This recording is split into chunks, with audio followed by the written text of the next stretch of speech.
My lip sync is shite today. Shite. Copy. It's absolute shit. Paste. Do I have to? Why do I always have to paste the new one? I mean, come on. Is there a way to do this? Is there a way to do this? Is there a way to do this? I still want to figure out how to get music in the background, and I still haven't figured that out. Like, dude, I need to. Okay, so I have the top down. I do have the top down. Let me get rid of the game real quick. Okay, so I have a whole Little Caesars pizza over here. I have not eaten anything all day. I haven't eaten anything all day. I've been busy doing other things, okay? I want to eat Little Caesars pizza. I want to I want to play my game dailies. I want to drink I haven't had any coffee yet. I have a massive headache. I want to watch. I have 7 notifications. I have seven notifications. I have 7. Rosanna Pansino's new Mr. Beast victim. What is happening? What's happening? Job with there's other things. There's other things that are going on, okay? But they're on Tom Live, and then I got a notification from Nick about how we lost a sponsor. It says, I had a sponsor drop me last second and cancel a future spot because I submitted a video on Hassan. In hindsight, I probably should have submitted that one at the time. I wonder if it was Morgan & Morgan. I would be devastated. He gets Morgan & Morgan quite a lot, dude. And it's recommending me Willie Mac show, Lyrics and Josh Boblax. And I want to see what's going on because I looked. It's at 34. It's at 34, brother. No, I'm not ready. Why? It's at 30. How many days are left? 14 days? Hasn't it been here for like, doesn't it start off with 30 days? I feel like, or am I wrong? Am I wrong? I don't know. I gotta finish off the painting, so let me just say I busted my balls for this. I finished it. I finished it. Everything's opaque. It looks great. I fixed this color right here. I did the nice little whooshy whoosh whoosh with the lines. It just needs to be outlined. So, I'm gonna play some Zenless. I'm gonna eat my pizza. I'm gonna live my life! And we're gonna catch up on whatever's going on. We're just gonna watch some videos after I do this. I still need to look into how to do the hand tracking. I should make a list, dog. I'm not keeping up. I used to make constant lists, but then I would get I'd frick myself, right? So I'd make so many lists of what I needed to be doing during the day that then I would then get anxious and beat myself up for not completing everything on the list, dude.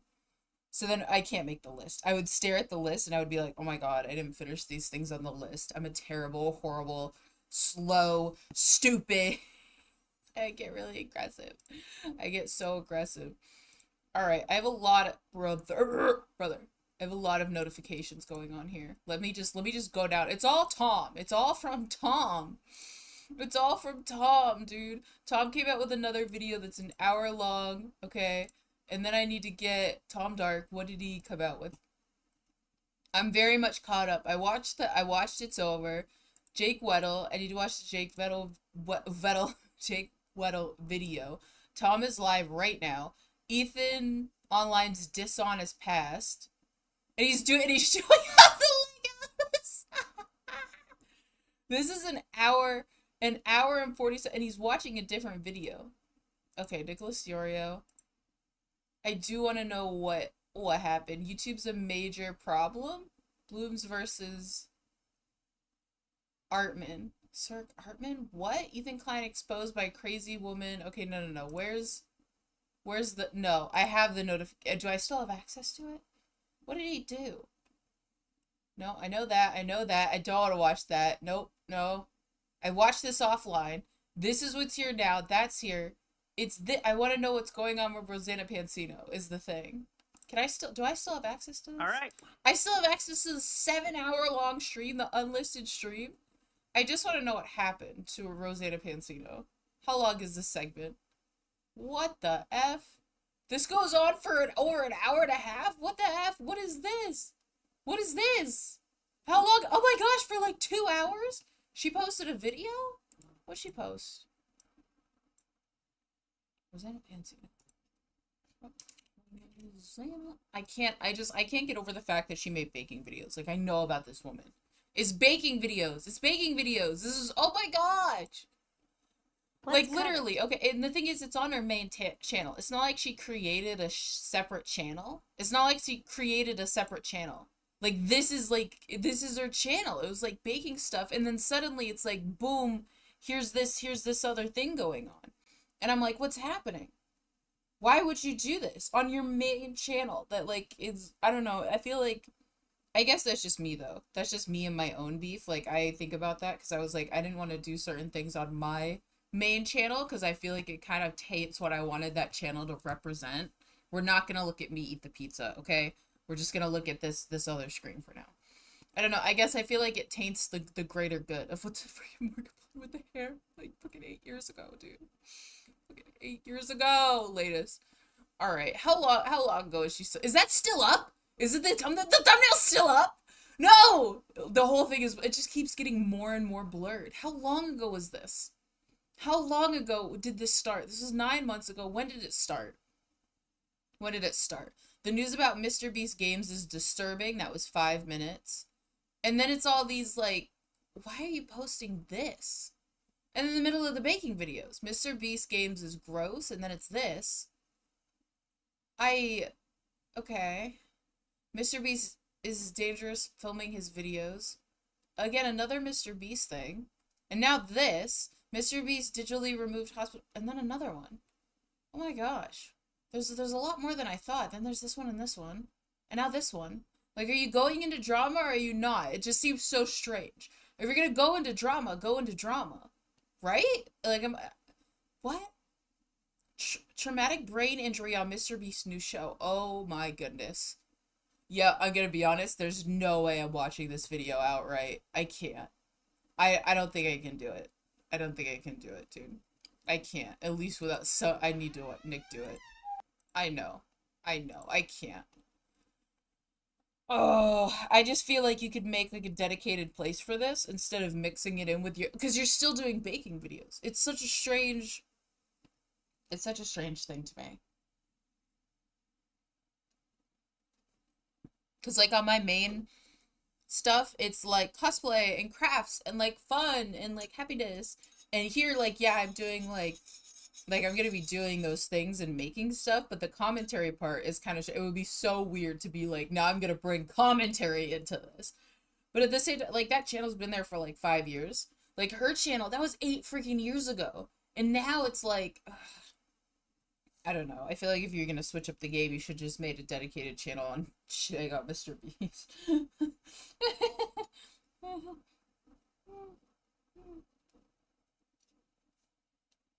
Alright, so I have Nicholas Diorio, Jake Weddle, and then I have the Tom Dar. Okay, I'm gonna watch this first, and Rosanna Pansino, newest YouTube scam, and Ethan is online. So Tom did a thing about Ethan is online. I feel like they just reacted to the same video. Oh my god, no, don't bring up the plushies again, dude. Please. Please, no. Please, no. This goes on for a hot minute. He commentates for a hot minute. I feel like he's gonna bring up, the reason is that the Mr. Beast game thing is not something I've dived too much into. Like, yeah, I know about the dog pack stuff, and I can be like, yeah, I could reference other things, but like, when it came to the whole game show stuff, I was like, dude, this is a whole other, this is like, on like the legal side of like people getting injured, I'm like, whoa, that's a whole other thing. Then like, he said, she said drama. I'm interested in he said, she said drama, because I'm like, ooh, what happened? What was said? Like, there isn't any, it's mostly like allegations. There isn't any proof, but somebody getting injured. Like, yeah, there's proof of that, and there's like a legal standpoint. So I feel like that doesn't really have to do with, like, because like, I like the drama of commentating on whether or not somebody's a good or bad person.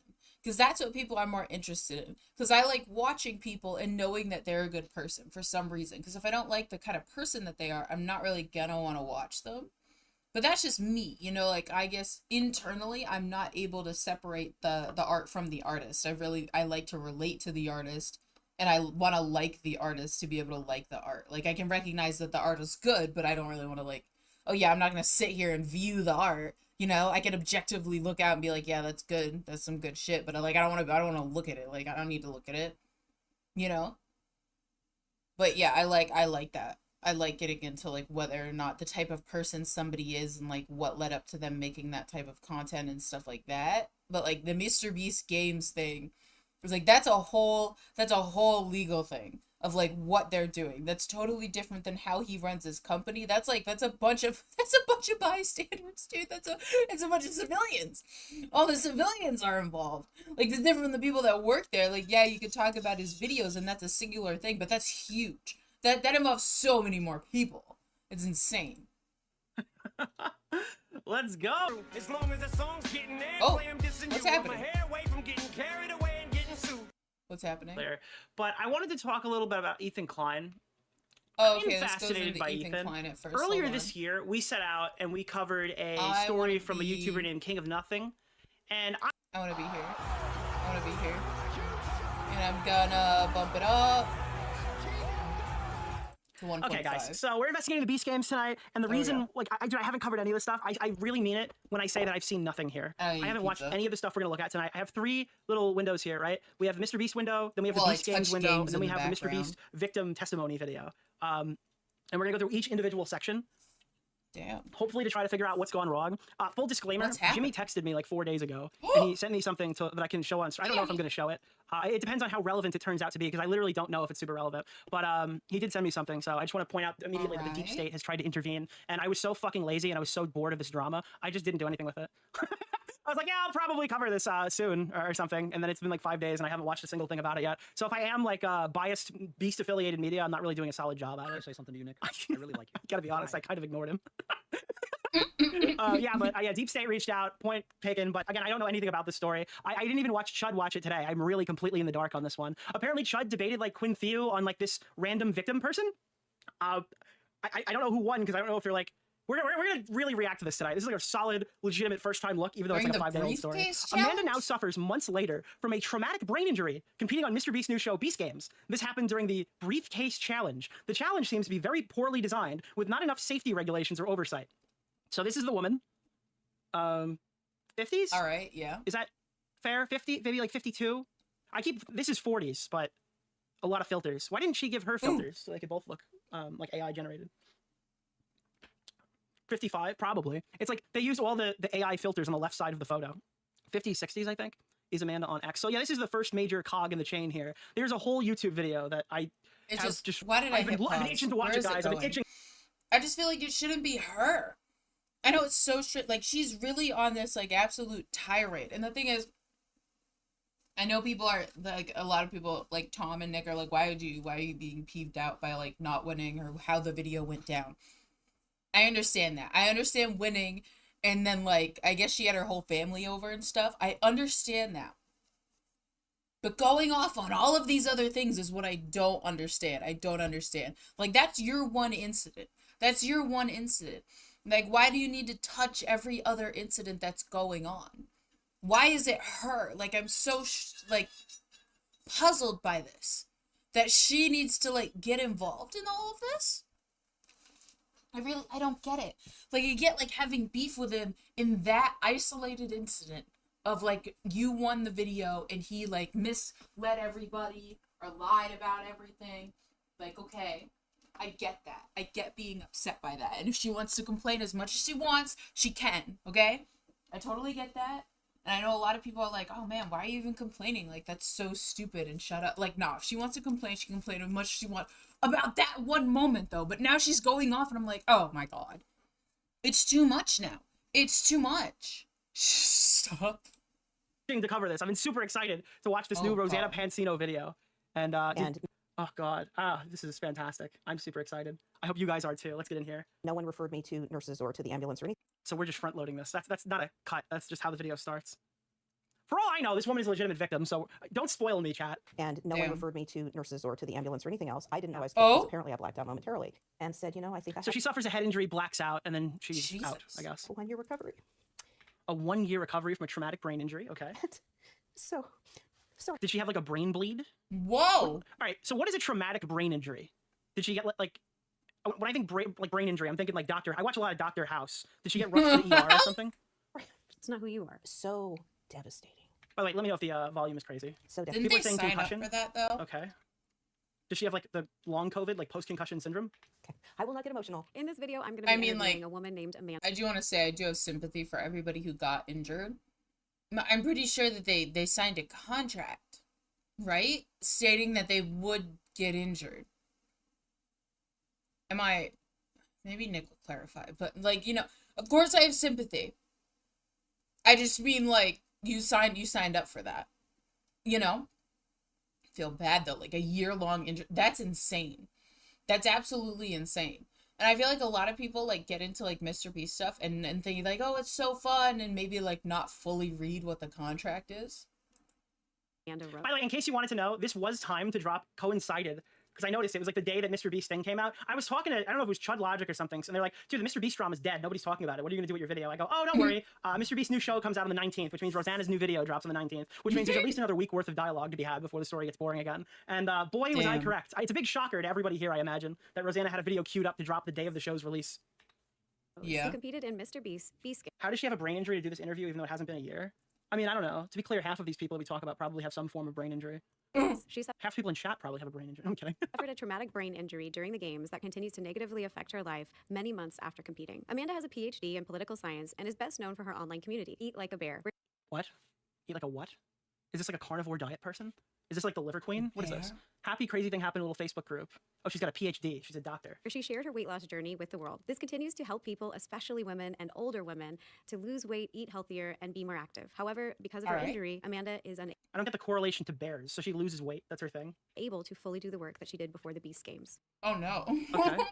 She told me her financial situation is the worst she can ever remember because of her injury. I'll be starting a GoFundMe to help with Okay. Amanda's recovery course you and will. treatments. If you'd like Wait, I'm sorry. She needs a GoFundMe for stuff from a year.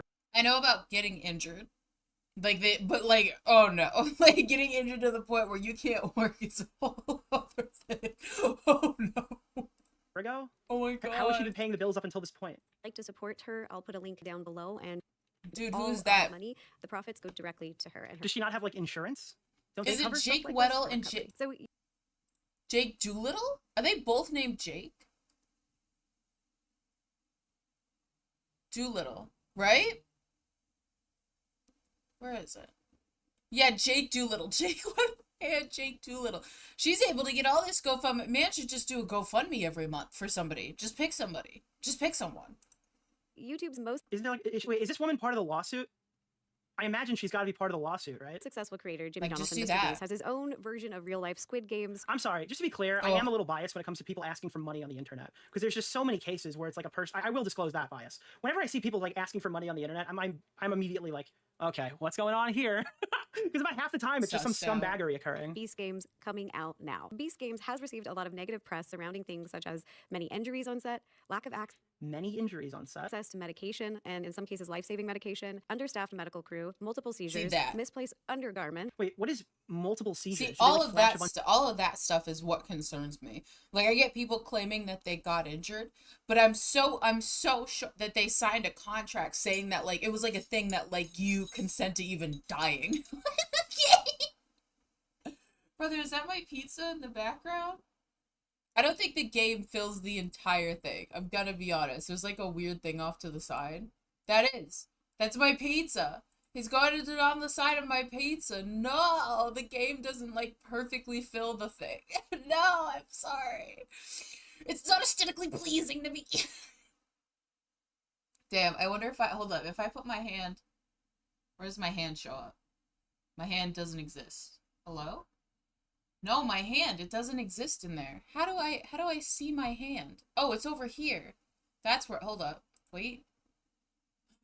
Okay, I'll stop. Yeah. So yeah, I get that. Like, I thought they signed a contract saying that like they could to dying. That's what he's going to say. Did anybody die? And no one said anything yet? Like the medication that I'm interested in. All those other like the mistreatment along the way that everybody's been talking about. bunch of lights and laugh as people start twitching? Is that when, or did people just get seizures while they were there? rude staff, unfair Many people are saying, by the way, I am many people. advantages in the game, lack of background checks for some contestants, inadequate food Damn. and water at some times, and much, Okay. much more. Now, the new development of this has honestly left me even more disappointed. Mr. Beast recently Oh, don't lie. You're not disappointed. You're giddy like a motherfucker that somebody's come to you being like, oh my god, my head hurts. You must help me now, Rosanna. released a I will help you. I will help you now. statement about these accusations saying, quote, "We have tons of behind the scenes dropping when the show does to show how blown out of proportion these claims were. Just can't release now because it would spoil the games." Now, it doesn't take a genius to realize Damn. that dropping some behind the scenes footage is Wait, oh god, are you really preempting this? not going to actually address all the accusations. They will most likely post highly curated clips attempting to make All right, so this is obviously some there is some swaggetry afoot here. All right, there's a lot of swaggetry going on. So the biased source is telling us that the other source is indeed biased. Yes. Okay. We're going to watch this background Mr. Beast footage. Obviously, this is just what he wants us to see. Obviously, it's not proof that the entire thing is going to be safe. That's why I wasn't sure if I even wanted to watch it. I don't really think it matters from that regard. But the most biased person here, who hangs out with disgruntled I'm not employees, sure who if publish I false want to watch it information about because it's people, like telling us that other people are Survivor. biased, is Survivor really was funny to me. insane. All of these people are bad faith. I think of actors it for like providing that. the Like truth, you Jimmy, could because totally it's get obviously in his injured best there. interest to hide But they anything take you negative, out of but the that is show, something that's right? occurring. So And they obviously signed up Rosanna, for because that. she is a But I don't know, disgruntled like, former if employee people who has signed up proven to have, time and like, time again to have everything. less than reasonable motivations to be pursuing the situation. themselves look good. Do you honestly think that Mr. Beast will release footage of people Oh, getting hi, Aiden. I forgot. I'm permanently banned in your chat. Anyway, I'll see you next month. injured on his set? Do you think that he's How many accounts did you ban me last night on? 4? All right, so 4 months. I'll see you in 4 months. going to release footage of the crew member who nearly died from a piece of the set falling on him? I don't Oh. think so. Jimmy, if you are telling How me come we're not Upset? talking to those people? Where apparently there's so many people who've been injured. This is the first interview I'm seeing. the truth, let's hire a Yeah, third. where It's just are like the I'm others? interested in hearing about the person. I'm not really interested about her preemptive. That's the thing is that well-poisoned I'm side wondering story here. about. Like they signed a contract, but I'm like, are other people like, yeah, I signed up for this and no, and they're like, I'm not gonna do anything about it because I signed up for this? Or are they in private, like, dude, I got injured, and is he like, are they handling it privately and like settling everything and they're like, hey, you got injured, but we're still gonna like take care of you? You know? I wonder that. I wonder if people are just like waiting for everything to settle down. Because I know a lot of people complain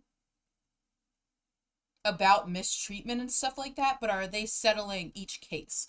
Like, I'm not saying that like each individual person is suing them, but are they like kind of going on each different complaint and kind of like figuring it out and working it out with each person, and then like each person is like not speaking up or like signing an NDA about not being able to talk about it? Because I'm pretty sure they signed an NDA to not like release any spoilers of the game. So there are some people that are just kind of just chilling. That's what I'm thinking.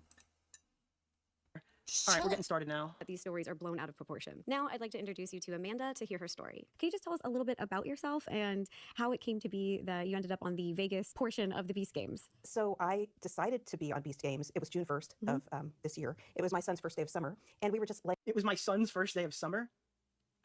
All right. Dude, what does that mean? It was my son's first day of summer. Did he decide that was when summer began, or like what the... All right, to be clear, this woman has a traumatic brain injury apparently, so we shouldn't laugh. All right, we shouldn't laugh at this. This person is sick. laying in bed Give her a together, break, man. watching Mr. Beast over No, like out of school. I'm aware of what she meant, but that was very funny. takes T-Series. Am I gonna bully her the entire time and she has a fucking brain injury? I'm really bad. And we were just laying in bed together, watching Mr. Beast overtakes T-Series. He's 15. What? He doesn't decide. I mean, I don't care how old he is. He does not decide when summer begins, ma'am. And so just in that cultural lore He of YouTube, decided. and in the process, we ended up deciding that I would apply to be a contestant on Beast Games, and that's a whole other story. But Yeah. but actually, it involved Matthew Patrick, so Matt Pat. So I did this great little pitch video because I'm actually a PhD political scientist, and Oh, I right on. Awesome. Go Well- you. All right. and long before the Game Theorist YouTube channel was founded by one Matthew Patrick, What the fuck does Matt Pat have to do with this? mathematicians for years had been using game theory, and economists, political scientists, sociologists use game theory in their own research. And Okay, I'm actually a little shocked here. So usually when I see like an old person, they're like the perfect topic for, like they're a perfect person here because I don't really understand like the internet lore. I'm getting the vibe that this person is pretty dialed in. Like they're well acquainted with the internet and people involved. I had used it in She's mine. cooking. And so my pitch video to Beast Games was, Huh. you need a real game theorist. You need a PhD game theorist on the Wait, what? Can we get a Bo Black's plush sale check? Wait, I'm sorry. hold on. No. Wait, Yes. Jimmy, you need to in this because I'm a real PhD game theorist. Like you have Matt Pat, that's fine. He's like your run-of-the-mill stolen valor one. I'm a real game theorist. Okay. Beast Games. All Because right. you have all these people on the internet playing I game guess. theorists. I guess. And so you that was know. the essence of the Are you telling me Priestess? that the guy who said the villagers in Minecraft are Jewish aren't licensed to be doing game theory? pitch. And I worked. love it because you guys have met before. You've met Matt Pat and stuff at like different meetups, conventions, things like that. That's right, through the years. Uh-huh. And so it was actually one of my quests to get selfies with him each year. What? Oh. Fuck, I'm sorry. I I need was to get a unaware selfie that with this this is the me if I'm in the same vicinity as Turkey Tom. I need to get a photo with Jake, you little. Can I get a photo of you? I mean, you're standing in the lobby of hotels waiting for Turkey Tom to walk by so I can be like, in the video would take. jeez. It was my quest to get selfies with MatPat. I mean, sometimes Okay, you just need cool. to get And it selfies. was one of these with little somebody. challenges by my son, who's now 15. Aw. But this started when he was about 10, and I would get I would meet up or find them in the hallway or whatever it was. I would Oh, find MatPat in in random the locations. hallway. Guys, I don't know what I thought this was going to be, but I didn't realize that we were doing the finding MatPat. Have some chance encounter and get a selfie. I went to Vid Summit in September of 2021, Yeah. and I was wearing How old is this woman? What the fuck? Dude, honestly, I'm about it though. I think that's cool. I don't know. She's a She little loves stalky, online kinda, I stuff. guess. She's Like, serving. this is the woman who shows up in the hallway. Like, I need to see you, MatPat. Hang out with me at She's VidCon. so happy. But like, I I mean, mean, it's cool if you're like get it. interested in stuff younger people are interested in, I guess. the MatPat jacket because I knew I don't- MatPat was giving a keynote, and of course, what better way to get my selfie for the year than to Okay, that's a little my yearly MatPat selfie. It's like, MatPat, it's time, sweetie. We're taking a picture. be wearing the jacket. And so he But did she like bake him cookies and stuff? I feel like this could be not weird. Could you imagine if she like comes up with a tray of cookies like, MatPat, it's time for our yearly selfie? saw me. I was, I don't know, 30 feet away, and Yeah. this bellowing voice of Matthew Patrick, he says, "Nice jacket." And so I went up and I got a photo Bellowing okay, this woman has a crush on MatPat. That's what I'm bellowing voice. with him, but he was standing next to Jimmy Donaldson. And so they then did a little video together with a shout out to my son. And there I am wearing the red MatPat jacket. Yeah. What the fuck? This is weird. This is getting a little weird. Can we get some proof So of this? there's a I long- need to there's a see long these MatPat photos. history Flash with it, us, Rosanna. and also interweaving with Mr. Beast. And so it was a really great moment to MatPat has a nasty voice. You are a liar. MatPat has a symphony Rosanna, in his get the volume. photos. go on Beast Games. Flash as a contestant. something And on the I was screen. mic'd by the producers. There were Please, story I need to producers- see the story red producers of jacket. Beast Games that identified, I don't know, 40, 50 contestants who were probably like the good storytellers, I would imagine. The story producers actually came up to me. It was I'm kind of shocked that like Oh my okay, I don't want to sound like ageist or something, but I'm shocked that Jimmy selected an elderly woman. Unless I'm completely off about my predictions on her age, it's shocking that Jimmy picked an elderly woman for any physical activity. That seems like a very stupid decision. I figured that majority of these contestants would be between the age of 18 and like 40, Damn. maybe. 3 or 4 of them, and they knew who I was, and they came up and they said, "We know your name. You're Amanda, What? the game theorist." Love. Ah, All right. yeah, okay. The game theorist. it. Love it. And I'd already decided I don't want to run around Beast Games as the game theorist. I feel like that's Am I gonna hate this woman by the time this is over? Honest question. That's the only spoiler I'm asking How for did we tonight. get to this point? Because I'm really, I Tell don't know me which about the direction this is brain gonna go. injury. Yeah, everyone's saying yeah. All right, well, I'm giving her a shot. kind of boring and just academic. So I decided I need a game name for Beast Games, and so I went in as Mama Bear. I went in as Mama Bear. That is like the stereotypical mother name, to be That's a clear. classic. Sounds like you should have gone classic in as Mama mom Cougar. name. You did not. MatPat, where's MatPat? Yeah, no, I was Mama Bear at Beast Games. Yeah. Yes, I was just joking. You're such a mama bear. You literally even have a mama bear necklace. Like you're just that's your vibe. well, so I am also the founder So she, like, her whole Mama Bear aesthetic comes from Jimmy, like, and her challenge. of a community that That's is good. called Eat Like a Bear. The community They're just formed chatting. around my They're weight just loss. having a Back in conversation. 2017 to 2018, I lost She 140 seems so pounds. fond of it There you too. go. Incredible. And that is from that's So it from takes, like, story- a Do you think dark Rosanna would turn? compliment me as well? Do you think she'd be like, wow, Nick, that's incredible? But we have a lot of sort of bear lore in our community, so it was such We have a lot of bear lore in our community. To be, is this a video about someone getting a traumatic fucking brain injury? I'm actually so confused. When are we gonna learn No, the bear a seriously. natural thing for me to go to Beast Games as Mama Bear. I love what you stand for and Like, they're the just story that talking you're gonna very, bring like, to the chill Beast like. Games. Well, so I Very did enter fondly Beast about Games the with whole a very thing. I'm positive and very also confused maternal about that. outlook. I had contestants coming up to me because Is it chill or is it not chill? Like, you had a Oh great my god! time. Wait, what is Because she happening got the right brain now? injury. This is 7 minutes into the interview. Where'd She's you just doing find her? self-glaze. When did the fucking? I'm sorry, I don't mean to be a dick. Can we like move to the traumatic? I got a stream to run. Dude, here. no, seriously. It's- Oh my god! Nick is watching that at like at an extra speed, and I'm watching it at 1.5. Nick, he held in there longer than I did. I'm already like, so let's talk about the brain. She's talking about it so fondly. I really don't understand. Because she's talking about it fondly. So it's okay, but that's like, okay, yeah, like you could talk, okay, you can think something's really, really fun right up until your brain injury, but what? I don't know. It's harder to remember, oh, his name's Tim, or that's John, or Susan, or something. I had all kinds of people saying, "Hey, Mama Bear, there's Mama Bear," and they would come up to me and confide my in me. God. I'm scared, and what's going to happen? And I would say to them, your mind only has room for so much emotion. Fill it with excitement. The fuck? There will not be room for fear. So when you first This person is talk to fucking you. crazy. This is a crazy person. Let me talk to you. I would be startled right now if I sat down for an Take a interview and this pho- was the first 7 minutes. First, I would have cut this whole part out of the VOD and only No, included for the parts of her real. testimony. I Is that mean, like, malicious? I Would that thought be a that malicious she thing was to do? just going Maybe to it would get be. the I would be kind of testimony. uneasy interviewing someone like this. Why are we here? deprived. What was your experience before the game started? And that, I The think signs that's were all what maybe just I wasn't cool with the whole Oompaville mystery because it was kind of like really casual. Like, lay into this woman, ask her the nitty gritty questions. How far are they into this video? Rosanna in the very beginning. Tell me. Because the day I was Tell supposed me. to fly to Las This is like the corner Kate interview. Fuck you! Vegas, I was Tell supposed to fly me. out of Fresno. Yeah, it is, because we just sat there for like the first 5 minutes Tell talking me. about nothing before we started getting into it. But again, that was like a potentially hostile conversation, opening up on like an easier Tell note, because that guy me. doesn't really know where we're going with this. This is an extremely easy conversation for this woman. This woman could say Mr. Beast raped and killed 3 people on set, and Rosanna's going to report on it. Absolutely. She'll be like, It's there are so allegations that Jimmy himself chill. raped and murdered 3 people on stream. This is the opposite of a hostile interview. To Las Vegas, and we were supposed to get a 2-day advance on what our itinerary was. And I was supposed to fly on a Tuesday. Well, Monday night at midnight, I get my itinerary, except it's not mine. It is for a woman in Indianapolis. And so as a result, I don't know if she ever Oh. made it, but I didn't have an itinerary. And so I immediately emailed Oh, them no. saying, what's my itinerary? And it was supposed to be the next day. Yeah. And Oh, so no. didn't hear back. Oh, no. I went to sleep That's a and woke problem. up that morning and thought, if I don't hear anything by 9 a.m., I'm just going to drive. It's a 6-hour drive. I'll drive. Yeah. And I didn't hear anything. And so I emailed them again and said, hey, I'm driving. I'll Oh, see you there. what a mess. What? Because at that point, What a mess. It seems like there was like a minor scheduling conflict and the wrong information got sent over when they have multiple employees and like a significant, multiple, tons of contestants and multiple employees. This doesn't seem like a woo. they did Kinda tell me what thing. hotel I would be in. And so I just, Right. Google Maps Oh, okay. So you had your hotel. You knew where you were supposed to be going. So you went to your hotel. Okay. and, headed to the Luxor Oh, Hotel so in she Las didn't Vegas get like and showed up. to was the where only- I how can't, she was like, going to be Would I be traveling. more or less critical? If anything, like I don't really think I have a problem with anything she's said in particular, but Rosanna is just such a dog shit interviewer. one part there because everyone else had flown in To me, this already shows Oh, just. Yeah, of course it does, Rosanna. Anything she said, you would have said this already. and showed up, was the only one parked there because everyone else had flown in. To me, this already shows disorganization, just even with basic travel. This is awful. Awful? Okay. Don't you think you're kind of showing your hand a little early? This is awful.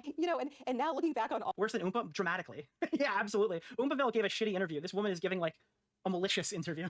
of it, just how ridiculous all of this was. And, I was so dedicated. I was just so dedicated as a contestant. Well, and yeah. I didn't get my entire You're like, it's a big deal. I knew where my hotel was. I reached out to them. They didn't answer. Oh my god, this is awful. This is terrible. How could they have done this to you? Are you okay? Are you gonna make it? Like, yeah, this is. Okay, so it's a 6-hour drive. I get what Nick is saying. I guess the itinerary, like, it would have maybe, like, there was a group transportation thing, or maybe, like, they were trying to get multiple people there at the same time. Either way, she obviously didn't go to the place because she had no clue where to go. She didn't know where to go, so she just kind of just drove there. And I mean, that was a possibility, but they could have, like, arranged for transportation for everybody. At the same time, though, that's kind of... It's gonna sound so shitty. I think it's really nice that they tried to arrange transportation and stuff for everybody. That they were trying to figure it out and help everybody get to the same location. I mean, they didn't have to do that. I'm gonna be so honest. They did not have to do that. Like, some people, literally, like, you have to find your own way there. Like, they give you and you just have to find your way there. And, like, stand outside and, like, wait to get in. Like, they were arranging that kind of stuff. I feel like that's above and beyond. That's just my personal opinion. I feel like I've read a lot of stories where you just have to get there. Like, okay. Like, let's say with, like, and I'm thinking in comparison to, like, voice actors going to, like, conventions and stuff. And they're, like, supposed to be, like, a special guest. They have to show up. They have to find their own way there. They have to find their own way that, yeah, they might help them book a hotel room. But they still have to pay for all of that. Like, I don't know. Like, did she have to pay for that type of transportation? Or, like, you know what I mean? Like, there's not enough. This is such a shit interview. There's not enough details. There's really not enough. I don't know.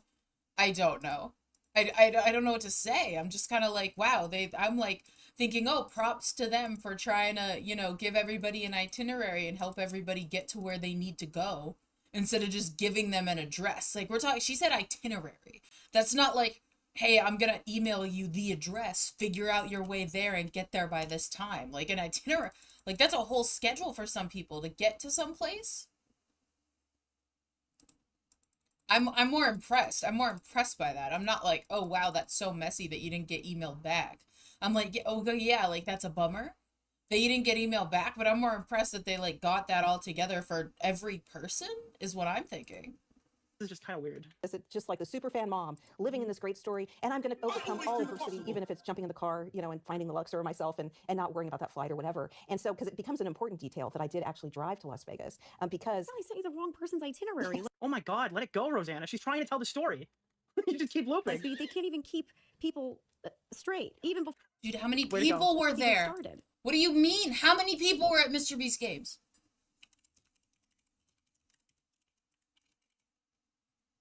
Ah!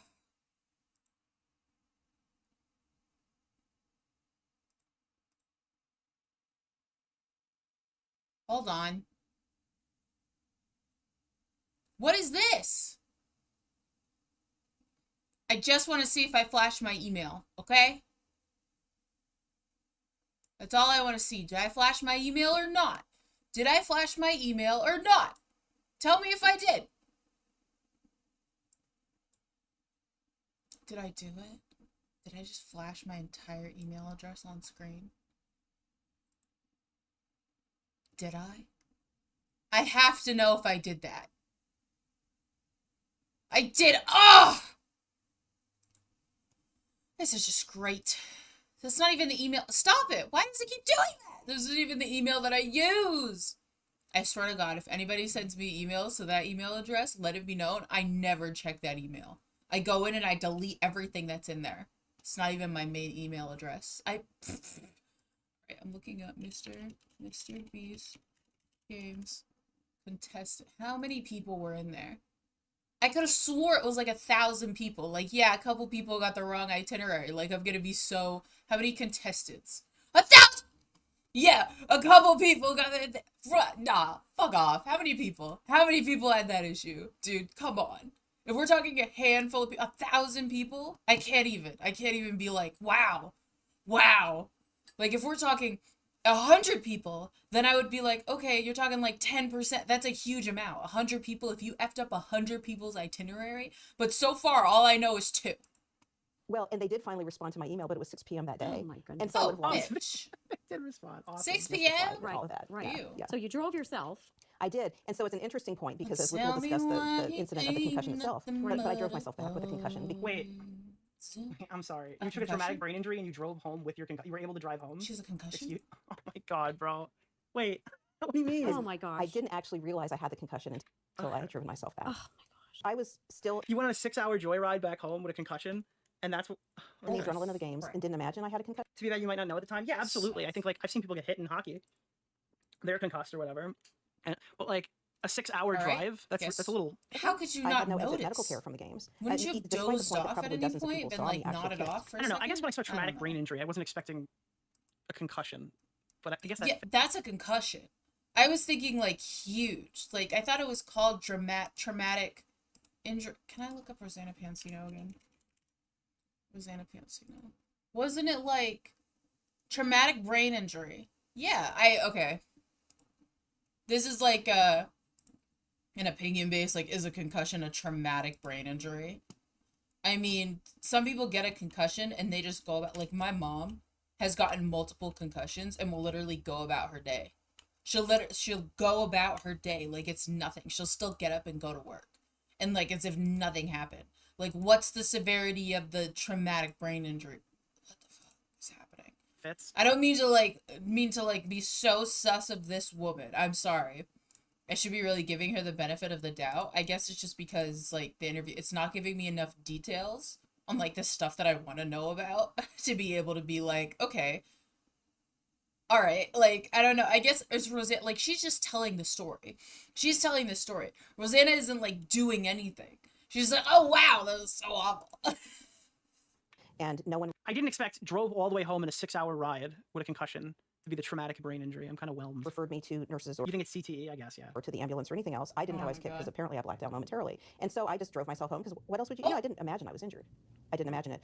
Wait, you blacked out?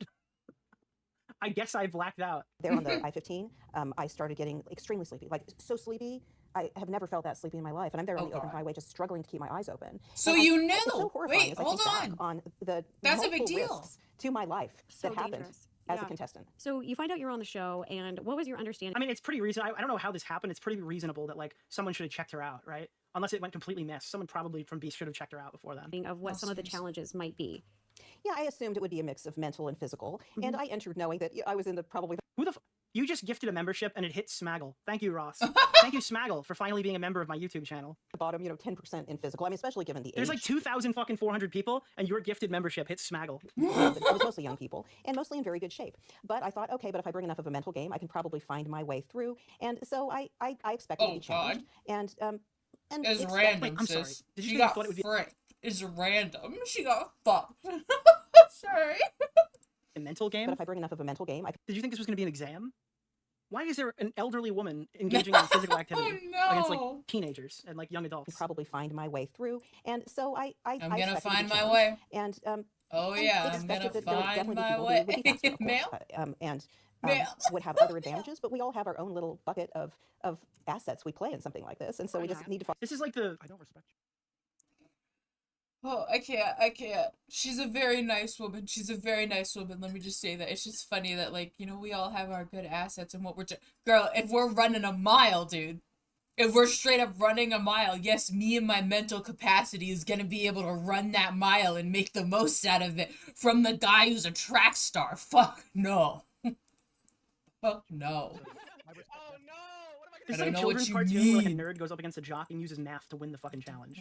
No, Actually, you know what this is? Did anybody see the new Spider-Man Homecoming movie or No Way Home movie? Where Doctor Spider-Man. Strange is in the universe thing, I and then love Nick's Spider-Man's like, accent. "This is calculus. I've defeated What is you." Monty King to you? That's what this is right now. You know what I'm talking about? When they're like in the train is bending in the air, and he's I like, love "Haha, this. Doctor Strange, I know that you've been in this world for years, and you know everything about it, but I've used calculus to defeat you."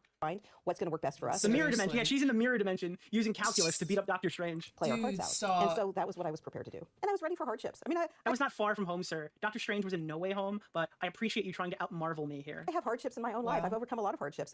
And so the first morning, we were in this hotel conference room with no chairs. We're just sitting on the floor and just meeting people. And Is it a geometry? Yeah, I think it was. He was using side angle side. we hadn't eaten. Right. And so we just sat there on the floor, no chairs, no nothing, for hours. And, Oh my and gosh. yeah, it was Hours. not the best in terms of like being hosted or whatever. But I felt like that might have been intentionally part of the vibe of getting us ready for something that would be grueling. Like, okay, I'm here for it.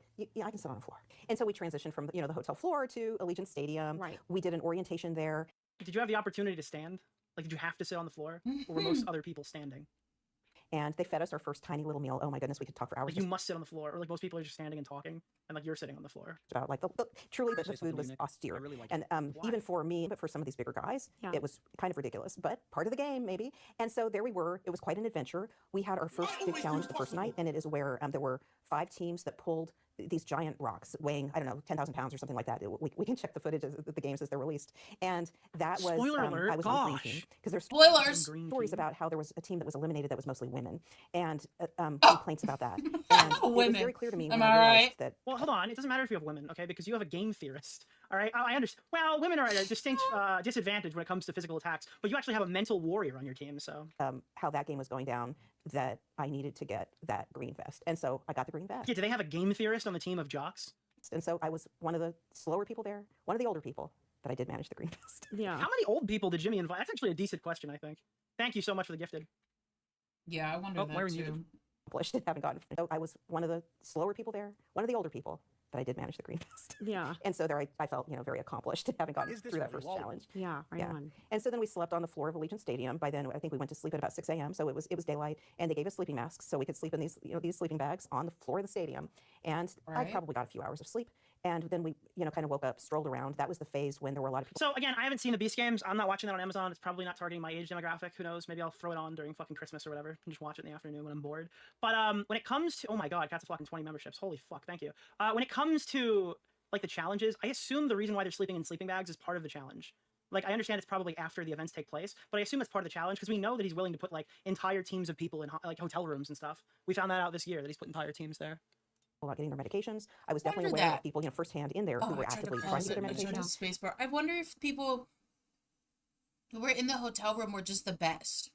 Like, I don't know how the Mr. Beast games went down, but I wonder if it is like a, hey, your team one was like the top in the challenge. Like, you get to stay in the hotel room. Wow. Like, is that like, was it like a prize? Like, a bunch of people were talking shit, but I wonder if they were talking shit about the aspect of, like, losing in the game, is what I've been wondering for a hot minute. and we're not able to get them. Luckily for me, none of that impacted me. I don't take any medications, and I was fine. And so sleeping on the floor, it was not a big issue for me. And so I was still in really good spirits about all of it, still really enjoying just meeting people and discussing, just having that shared experience with people. And everything was good at that point. So you got through the first round, and then was the next game the suitcase game? Yeah, the briefcase game. Briefcase game. And so, and he actually sells those briefcases now. So you can buy those briefcases at Walmart. And so I do think that this briefcase game. Wait, what? Wait, what briefcases can you buy at Walmart? Mr. Beast briefcase? Does she mean the lunch boxes? Thank you, somebody. Sorry, I have it on mute right now because it's Gifted coming through. But, Mr. Beast briefcase, $50. This is what we're talking about here? Oh, what? You can buy these Mr. Beast briefcases. The ultimate gift for the Beast fan in your life, packed with surprises and pure awesomeness. A mystery collector's item straight from an actual Mr. Beast video set.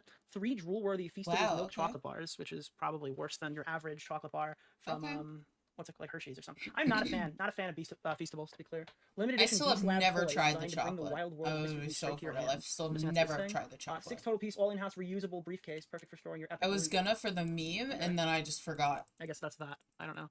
I wouldn't buy that for $50 Was personally. partly a marketing. Oh, Yeah, I do think this briefcase game was partly a marketing tool. As This whole thing was a marketing tool. Like, what do you mean? Yeah, well, they're trying and to sell so some stuff. all the moms out there can buy their kids a briefcase. And let's think about that for a little bit as I tell. Wait, who cares? Yeah, of course. Yeah. That's exactly what it is. What do you think Such that, like, a- child television is? What do you think Yu-Gi-Oh he's was? marketing his look, own I really product. like Pokemon, Yeah. but I do think that, like, that card game Yu-Gi-Oh is, like, something out there so those moms buy those for their kids those cards or whatever. Like, yeah, it's children's entertainment. I really my like God. Spider-Man, but I really do think they give him a new suit in every movie, so the kids have to get that new action figure, right? Like I understand why they went to change him to like a black and gold thing and then put him back in his regular suit, but I really do think it wasn't necessary for the story. They probably just did it as a product placement. The briefcase game, there's surely now footage about it as all this Hey, that's just like a literal who cares. comes out. You're just supposed to tell your kids, no, you can't have your 7th Spider-Man toy. No, you don't need a briefcase, child. You need like clothes. You need new shoes. You don't need a Feastables briefcase. I'll buy you a chocolate bar on the line on the way out. There were 4 teams. 4 teams. 4 teams of approximately 400 people each. 400 people each. Oh my God. Yeah, because there were approximately 1,600 contestants at this phase. Wait, Holy 400 people fuck! each? So he was That's a balancing lot of fucking, people. what is that? Hold on, that's 1,600 contestants. Game, and there was essentially a game board that had 400 briefcases in a grid pattern. Oh my And God. 50 of the briefcases had a sign in it that was red that said eliminated, and 350 Oh! said safe, and they were green. And so the trick was to get a green briefcase, and then you would move on to the next round. So when you're looking Whoa, what the fuck, Smaggle? Can I say something to you, Nick? That's just a huge Okay, never mind, you're good. spoiler. Never mind, you're good. That's a huge I spoiler thought to Smaggle the was donating game. donations. No, he's leaving someone replying to them. I'm sorry. looking at them, can you tell which ones are red or green? So that is Wait, at 7:22 in the latest She video, spoiled you can see her. Amanda there opening a red briefcase. So was she eliminated here? That doesn't make sense. for a job producing. Why? Oh my goodness, At 7 that's minutes, such a apparently she opens a massive briefcase. spoiler. Now I'm bummed. Like I was was it gonna 7-something, watch it. I 7:22? mean, I have Amazon Prime. I'm using my mom's Prime. Must be for real. But like, dude, still. Where is Amanda? Oh, she's on the bottom right. Red briefcase. Yeah, it's right there on the right side. Oh no. So they had to stand on the briefcase that they thought was no way. That's how they got So she was eliminated. eliminated here, I guess. Oh my. She was eliminated like a non-physical thing. How do you get a brain injury in a? Okay. What happened? Did you just take a nosedive after that? Like, I don't know what happened. there. They put a digital does map that up on the wall mean, man? for maybe a minute Why? before the game, and then they turned it off. And then the digital map would flash up on the wall, and you could see where the green ones and where the red ones were. She was And out right away. because what you would need to do is mentally map those briefcases. Yep. I was assessing where. Wait, I'm sorry. So it was a Oh. mental game where you were like trying to assess where the briefcases were and then follow them, and then our game theory fucking person failed. Where on that perimeter God. would I have the least competition? And because Dude, she's using the big thinking thoughts. I was looking Oh, at, no. there were some groups of, Tried to big brain it, dog. Tried to big brain it. big fast Got guys. trampled. Do I wanna assume she got go in trampled. their area, or Do I want to run toward the biggest, fastest men to try to take one of their briefcases? Probably not. That's probably not your biggest strategy here. Yeah, I would how say do I want to no. handle that? I knew I was probably stronger on the mental game than I knew I was. Oh my god, this is insufferable. I was a mental warrior. All right, fuck you, Mr. Steroid. I am here. All right. Totally weak on the speed. That's fine. Let this fast guy Stop saying big fast guys. I know what you're I know what you're referencing. Shut up. get like the closer cases. But I'm gonna map. Dude, Ethan Klein's over there. It's like, all right, so there are these big black guys, and they're all black, and they're all strapped, and they're all going for the briefcases. Oh 3, 4, my or god. 5 cases down a row. And So then just she go, had "Oh, to have been I'll be fine." trampled. You strategically think, where you're going to go, assuming like really fast young contestants are going to go for the. He was like, I don't know what you're talking about, Ethan. Oh, tell me you were not uncomfortable. The big, strong black men were trying to get the briefcase. No, Ethan, I didn't have a problem with that. You're saying really weird Honestly, things, Ethan. if there's enough briefcases, I think I would have just waited. If there's enough, I guess you could just kind of try to remember where all the green ones are and take one of the available ones, right? What happened to her? Up front, that you're mapping out the one that's a little further, and you think that you have a shot at getting. That clip is unhinged. It lives rent free in my mind. Yeah, I'm mapping deeper into the game, and because all the fast guys are getting the first ones. That's fine. Let them have it. That's good. That's fine. I wouldn't get them either. I have little legs, so you're all there. It's massive. 400 people about to go run for these briefcases. Do you want me to pull it up? I can't believe there's We've been 400 blazing Ethan for fucking too long. We need to people. play this. Here, What's Ethan, happening? Klein, black men. Where is this? What? Ethan Klein, crash out explained. I've never known. Oh my god, Jesus! How many clips are there? Ethan talking about black people. There are these. Where is this, dude? No, that's not it. Oh, there used to be just like an easy video to find. Is it in my video? What is he looking for? Jesus, this channel is so productive. I have to scroll down to find my main channel. Oh my god. Ethan Klein, content nuke. Is it here? Show transcript. Black. The word black was not said one single time in this video. What about... I made a whole video without using that clip once? Or did I censor the word black? That's probably more accurate. Oh no. Surely it's in the second looking for. one. I have no clue what he's even trying to find. Okay, 22. Oh, it's Man's Bo is looking for Blacks. something. Bo Blacks? Oh, here it is. No! What is the video? Rolling. Because I was like, they're like these huge black dudes, and they're all strapped. They were all black. There was like, and I'm just saying, What? they were every single one. Ethan, tell me about the contestants who were chasing those briefcases. I got me. Saying, maybe you lost subscribers because of this video. Oh no! What is the video? Rolling. Because I was like, they're like these huge black dudes, and they're all strapped. They were Okay. all black. There was like, and I'm just saying, they were every single one of them was black. Okay. I don't even pay You don't attention to speak color or color. anything. If there's 8 dudes on security and they're all black, I think that's worth noting. I just noticed their suits. They're all wearing suits. They were all wearing She's so suits. They were super soft-spoken. She's professional. like, I don't And pay attention. I mean, they were all like 6'5" black dudes. You just keep saying it, bro. Yeah, that's Go terrifying. on. It's just She tried to 6'5" give him black an dudes, 30 out. points, and She 6'5" tried to white give him dudes. an By the way, out. all and the he Ethan should've Klein taken haters to. or whatever were like, dude, this is totally fine when we posted this in 2020. And now they're like, dude, he was racist the whole time. No, is it supposed to? I was almost trying to admit how I racially profile, like how. Okay, we're good. That's it. We can go back to the video now. Sorry. My autistic moment is over. And Jimmy, Mr. B says, no pushing, no kicking. What were the rules that he said? Those are the only ones I really remember. The rules were no pushing or kicking people. It was Okay. like no pushing or tripping, kicking. It was either two or all Well, three. of those things. she got got. I And, feel like that's Wait, what is we're that why heading. she lost? She was going She to got grab the got. briefcase and then got her briefcase and she was kicked in the head, so she couldn't use her intense gamer mind to secure the correct briefcase and move on to the next round. Like the only way to take out a woman How? of her caliber, who's such an Oh. intense game theorist, is to literally concuss her so she loses her one advantage. And That actually makes so much sense. That would be the strategy I would use if I was in these games. Dude. the rule was we would line up around It's it, just and on the word insane. go, we would make a run for it. And whoever touched the briefcase. Yeah, she gave away her one weakness. She walked around and she's like, yeah, guys, I'm actually the brains of this competition. You guys have all your speed and stuff, but I'm actually the smartest one here. And then somebody immediately like kneed her in the skull the minute the thing started. She never stood a chance. first is the one who got it. And so some people looked like they tied. They would go back to the camera to see who touched it first. So there were some little rules like that. Yeah. Yeah. But in terms of me and my injury, Oh. what I didn't appreciate is in this grid that there would essentially be cross traffic. This is a very important point. I was not able to view the game before my round. So when people watch the YouTube video, they are going to see the camera view, like the overhead cameras, and they're going to have a really good view of what happened. And they're going to say, wow, how did Amanda not imagine that there wouldn't be cross traffic or whatever else? Well, yeah, it's very obvious when you're looking from above what is about to happen. And They say your name is Amanda. I don't even know who she is. She's like, how could she not have anticipated this in her mind? I have no clue who this woman is. Does anybody know who she is? Is anybody thinking that? Is anybody like, oh my god? Is anybody thinking that?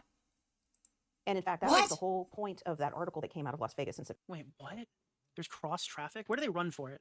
Mr. Beast. Thanks Mr. Beast to releasing the one valuable piece of the Beast games that I can actually just pull up on stream and just watch. What the fuck is she talking about? They're going to show the overhead camera view. So this is the overhead view we're talking about here. I had something. The red border, come on over. In front of you is a sea of briefcases. Some say eliminated, some say saved. On the Jumbotron, we will is to memorize where the sea. Okay. Oh damn. All right, reveal the map. Okay, the second row. The second row is 7. That's row number 7. I hope all of you have a briefcase in mind. 3, 2, 1. This doesn't look Holy very difficult. moly. They have briefcases right in front of them. Go! So this is straight.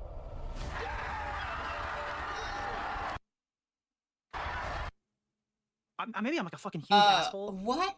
But like, even from like an above view, I don't know what the fuck she's talking about. When yeah, did there's she clearly get 4 hit? locations where people are When all did running in she a direct get straight line. hit? Did she think they were only going to go to their secluded sector and that nobody was going to run across the playfield? Oh, so I can see people. Oh, okay.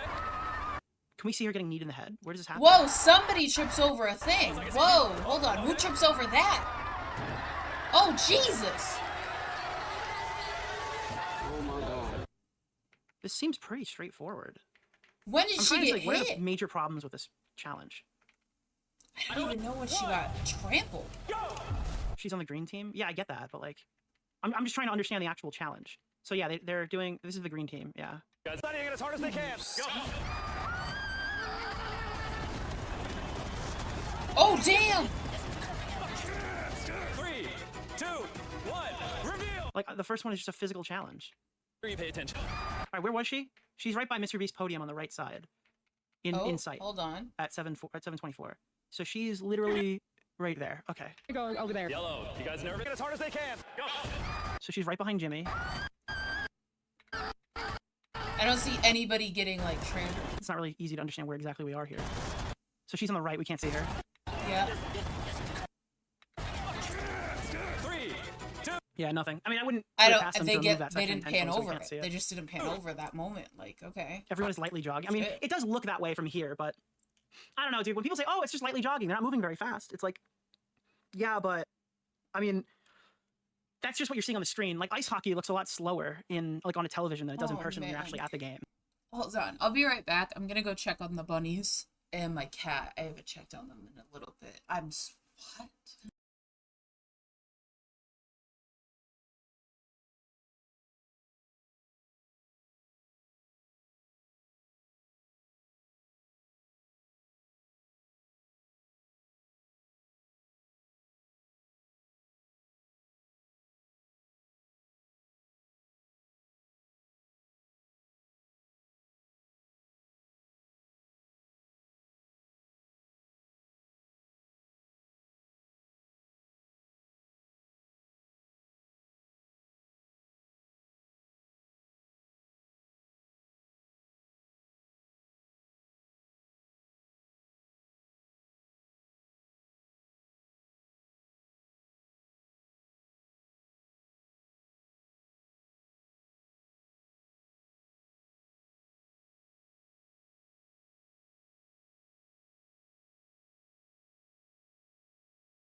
Just checked. Everybody's in the other room sleeping.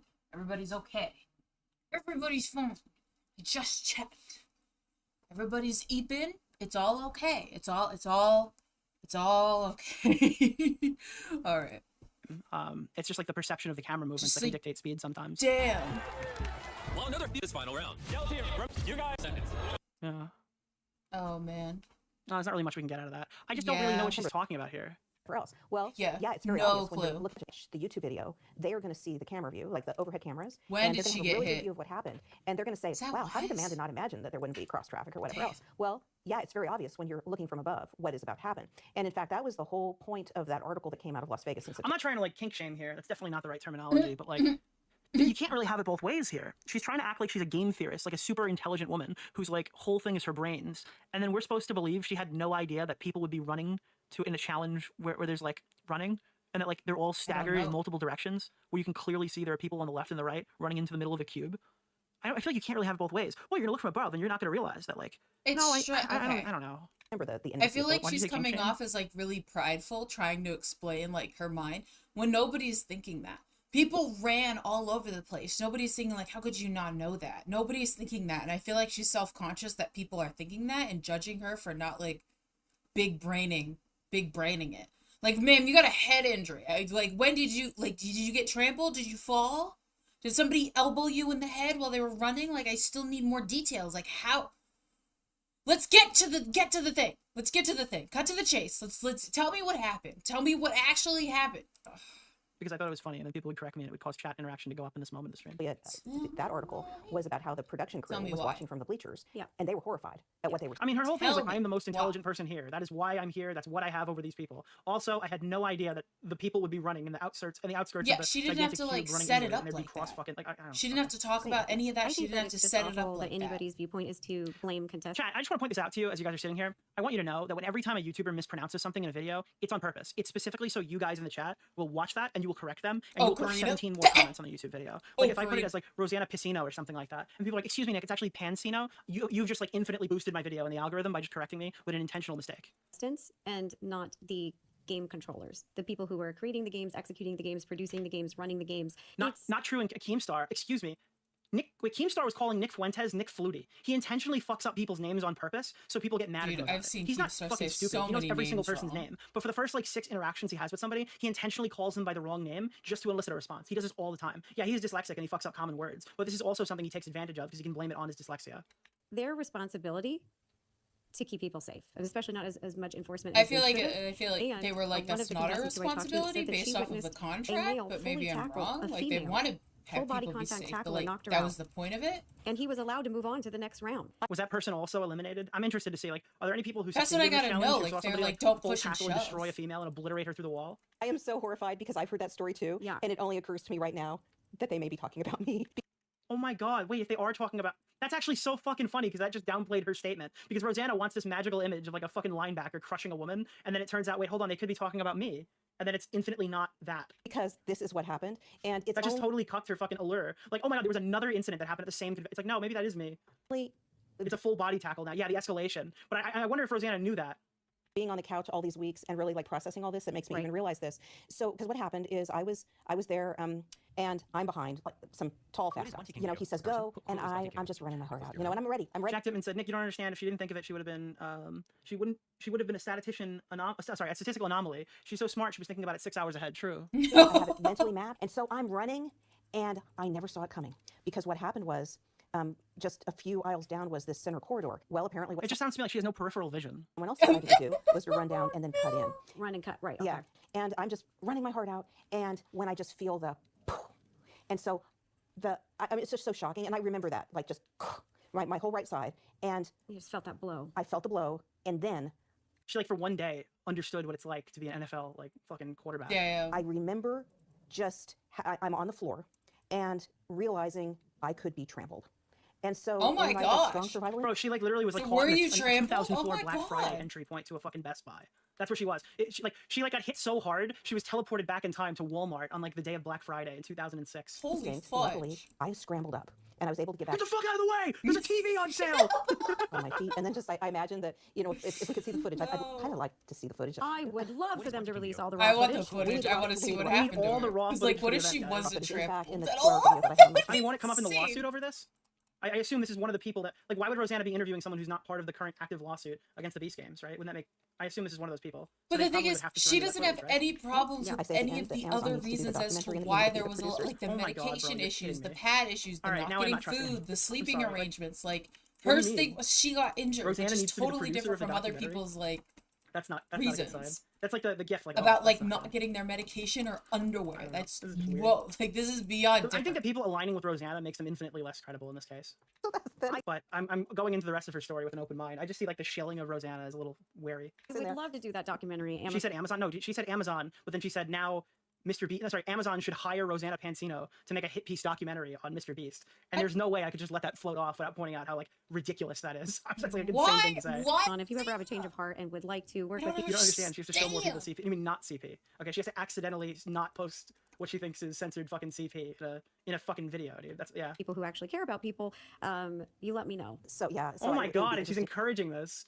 It's so clear there's like a career move here for Rosanna. get I'm gonna try to this. stick to saying all my mean shit to her because she's just like openly fucking like absurdly biased in this.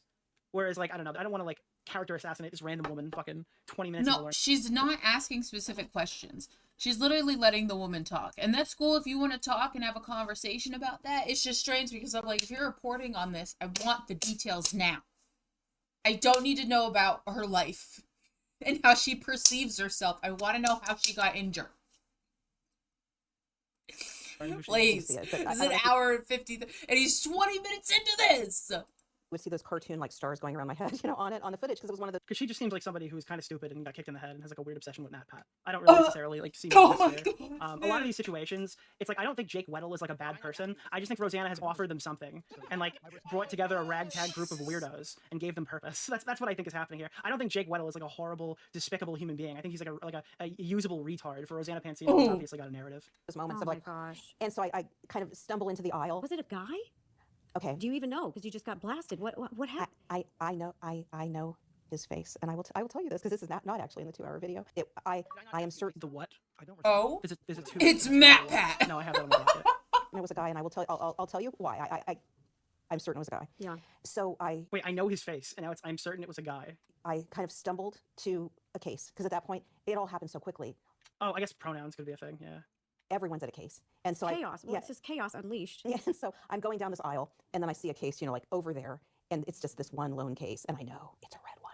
And so I was stunned, and you know, I just felt sick. Like I didn't imagine my end was coming so quickly. Now the thing is, I'm not a sore loser, any of that. I'm like, you know what? If this is the way it ends, so be it.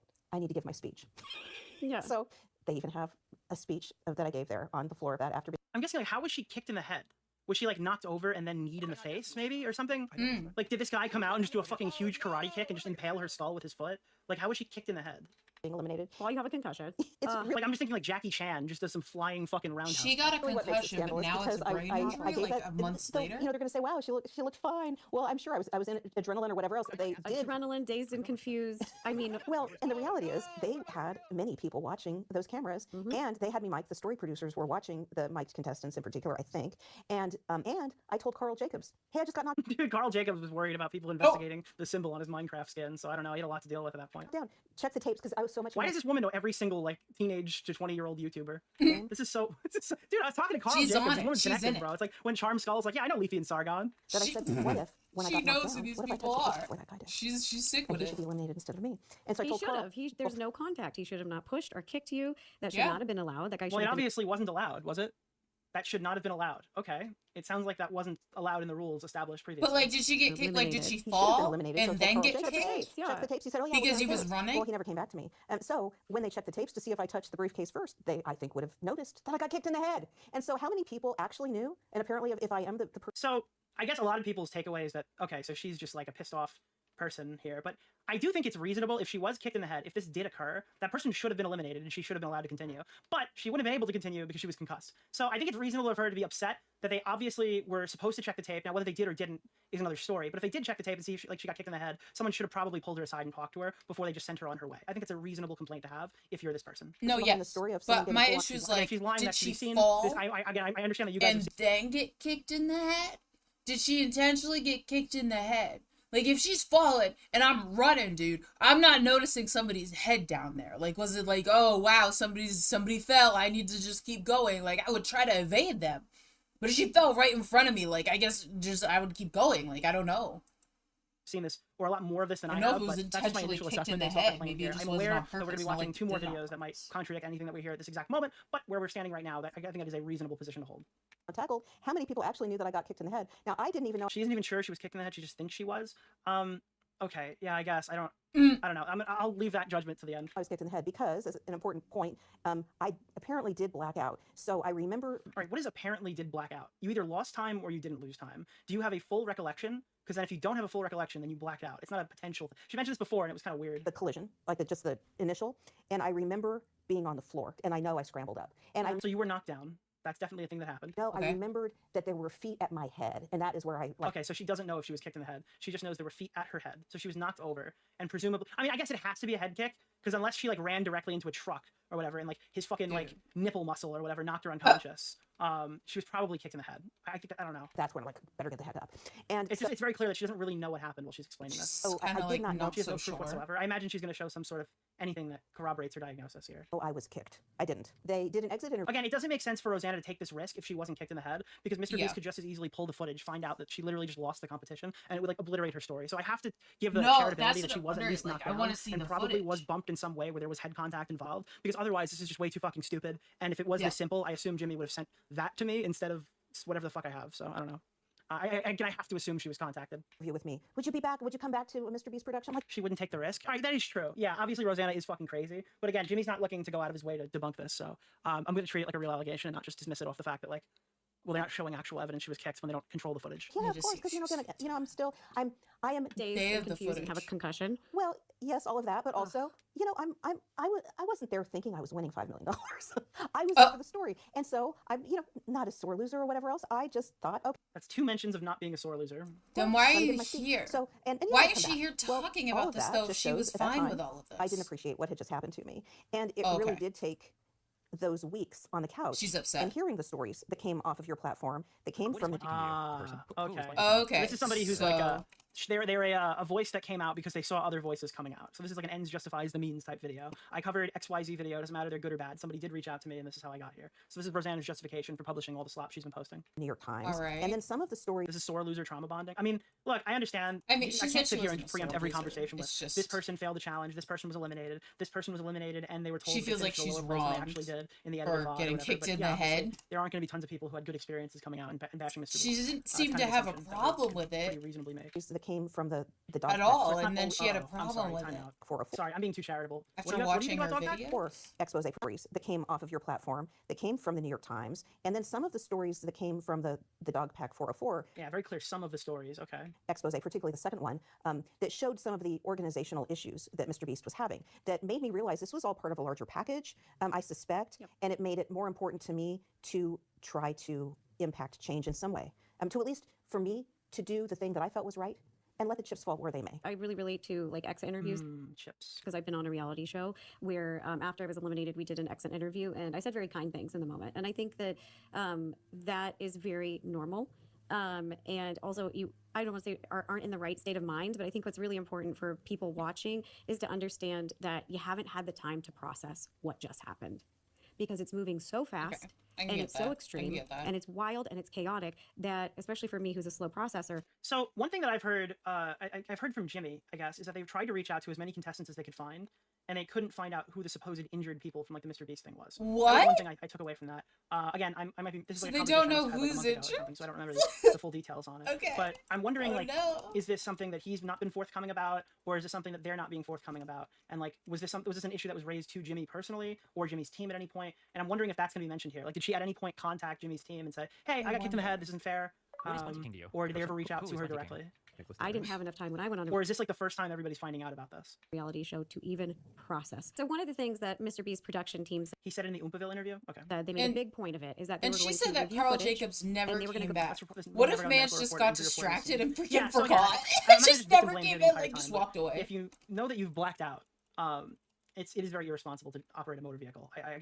I understand that people come out of concussions and they don't realize they're concussed. And as somebody who's played hockey, I have seen But stuff she's like this big happen, brain. Like but, she's that's a 6-hour she's drive big is brain absurd. though. Like, hey, I know I was just fucking knocked down. I'm extremely tired. You're gonna want to put 2 and 2 together there. But at the same time, if I am gonna be critical of her for that, I have to be critical of the people who are working. Nobody saw this woman got hit. There's nobody watching the cameras who Yeah. saw this woman got absolutely demolished trying to access a fucking. Yeah. If it's even like 1/10 as What bad as they're happened to describing, her? there's like cameras pointed at every angle here. Somebody has to see this woman got hit and check in with her. That's like an assumption that's being made on something that a production this large. go over contestants who were unfairly treated and bring back contestants that shouldn't have been eliminated. Did they ever reach out to you? No, they didn't. And I did hear that too Okay, so they never reached out to her. That's the claim. They've never reached out to her. from them, that I think they sent out an email to contestants saying that basic thing, that they were reviewing all the footage. And so now I was so injured at that point, I would not have actually been able to attend the Toronto games. But I was really expecting to be invited because I was wronged. And I expected also to hear what they were doing about the person who kicked me, because, you know, they could position it So as she. an So But what at I'm the hearing same is time, like, they reviewed the. did they kick her on purpose? That's the thing. That's the different thing. Like, if she fell, if she was pushed or something, like if she just fell in general. Because at the same time, if nobody contributed to her falling, she said she hit the ground. If somebody pushed her, or if she just lost her balance and then people are trying to run over her or trying to get by her, it's not like they kicked her head on purpose. That's the thing, is nobody's like intentionally trying to take her out. So I don't know if they contacted her because somebody purposefully tried to kick her, or if the person who kicked her even like ended up winning anyway, if they ended up being eliminated in the first place. So I don't know. I don't know. I don't know about this. There's not enough details on who all the other people were. There isn't the footage. Like, I need the footage. And are they just banking on him releasing the footage of this woman so she can get her justice or something? Like, I want the footage. I feel like they should have gotten it beforehand. But I feel like they're just trying to bait Jimmy to like release all of the footage, you know? And yeah, I get that point. Like, if everybody was looking at all of the cameras, they should have footage of her falling and eating it on the field. Hold on, I'm just trying to get this one dude. Brother! Oh my god. Footage, and then they spoke, and they were going to do something to the person who was that kicked her, and she couldn't attend because she was too injured at the time. But what she's saying is she did tell them about it, right? accident, which I to games. But I was really Or did she just not respond to the email? expecting to be invited because I was wronged. And She said she told Carl Jacobs. That's fantastic, but like, is Carl Jacobs a Mr. Beast employee, or is he just attending this event? I understand she said she Mans told was Carl just Jacobs, there, like, but what if he told just Carl Jacobs walked in the off and moment, and they sent out forgot? a memo saying like, hey, we heard that there are injuries. Can someone reach out to us and tell us what those injuries were? Carl Jacobs could have A, just not reported that, or B, like forgotten entirely about it. But if No, they're sending out an email seriously. from like the team Mr. Beast saying that we heard there are injuries and we're looking to investigate, you'd probably want to respond to that email, I imagine. Carl is a Mr. Beast Yeah. employee like Chris. Yeah, again, but this is something that you're going to want to follow up on. If they're sending an email out asking for people who were injured during the Mr. Beast event, it's obvious that they don't know who they're looking. Like, hey, we're looking for this. Please contact if XYZ. They're obviously looking for people to answer. Maybe that. they can't identify No, each she got the email person. saying they're reviewing the footage and assume that Well, they're in sending the it to the next footage. game to follow up when they're being kicked. Time out. I'm going back. I need to just clarify. And bring back contestants that shouldn't have. I mean, they all have numbers on them, don't they? Because the implication the chat is giving me is that this is a personalized email that was specifically sent to her about her situation. What I'm understanding from this is that it's a situation-wide email that's being sent to a variety of people. So they might not specifically be aware of her situation, but they might have been aware of other situations that occurred at the Beast Games. So one of the All things right. that Mr. B's production team said, they made a big point of it, is that they were going to review footage and they were going to go over contestants who were unfairly treated Contestants, plural. and bring back Okay. contestants that shouldn't have been eliminated. Did All they right. ever reach out to you? no, they didn't. And I Okay, did so she specifically says they did not reach out to me, hear that too from them, that I think they sent out an email to They sent out a mass contestants email. saying that to all contestants, basic thing, that they were reviewing all the footage. that they're reviewing footage. And so now I was so injured at that point, I would not have actually been able to attend the Toronto games. But I was really expecting to be invited because I was wronged. And Okay, I was expecting, because I was wrong. All this is telling me is that she didn't answer the Okay. email and make any sort of like proactive claim that, hey, I Yeah. wasn't in the head. Oh, And that, okay, no. so like that's all I'm getting here is that she didn't respond to this email. like that is exactly what I was saying before, and people were correcting me. That all I'm getting here is she just did not engage with this email, which probably would have gotten her invited back regardless if she could have participated in it. It sounds like she didn't cooperate. Oh, shit. I expected also to hear what they were doing about the person who You shouldn't expect anything because they didn't tell you that they were aware of it. They very well could have missed it. kicked me because you know, It's possible they didn't have the proper angle. It's possible that someone was blocking it. It's possible they didn't see it. It's possible they missed it. You have to be proactive with stuff like this. Yeah. they could position They did reach out because she got an email. Okay, that's okay. So thank you. Oh I my appreciate your God. input. But we just watched the clip. It seems like they sent that out to all the contestants.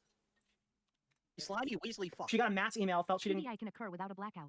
It means bruising or bleeding of the brain. In the last few years, we've learned MRIs and the likes don't show concussions.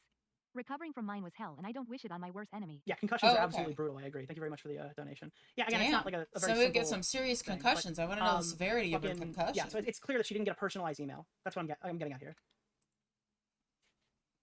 it as an accident, which I think would be somewhat fair. But in fact, they never have had any kind of conversation with me at all about this. Well, again, they did reach out to you. You just didn't cooperate. She didn't follow up. So, She didn't say, Again, okay. like I don't know how angry I'm supposed to feign. I like you just saying, I told Carl Jacobs. Like, that's like a thing. Like, that's like a thing. Mance could have walked off and forgot. A bunch of other people could have asked him something, and maybe it was just like somebody got injured and I don't remember who it was. I don't know who fell. I don't know what happened. And at the same time, Mance is just like, I would not expect him to do anything. He's just there to have fun. He's just there to show face. Like, he's not actually the inner workings as far as I'm concerned. So it's like, why not tell somebody? And at the same, you left. Like, did you tell anybody, or did you just like, oh, well, nobody reached out to me, so I guess I'm just gonna go and leave with a 6-hour drive? Like, did you say anything? Did you say anything?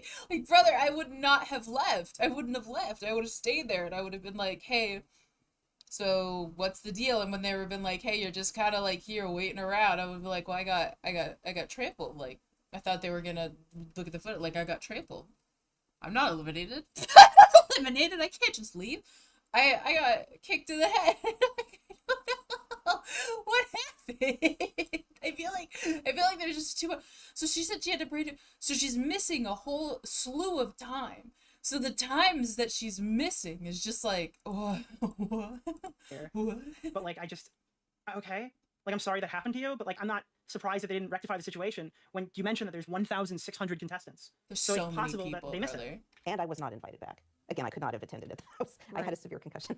Right. Yeah. But I want to say this, that there were other injuries at Beast Games. I know personally of other So, people. and she knows like other people were injured at Beast Games, and then like I don't understand why she wouldn't respond back if she expected to be brought back and expected to find out what would happen to the person who knew her. Yeah. Expected, like, again, even if I don't want to go back and even if I'm not mad, I would still tell people, specifically because the guy kneed me in the head and might win $5 million, and he clearly fucking cheated, or at the very least broke the rules and should have been disqualified. Even Yeah. if I couldn't attend, I would want people to know that so that person doesn't fucking win the challenge. That's Yeah. what I would do if I was in that situation. That's a I would be like proactive about huge it because I thing wouldn't want to that person to do. win Oh my because they just God. gave me a fucking concussion. But maybe that's because I'm petty. People who were injured. And I It just seems very entitled, yeah. suspect that many of them will not be telling their stories. And the reason is, Broke the rules. How do we know that? Well, we established right at the beginning, if we're going by her story, which is the only thing we can use in the first video of this drama, is that the rules were no pushing, no shoving, no kicking. Those were the 3 rules that were established at the beginning of this conversation that we are to believe as we navigate the initial portion of the story. Yeah. Then yes, if someone was kneed in the head, and I imagine that's probably true, because I highly doubt that it was a full contact activity, then that person broke the rules if they crashed into this woman. Intentionally or unintentionally. This woman probably was knocked down, I guess. is that Oh, we are God. She got speaking, this is a delicate Ow. situation. It's delicate. It's controversial. There are legal issues. Dude, she almost had to get knee surgery. And I realized that I was at this fork in the road. I can't. I could speak out and potentially reduce the chances of future injuries.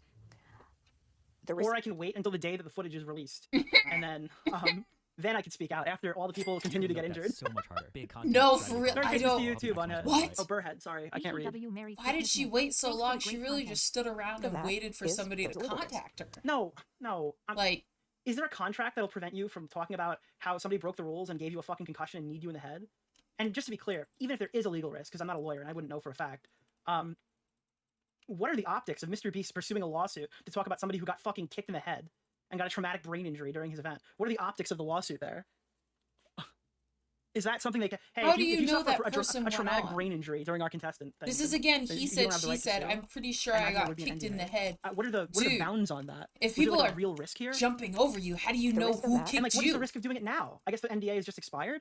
is there's a legal risk. And frankly, any lawyer, which by the way, I don't have a lawyer, because I suspect my Wait, I don't have a lawyer, so you're not even pursuing this legally now? frankly, any lawyer, which by the way, I don't have a lawyer, because I You could be like, suspect I know my their lawyers would say, face. don't come do an interview. Who because who Lily's is really it? good at Oh. Who kicked you? Oh no. I didn't get a lawyer because they would just tell me that I shouldn't get on stream with you. keeping you from. Oh, God. well, maybe from, because she you had know, signed a getting contract. sued into the gutter. So. Wait, hold on. Wait, no. This is weird. That would be their purpose. I have been poor multiple times in my life. Wait, you're saying like what I'm is accepting the possibilities this? of like potentially getting sued, but you let her time it until after all the Mr. B stuff was done? After presumably you've suffered for a year? With like tons of medical expenses over this? This is fairly poor just from this whole circumstance. And the gutter doesn't scare me. I can survive in the gutter for Then a very why did everybody What? fucking wait to time this with the release of the show? Why are then? you If you could've saying these protected things? other Why are you people. saying these Long time. things? He's still like What scares halfway me through the more video. is Who is Bunty King? We can't even get through 1200 months this. from now, some major injury happens, and I hadn't said anything. What you're saying really resonates with me Wait, I'm sorry. What do you think? You're gonna fall asleep in a year and never wake up because you got a concussion 2 years ago? because I've talked to over 200 contestants from Beast Games and almost about 50 employees They literally asked her and she didn't answer them. and former employees of Mr. Beast, and they said the same thing, that the sets and the shoots were dangerous.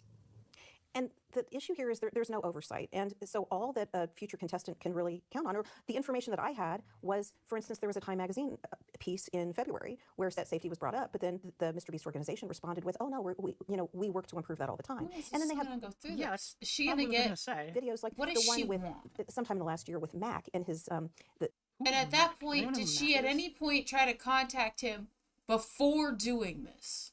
his greatest fears video, and he ends up in the lake, diving down in the lake. And Mr. Beast says, oh, if you were concerned about his safety, just know that we have like 12 divers down there, and they were ready to rescue him if he needed to be rescued. And so those were some of the signals that I heard as a potential contestant, and I in fact signed a liability waiver that yes, I could risk death, but I Oh, Okay. Well, signed that. so assuming that's that probably they why. actually That's probably why. nope. She opened up. She just said it. That was the thing. She did sign the contract saying that I accept death. actually did tend to set safety, and Okay. that there were a dozen divers. It just sounds like an unfortunate situation happened. Like like they gave me the very same assurances. It's probably not like a lie. They probably do Dude, have. I'm those gonna divers. peel all I highly this doubt that's paint just stuff for the off video. now. Or whatever the Now that detail I've was, let in these that dry, video, we'll see if and all that may or of may not them be true. I dry have no fully. idea, but there wasn't that We'll peel level the of care paint in the stuff Beast Game off. set. I would think a dozen people saw the kick. And again, like A didn't she get dozen eliminated in people. the first round. I don't really know Well, if are she you speaks just for all of Mr. expecting Beast. somebody to speak up for you? I feel like she was expecting like somebody to kind of like vouch for her, be like, "Oh my gosh, she got kicked," or somebody to say something, and everybody was really just concerned about themselves. Like nobody. I feel like that was just I don't know. It's just such a humbling experience, really, to be like, oh wow, like everybody's like really concerned with me, and I'm important in this moment, and just to realize that like no one was concerned and no one reached out to is just insane. To be like, oh wow, I had to like put myself out there.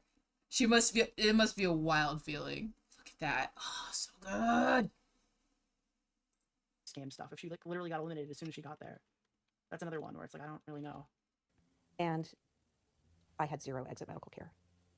Like apparently there are tons of people who've been injured. So in Mr. you Beast had games, no- and did Rosanna you chose to tell start her them, interview though? spree with like one of the ones who, I guess, didn't see the majority. Like it just seems like a huge. You left. Why I would guess if you she's gonna be interviewing leave? these Mr. Beast games people. It's completely unacceptable. The whole so the circumstance of the kick itself is unacceptable. I would say to them, I need to speak to a Agreed. And producer. the thing They're trying is, to tell me, like, I just got knocked out. okay, I need to speak to a producer. the thing is, like, yeah, I can be like, she didn't let, and nobody noticed. Like, somebody would notice her having a concussion if she's totally, like, pleasant. If she's being pleasant and she just leaves, you know? So, like, yeah, I can be like, yeah, you left, and why would you leave in the first place? But if she's all concussed, she's probably not all there, and she just leaves. But then to, like, be afterwards and be like, well, I didn't receive this, or I felt wrong because of that. Like, why not then contact them again and to be like, I want justice?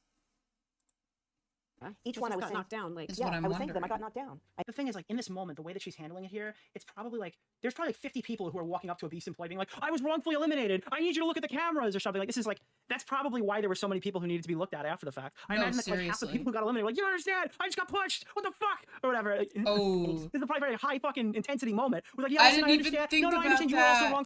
Nick brings up such a huge point. I didn't even think about that. There's probably so many people bringing that up. Like, oh, I got eliminated wrongfully because I got pushed or I got that. Carl Jacobs probably got that same complaint. It was like a lot of people said that they got pushed. You know? Oh, God.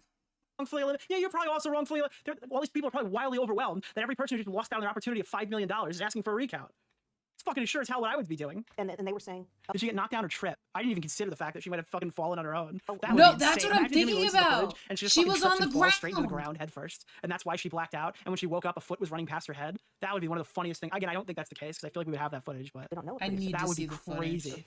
But the point is, I told many Like this is just Jimmy releasing the footage of her face planting into the ground because she like that'd be nuts. I wonder that I that. just got How knocked did down. she hit What the did she say? ground? But the point is, She I said she told got many, kicked many in the people that I head, could just- which means she made it to the ground. How did she make it to the ground? Oh, this is nice. Oh, it's peeling off so nicely too. I love this. I'm so glad I waited for these to dry instead of cleaning them beforehand or after I was done to try to like wash them. But I need to know how she landed on the ground. How did she make it from standing to the ground? Who is Wendy King? Thank you so much. Merry Christmas. Clear. I didn't ask where the nurse was. And he even told Carl, which is like Yeah, right. Mr. Beast's one of his inner crew members. They're a very close, tight. Dude, I can't believe Carl Jopes didn't do anything. Inner crew member, dude. correct, which- Carl and I have Carl two selfies with Jacobs' Carl that talent, might as do far our as own. I know, unless Dude, remember, somebody like, the tells selfie me fucking what his stealer, job dude. was The selfie there, bandit other that's than too just selfie. Dude, she's sitting there like her being mouth there. drooping or whatever. Fucking looks like she just had a stroke because she's concussed to all hell. And she's like, Carl, you should take a selfie with me, Carl. Carl. That Carl I Jopes, don't really know why are you how not much, Australian? Take a like, selfie with me. Video. Carl you has don't have nothing watch. to do If with you don't this. watch it all, you can go to the very end. Go back. She said she didn't ask for a nurse. No, I mean, I heard it. Yeah, 100%. But she's also saying that like she didn't know she was concussed and she drove home. So I guess Yeah, that like so for her she, stupid like, didn't story really that is care. kind of like on point. But again, she does know she was knocked down. She doesn't need a nurse. She didn't think she was But concussed. She after you drove all have the way those home. It's like, medical stuff, why not say something afterwards? Like you could just email them again and be like, "Hey, so I felt like I got kicked in the head and I didn't say anything because I thought they were reviewing the footage and now nobody has reached out to me. Like, I'm wondering what's going on. Like, why not when you get home do that? But at the same time, if you think that you got kicked in the head, why are you leaving?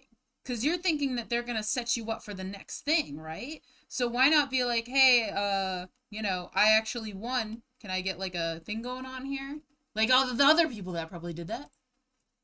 it is reasonable for a person who doesn't realize that they've been injured to not ask for a nurse immediately. There is somebody who's watching this on Yeah. camera who probably should be asking those questions for her. No, but I mean, like they have if medical she staff on not standby just for this, and not thinking she got injured for the sake of thinking that she was wrong because somebody had kicked her. That's totally different. Like somebody kicking, you'd be like, oh yeah, I wasn't injured. But the fact that like it was no pushing, no shoving, and now you're eliminated, like why not say something? Did she say something? I'm not keeping up with this very well. if this woman was fucking, even if she just took a hard fall, even if it was entirely her fault and she just took a hard fall, somebody should be seeing this on camera and going, hey, are you okay? Because that is definitely a fault of the Mr. Beast team here, for sure. Yeah, that's true. So the selfies Like, how are could coming you too, miss with the Carl woman Jacobs. eating So it? one of the things that bothers me is when some people say, well, you were free to leave at any time. So do you have any thoughts about that? Well, that's not true. So if this is her getting mad at like me for some reason and like projecting this on this random woman, no, she was not free to leave at any time. She chose to do one part and was promptly eliminated immediately. She wasn't even free to stay. She was immediately eliminated. She showed up, did challenge number 1, and went home as soon as the situation happened because she didn't have the opportunity to stay. Jake Weddle stayed for Damn. fucking over 10 days in a challenge and then left with like $100,000. So these are not comparable situations. Jake Weddle is a pussy who's being like paraded around like he's the biggest victim ever of all time when he's made out with like $180,000 or some fucking crazy number like that between my his God. begging now or his fucking money he took home then that he wasn't even like supposed to get because he didn't even complete the challenge. So yeah, I'm sorry. I don't think that there's like a financial chokehold here causing him to do this stuff. If you're that fucking susceptible, then you should probably get a regular job instead of fucking showing up on YouTube to be like the random shitter Killing goblin my who son. shows up to just do I've got a challenges for money pile because they're there. that broke and they want to fund a comedy career. Got a pile And maybe you should there. make better life decisions if you can't say no to money, and you probably shouldn't do a Mr. Beast fucking challenge if that's the case. Absolutely. Maybe you should take some ownership of your own life and not blame everybody else for your fucking stupid decisions. Absolutely. And that is really the essence of what I took to the Las Vegas Police Department as well. And by the way, Police everyone, Department? Ro, welcome to my TED Talk. Seriously, I gave an actual TED Talk. No, you on- did. Oh my gosh, you did.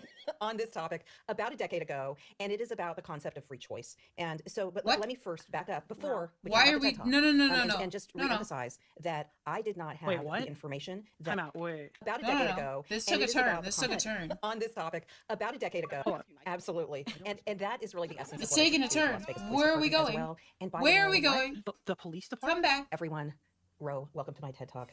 No, no, no, no. Seriously, I gave an actual TED Talk. No, you on- did. Oh my gosh, Seriously, you did. I gave a TED on this Talk. topic Okay. about a decade ago, and it is about the concept of free choice. And so, but let me first back up before we talk yeah. about the TED Talk, and just reemphasize that I did not have the information that other people had about the danger of the game board. You did though, because you could see. You have eyes. Unless you have like zero peripheral vision, you would see where everybody's standing. I watched it. It's not like you're coming out of like a blocked hallway of some kind. You absolutely had the idea that there are people on the left and the right of you and the front of you. Am I like crazy here? Am I missing something? What secret information did she not have? That is insane. We literally just pulled this up. It's like right there. So production assistants viewed it from the bleachers. She was not allowed to watch the 4 groups ahead of her. Like those teams weren't allowed to see it. But it's not like she doesn't have like peripheral vision. She can't see that everybody's running directly in the same location. Not allowed to go into the bleachers to view it. She didn't have the Konami code. Okay. We viewed the game from the floor of Allegiant Stadium. Right. And I'm 5'2". And I was, I don't know, a few rows behind people. So it's when you're viewing between the shoulders of people. Oh, so they were allowed to watch it. She's just short. Okay. Regardless, though, she can see while she's in the skill thing, issue. that everybody's running on the outskirts, all towards the That's center a skill location. issue, dude. The implication there being that people are going to be running in every direction. And you see a tiny slice of the game. Did you get the Nikes? Actually, I'm wearing. You're I on am an wearing- entire I'm not wearing team shoes. with I've worn other foams people. Be before. like, So hey, I what's didn't going see on? this risk. Yeah, with common sense, you'd know. How That's the could you problem I have say- with her story. Is she's How could you say that like you were so like nice and chatting with everybody, but like you're not, nobody's looking and chatting on how to strategize and how to do that? Like if you're on a team of people, wouldn't you want your team to win? Because then you form like things like alliances and stuff like that. I would literally be there, and I would be, if I'm the tallest person there, I'm literally so tall, and there's a short I would literally be like, okay, you're short, let's do this. Like you could probably run faster than I am. Like I can see that like this is what's happening, you know? We're all gonna make it through this. Like there's so many people at that point. If there's so many people, we're not in the stage of every man for himself. Like I feel like that it comes and goes. And I feel like for a challenge like that, you would want to communicate with everybody, and why not be like, hey, what's going on? Like, are people running everywhere? Or are they staying in the thing? Like, what's happening? she's claiming to be like an intelligent game analyst, and she doesn't realize that, like, hey, yeah, about that. People like, have free will. It's ridiculous. Of like crossways traffic and all that. Right. I simply didn't see it. And so it wasn't part of my calculus. Like, I'm the most intelligent person here. I'm using my intellect to get past everybody. Also, I get, didn't I think that don't- when 4 groups of people were running from perpendicular angles, that they would cross paths. And like, this is ridiculous. This is extremely stupid. People are and running my strategy. everywhere. So I thought I could just like run freely and get that I thought I could run freely, and the other Like people, everyone I was the only else? one playing the game. case and I'd be okay. That it was really a matter of being- Everybody They're else literally is running running on perpendicular freely. angles towards a central point. This is the stupidest shit ever. I'm sorry. I I don't like don't everything she's saying here is understand what retarded. she means. fast enough to get to one of these cases and being, you know, like And again, all that doesn't give her an excuse to get kicked in the head or people to No, not no, see no, it no, and miss of it on course it camera. doesn't. And I just don't understand what she means is the I'm not really point sold by all of the stuff that talking she about her has in the story. intelligence. mentally sharp enough to be able to map enough cases that I was probably going to be fine. I feel like It's she not rocket doesn't. science, ma'am. She All you- does. Oh my god! I feel like she doesn't need to talk about her intelligence at all when it comes to mapping out the cases of the game. Be like, I was running and I fell and I got kicked in the head. This is not the greater goal of why you lost or why you felt like you were gonna make it. I feel like this information isn't important. I feel like it wasn't even asked. She's just, and the thing is that Rosanna, she's just sitting there and listening to it. She's just sitting there and is not like, is just letting her talk, and that's all fine and good. But the stream, I don't need all this info. I don't need that other info. Oh, it looks mint. I know there's a couple little speckles. It'll be fine. It'll be fine. I'll put new paint in it. It'll soften up eventually. But they're coming out really clean, so I'm happy about that. All you need to do is look on the fucking screen, pick a briefcase, and run towards it. If anything, Yeah. if you just look at it and you map out, like, all right, there's Yeah. a sector where there's like 6 green briefcases. As long as I get 1, I'll still be in the competition. Okay, I'm gonna run in that direction. That's where I'm gonna It's go. getting There's no, like, so you're not doing deep. fucking calculus here. There's no geometry to She's solve. doing You're not fucking calculus solving and for fucking- geometry. you're not doing She's a cooking. logarithm. Okay, it's just fucking running to some green shit on the screen. And that is how I viewed it. That was the view that I had. Of course, compare that to Mr. That Motherfucker's was the doing view dots that right now. I She's wearing a had. box. Okay. View, as he stood on a pedestal above all of us. He saw the mayhem of the 2 games before mine, Right. and of my game, and of the next game. He had a great view. All the cameras, they had lots of Yeah, she was probably looking down because she was in the middle of typing. Jimmy saw. A Jimmy squared knew. plus B squared equals C squared on her graphing calculator. That's probably why she I didn't see the can't. gigantic man ran directly through her because she was too busy solving for the equation. overhead cameras, and they had people viewing those camera rooms, and they would have been able to see the risk. But I could not see the risk from the floor of Allegiant Stadium. And so, yes, I was free to be there. Yes, I signed a liability waiver, all of that. Okay. I absolutely could All have right. gone at any time. But Did Jimmy's mom know? Did Jimmy's mom know the risks? was this then an exercise in free choice? And that is the question. And so, again, welcome to the TED Talk. Yeah.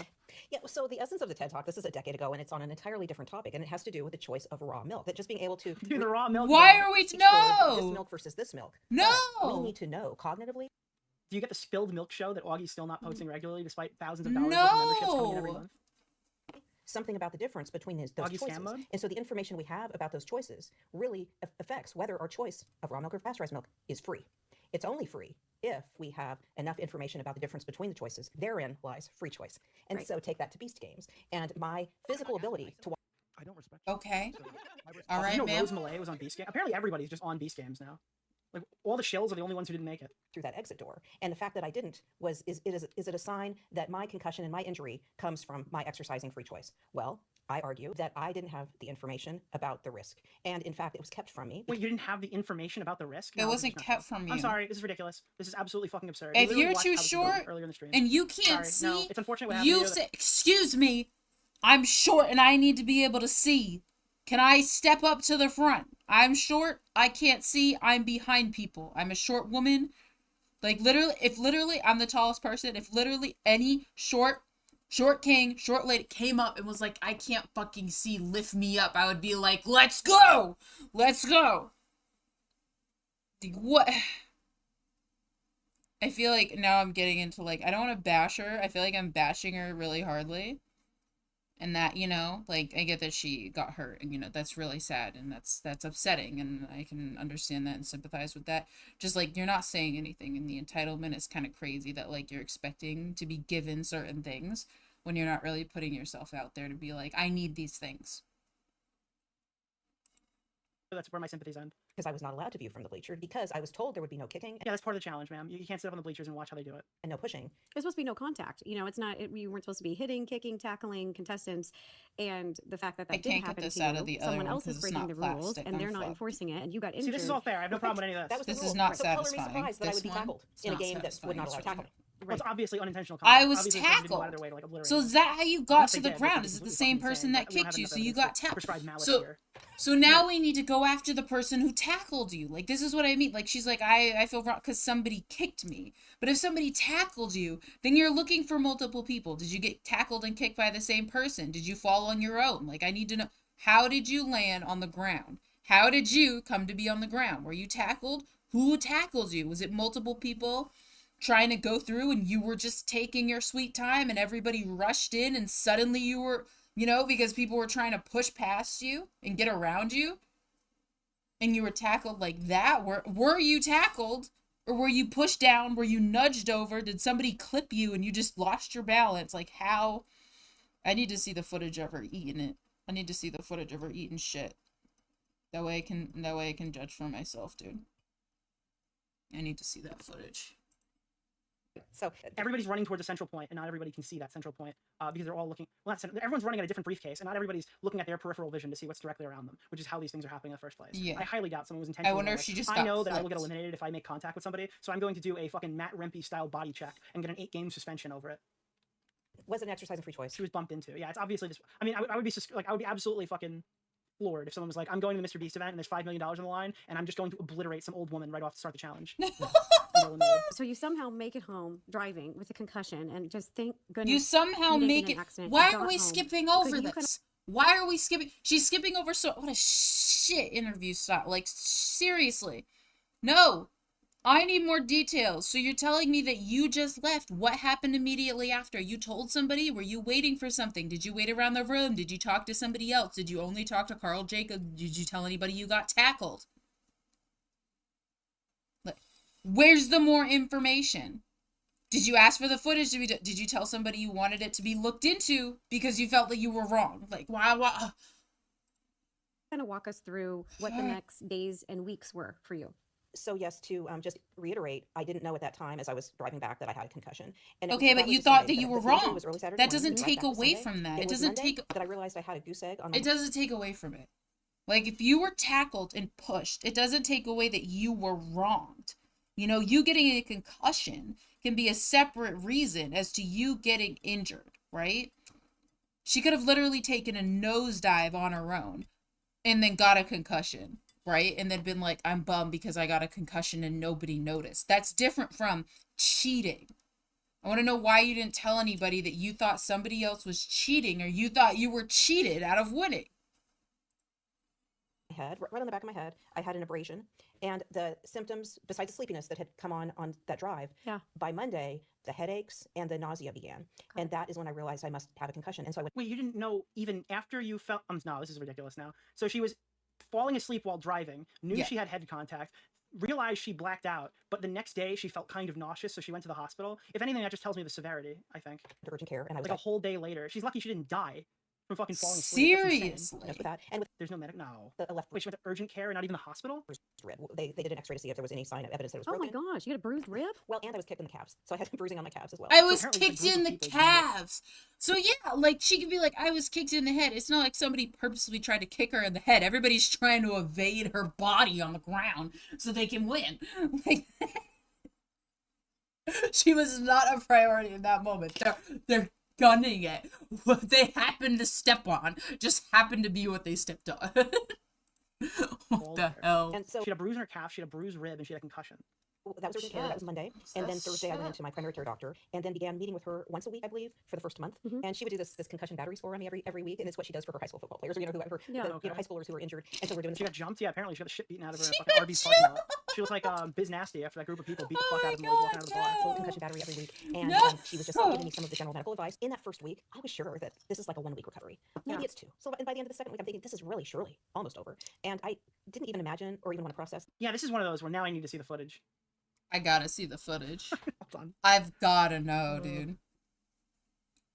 That it could be much bigger and longer term. Medium So it was at the point. 6-week point that I had that concussion score again, and it wasn't showing signs of decline as it should have. Right, and for anyone who's watching or listening who isn't familiar with a concussion score, And these this are is a two score that a doctor 5.1, so I'm does fucked. after you've had a concussion to see where you're at, right? Is that how it? Yeah, so this one was it's like a list of symptoms, and you rate the scale of severity of something like Extra fine, sensitivity 2 to light extra or fines. loud noises. So there's a whole list of things that are common. All right, I put in a formal I only have an extra fine and an extra fine. I was hoping I would have like one like this size to be able to do the lines in the white. But the thing is, in the white, I basically have 2 that are like the same kind of like size. Well, this one's the closest, is it? Or is it just the same size? Nope. If not, this one's bigger than the other one. Oh wow, I'm having issues. So I wanted to do maybe the outside in that. So what I'm gonna do is I'm gonna line everything in the black and in the extra fine, which is this. See, look at that. That's gonna look like shit. Maybe I need to thicken up the lines as I go, but I just want to see how outlining it will go. I obviously need the black to be able to do the eyeliner, and I'm gonna need the white to be able to do the eye things. So I'm gonna be doing that right now. I need a, I'm gonna use this. That way I can push the marker into it, the paint marker. request for the footage. So we're gonna start off with the white. I'm gonna start off doing the eyes on this one, the eyeliner, and then I'm gonna go around this entire thing with the white lines and go over like each of the things with like the thin white line, and then I want the thick white line on the general like outside of the whole thing. If I can finesse this correctly, we'll see. This woman getting mauled. Concussion symptoms, and you just rate them, and you're tracking your change over time. I will update you as we move forward. And so I had made some slight changes on those different I've asked the deep state for the footage. things, but apparently not nearly what they would expect at the 6-week point. Shoot. And that is when she ordered an MRI. So up to that point, I had not received an MRI. You ever smack your head on the cupboard? I always think my head is bleeding when I check. How did she not check? I literally fucking did this today. I was setting something up for Christmas because we host every year, and I bumped my head on the back of a fucking mounted TV. And the first thing I did was check because I'm like, holy shit, did I just fucking cut the back of my head? Because I like whipped my head up pretty hard, and I bumped into a mounted fucking TV. I was like terrified for a second. And you ever hit your head and you're totally okay, but in the back of your head you're like, holy shit, did I get a concussion? I really do not want a concussion. Holy fuck, this could be really bad. This is gonna be like months or whatever. And you're like, no, I'm actually fine. And then like you're like, should I go to sleep tonight? I'm like nervous about this. Like I get anxiety if I bump my head a little bit. Where I'm like, holy fuck, do I have a concussion? Which, by the way, is that's And again, maybe it's because I played hockey. Oh yeah, and I watch people get concussions, and I watch people's fucking like careers get destroyed over concussions and stuff like this. And I was always nervous about it. Not even careers. It's not like anyone was going to the major leagues or whatever. But like the rest of their lives could be slightly damaged by too many concussions as a fucking teenager for sure. Even if you're not going into some kind of sports thing. the key tool that they use to assess whether you've had a brain bleed. And the Need fact that I more did not of receive an this. MRI in Las Vegas, as I look back, I'm horrified because that is when they identify a brain bleed. That I very didn't early, and the receive. reason they Did try you to identify ask is for You can one? die in your sleep. Absolutely, sure, yeah, 100%. It You doesn't can sound like die anybody in your realized sleep, this. dude. Other than That's it sounds like insane. Carl Jacobs dropped the ball. If I had to guess, he didn't even report it. But I'm waiting for Carl Probably Jacobs' forgot, statement on this dude. for sure. Probably didn't. And so there I was. Because again, it's either like who dropped the ball here? Is it Team Mr. Beast? I guess Carl Jacobs would be part of that. But or is it like I feel like everybody dropped the did Carl ball, not report it to honestly. the security or whoever Everyone, had the footage? as a It sounds whole, like Carl everyone fucked this up. dropped the ball here. But it very well could be Team Mr. Beast. It's The not even knowing group. about bleed. And then it collective took of 6 more people weeks just of kind of insurance UFCTE for sure. This, You and Pansino could be slow processing together. bureaucracy before I actually finally I got the feel MRI. like And so that I got the marker MRI isn't at 12 going weeks. very well. So I'm extremely lucky. Out of years of playing hockey, at least 10 years from playing when I was like a early teens to when I finished in a D3 I feel like college maybe I'm roller just hockey. out of pain, Okay. which I never would be broke a bone devastating for me. or anything. I never broke a bone. I never fucking got a concussion. I'm like extremely lucky that I never actually hurt myself between playing deck roller and ice hockey. During this time, what Bruises like a motherfucker. Holy shit. One time I played beer league late night hockey or whatever. You showed up on like a Saturday night, like 2 in the morning or whatever, and you played hockey, and some fucking dad used his dad strength and took a slap shot right into my foot. I finished the shift, but I was sure I broke my fucking I thought I broke something. My foot was fucking Damn. purple, bro. Dude, dad strength is dangerous. Holy shit, dude. Now bruises and shit. I had bruises all over my body, but no like long-term injuries. was Mr. Beast production company's communication with you? Were they doing Maybe the big fast guy was the dad. anything to help the process The big fast guy who just hits people, yeah. along? Were they? Where were they? The funny thing is, like, the roller hockey was like a non-contact league or whatever, but you were allowed to make contact if it was in possession, like to get the puck or whatever. It's not the same as like checking. You're not allowed to just check people, but if you're both moving towards a central target and that collision is unavoidable, it was allowed. So there's just some footage of me absolutely trampling this guy to the point where it's a yard sale and his gloves and stick flew out of his hand. I have it somewhere where I just completely fucking crushed some guy in fucking roller hockey. That was back when we were in D4, but it was crazy. Oh, certainly not at that stage. And so I was in contact with him in that first week. Nick, I keep getting Insta ads for Bobby plushies. Send me a... Actually, wait, I think, didn't Makeshift promote it? I think I've seen that picture, yeah. I don't think Bo Blacks is doing it. I think Makeshift feels bad for him. And so the urgent care visit was on a Monday, and I sent a photo of like the diagnosis to a Mr. Beast producer. There's And so Okay, I'm sorry. This should have been like 30 minutes ago. She sent a photo of her concussion diagnosis to a Beast That's producer. a big Holy deal! shit, we actually have new Why didn't information. we get Thank any you, of Rosanna, that for pushing to get us sooner? to this point. Ma'am, And so I was in tell contact me. with him in that first week. And so In the first week, they knew. Okay, this is different now. This visit isn't was on okay. Monday, and I sent a photo of like the diagnosis to a Mr. Beast producer. And so I'm sure it went into my profile that I have a concussion. And I spoke to This is like some fucking first 5 minutes of the video type beat. Now I'm we actually get shocked the that we're info 37 that she minutes into the told video, somebody? and we're just now finding out that she did report this to Mr. Beast within 1 week. producers that week when they called This should be the intro clip. Yeah, I just wasted so much time hearing about so much garbage. It doesn't matter. This is actually important now. all the contestants and It'll be in my intro clip, I promise. in with them. I spoke to 2 of them and told them about the concussion. And then a couple of days later, I'm going to say it might have been Friday of that week, that one of the producers did ask in about me. She sent me a text. Oh, okay. All right. So a producer somebody's personally in reached out to her. contact with Dude, her. where the fuck was this 20 minutes ago? All right, to be clear, she has a brain injury, so maybe she's just dumb. I don't understand why this is just coming up now. How did we get So they did their here? job. Yeah, it sounds like they're. And also, yeah, it does sound like they followed up with her. Yeah. I'm fine. Because at that point, again, I'm thinking, I got another week. You know what I mean? I'm not imagining what is in front of me. And you know, again, I'm trying to be positive. And I still was so much a super fan of the organization and just leaned into like, okay, I'm going to recover. It's all going to be okay. And again, never imagining I would be sitting here discussing this with you and looking at a year-long recovery from a brain injury. Wait, it sounds like you just had like a mild concussion. Did I not ask you nice enough? I don't respect it. That's just such an uncharitable way to paint it. But yeah, that's what a concussion is. And so from there, I got some general emails from the Mr. It sounds like the doctor didn't do a good job. The urgent care clinic person didn't really give you a good, like you were meeting weekly. Why did you think it would be over in a week if you were meeting weekly? Beast organization, like, hey, submit your This just wasn't explained to you very well. tax form, stuff like that. And they said they were going to Like concussions are no joke. I mean, switching their communication system over and using a text-based system, but I never heard about that. And so I believe it was around September 1st that I emailed them and said, hey, did you guys ever set that thing up? Maybe I missed it because, you know, I do have a concussion and might not be catching all your communications. Yeah. And I never heard back from them on that email. And then I sent them another email in mid-September kind of with the same flavor and didn't hear back on that either. Same flavor. Yes. okay, that's a reasonable criticism. Recovery process was really long. This is over 6 weeks. So what were the symptoms you were experiencing? In the first 6 weeks, definitely the persistent headache, nausea, and fatigue. Yeah. Fatigue has been the biggest thing for me in all of these weeks. I will say I felt like I was 80 years old and I could not All right, so it wasn't that bad. Is that a mean joke? recover from activity. There was a time, it was maybe about the 12 or 14 week point, where I went out and walked 2 miles, just like in the neighborhood. Yeah. 2 miles, that's it. What is In it July, taking you? I was able to hike Who is 10 to what 15 taking miles, 2,000 feet elevation gain Tutorial? with no recovery problem at all. I mean, at all. It was fine. Badass. Absolutely. Love it. Yeah. Yes, I was, and I will be again. But 2 miles, and I was exhausted for 2 days. You know how you hear that about like your grandma? You're like, something isn't right. Yeah. That's not normal for you. That's not, It's not who you are. so Dude, Gran is going crazy right now on this podcast. devastating. So devastating. I will not get emotional. I mean, this is Gran? sad. Obviously, nobody wants to be living with a fucking concussion and getting one from a competition like this. That was supposed to be no contact. It's pretty shitty. Yep. I simply have not been able to do what I could do. And the fatigue has been the biggest issue. So that was that walk was the 12 to 14 week point, and now we're at about 5 months at this point. And I'm so excited and proud of myself because I walked 3 miles the other day, flatland, no elevation, but flatland, and didn't have a recovery problem. And so then the next Okay. time I'll walk 3.5, you know, and I'll try it. And, She's and getting I'm it. She's I'm serving. I'm coming back. Let her I'm serve. coming back. You're a fighter. Let her I'm get coming it. back, but it has been, I mean, good for it's been her. difficult. And so the Let her headaches have continued. serve. They're getting better, and the nausea is getting better. I have really strange earaches. That just it's like it's the outer part of my ear. It's not like inside, and I get actual ear pain. Like my lobes hurt to the touch, and it's just very strange. I mean, And as much as the chat doesn't like her, it's not like she deserved to get a concussion. I get those, you know what I'm Do you honestly believe her? At this point in the stream, I have no reason to not believe that she has these symptoms of a concussion. I have no, there's nothing that has occurred here that I could clearly say is like, absolutely, she's fully lying. This is complete bullshit. Or not sleeping as well and stuff like that, and it's definitely from the concussion. I've never had anything like that before. Yeah. Those are getting a little bit better, so it will all get better. But the doctor is definitely having me focus on a 1-year trajectory, and I made that realization in September, and so that would have been about 8 weeks, realizing how difficult this was going to be. And again, like we want to bear vision for ourselves, and weight loss is what will our lives look like in 1 year. And so I went to our community in September and said, you know, I think oh shit! Thank you so much, Toxic. No. Did your girlfriend use a strap on and give you monkeypox? No. Hey, can we get the dub? Can we get the dub? I heard Let's you did some BDSM shit, go! so I'm just wondering if that's Mr. Beast! Mr. Beast! Why are you still here? Just got here. IDK who this other lady is, but all I know is you should put this money on red. Hell yeah, dude! We just put it on red right now, bro. Let's go! What? Thank you so much. 1 year recovery.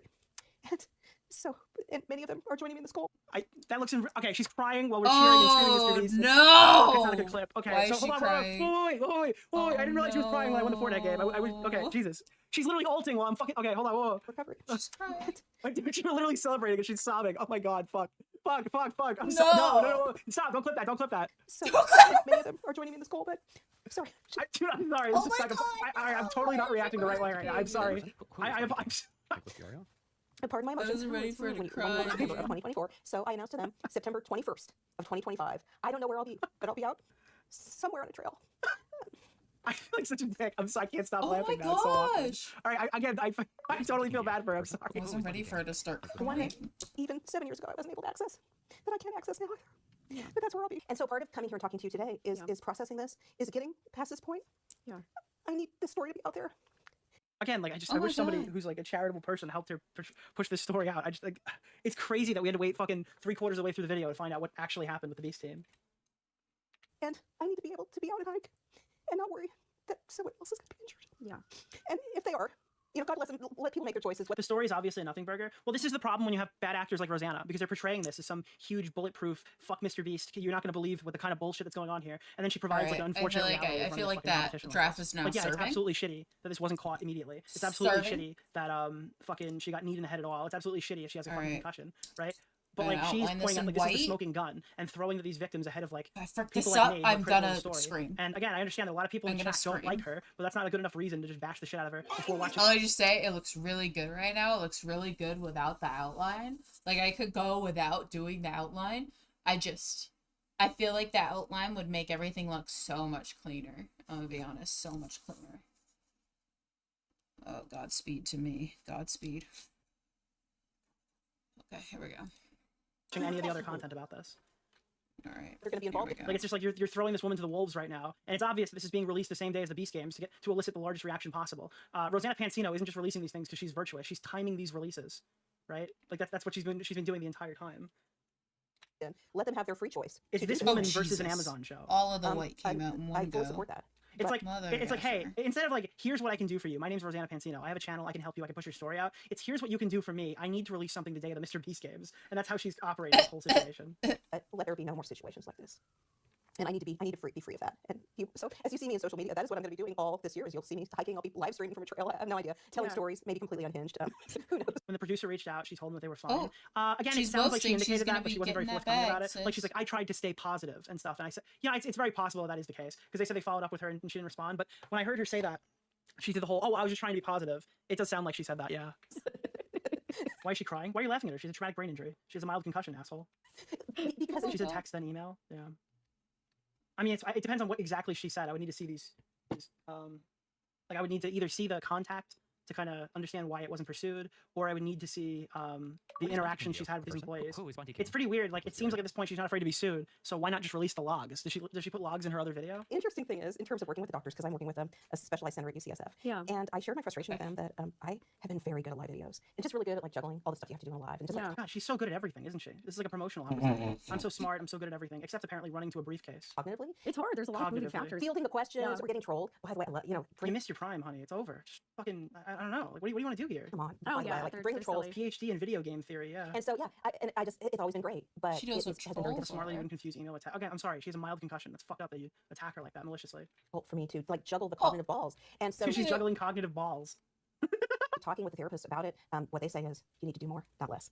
And so that's going to be one of my big Do they things. think that that's going to help with recovery? Is challenging yourself, like mentally and physically, within reason, but like they think that that's an important part of like recovery and like, Absolutely. yeah, stimulation and getting things going and coming here today and doing such a long interview that yeah, I you had did great. well, and because I had no idea, but I thought, so what? Let's just do it. Let's just see. Yeah. But The problem is, like, I've never seen an older woman before who I'm comfortable to say, like, she seems like she really wants to be on camera right now.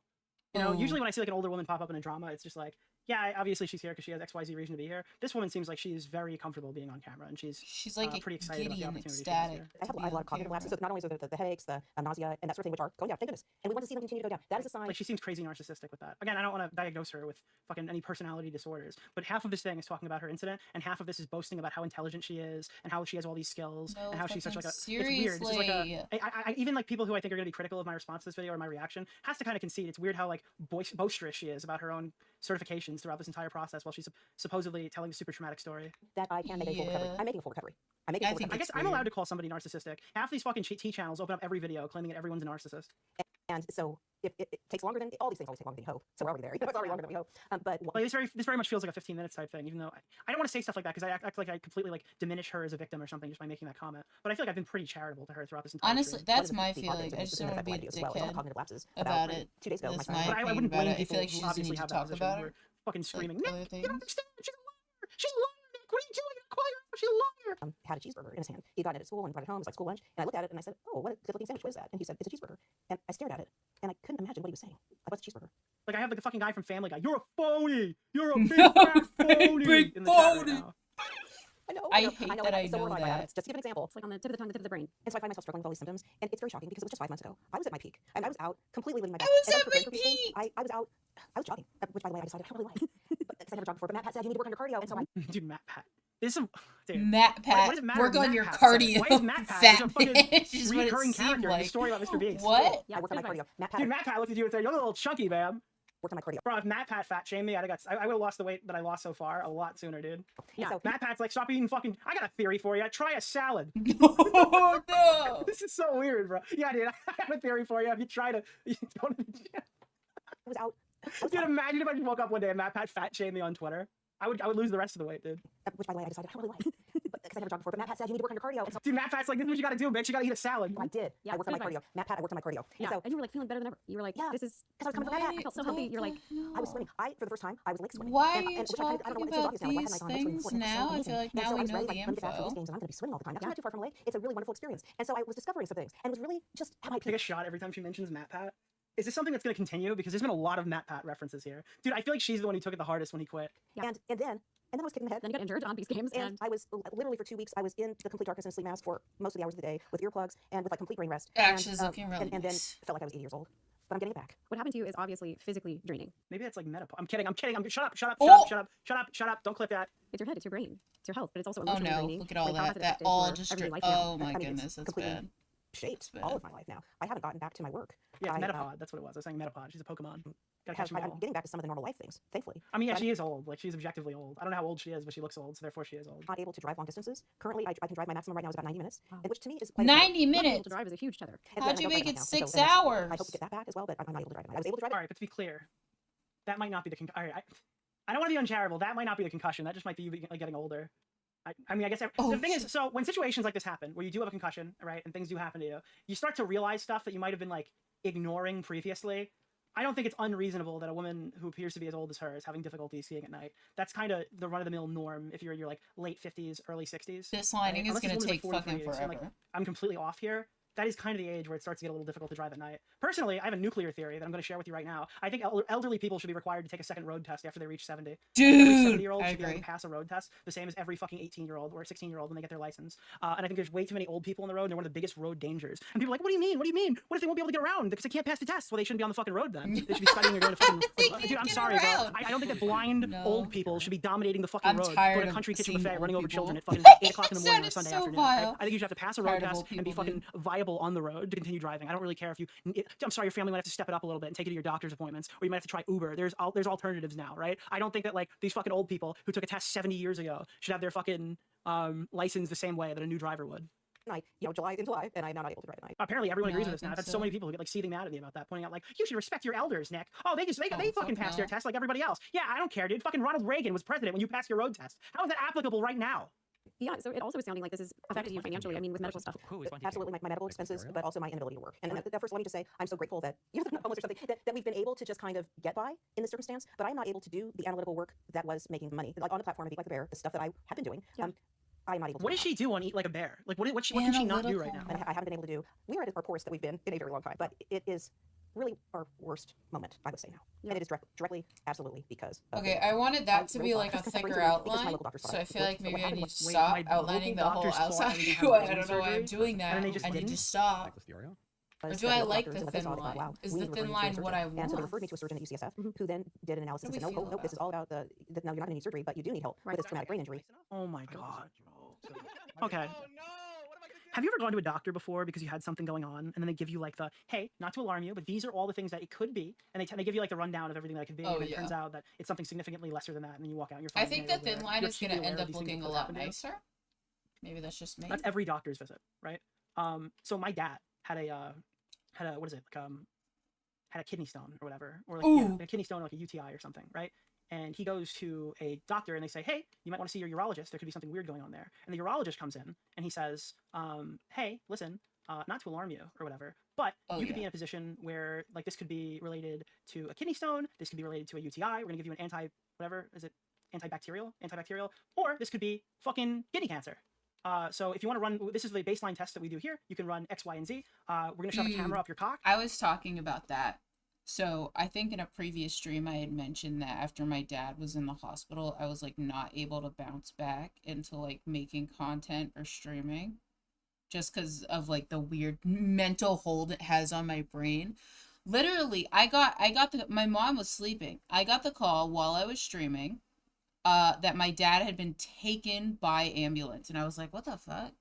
So we go and we think he's just having like acid issues. Like my dad has various issues or back issues. So we were like, oh, maybe he's just having issues. Like it'll be fine. And the people there were like, yeah, there's something wrong. Like we did an x-ray and they were like, we're not quite sure what it is. Like it could be this or it could be that. But like they fucking, dude. But the thing is that because if it was one of the more severe things, they freaking airlifted my dad. They took him. Me and my mom have a reoccurring joke about this called airborne. Because I couldn't figure out a way to explain it. And I kept saying he got flown or he got airborne. And my mom couldn't stop laughing because of the way that I was trying to describe what was going on. Because I was so like, I was lost. But we still use that as a running joke. And like the family, like he got airborne. He got taken. But yeah, they took him. They straight up took him by like helicopter to a bigger hospital, and it was just an insane time because it was still like, oh well, these are like worst case scenario, but dude, to go from that to him having fucking open heart surgery was just insane. It's just wild to me that things progressed that aggressively. Like it was like, oh well, it could be this or it could be that, like, you know, we're not really sure, we need to like bring him to another hospital, you know, to then him getting taken, right? Him getting taken, and then we don't have any information. No joke. We go there. We go grab his bag because they were like, yeah, you're going to be there for a hot minute. They took him because they were going to take him into surgery. They were like, okay, he took him. He gets there. They check him out, and they're like, oh, we're going to have surgery for a second. To him getting fucking open heart surgery. We have no clue he's getting open heart surgery. We think that he's just going to get like a little surgery for them. And like, I guess we didn't fully understand what was going on. So like, oh, we're just gonna have like a quick little surgery, like around his chest. Like, no, full on, he had open heart surgery, and then we find out like 6 hours later. 6 hours later, we're still, was it 6 hours? I'm trying to remember. How long were my mom and I in the hospital? This was at night. This was literally at night. We were there till 10 a.m. So, like, if we're talking, like, I got the hospital kind of call at some point, fucking 10 a.m. I'm trying to think. If we were there till 10 a.m., like, it was still, like, relatively, like, at nighttime. And he had just gone to work. And my dad goes to work at around like 5 at the time at the job. So yeah, he'd gone to work. Oh my gosh, like 5 to oh my God. Yeah, we were just like up in the waiting room waiting for somebody to tell us what happened. It's at nighttime. Nobody gets in, right? And by the time somebody gets in, we find out what happened. And then we're literally waiting because they're still doing the surgery. Took a hot minute. Took a hot minute for him to come out. I will never recover from that. I'm just be honest. That was mentally like way too hard for me. I couldn't do it. I couldn't do it. I will never recover. I will never recover from that. I mean, come on. It looks nice. I think it's looking nice. I think it's looking nice. Maybe.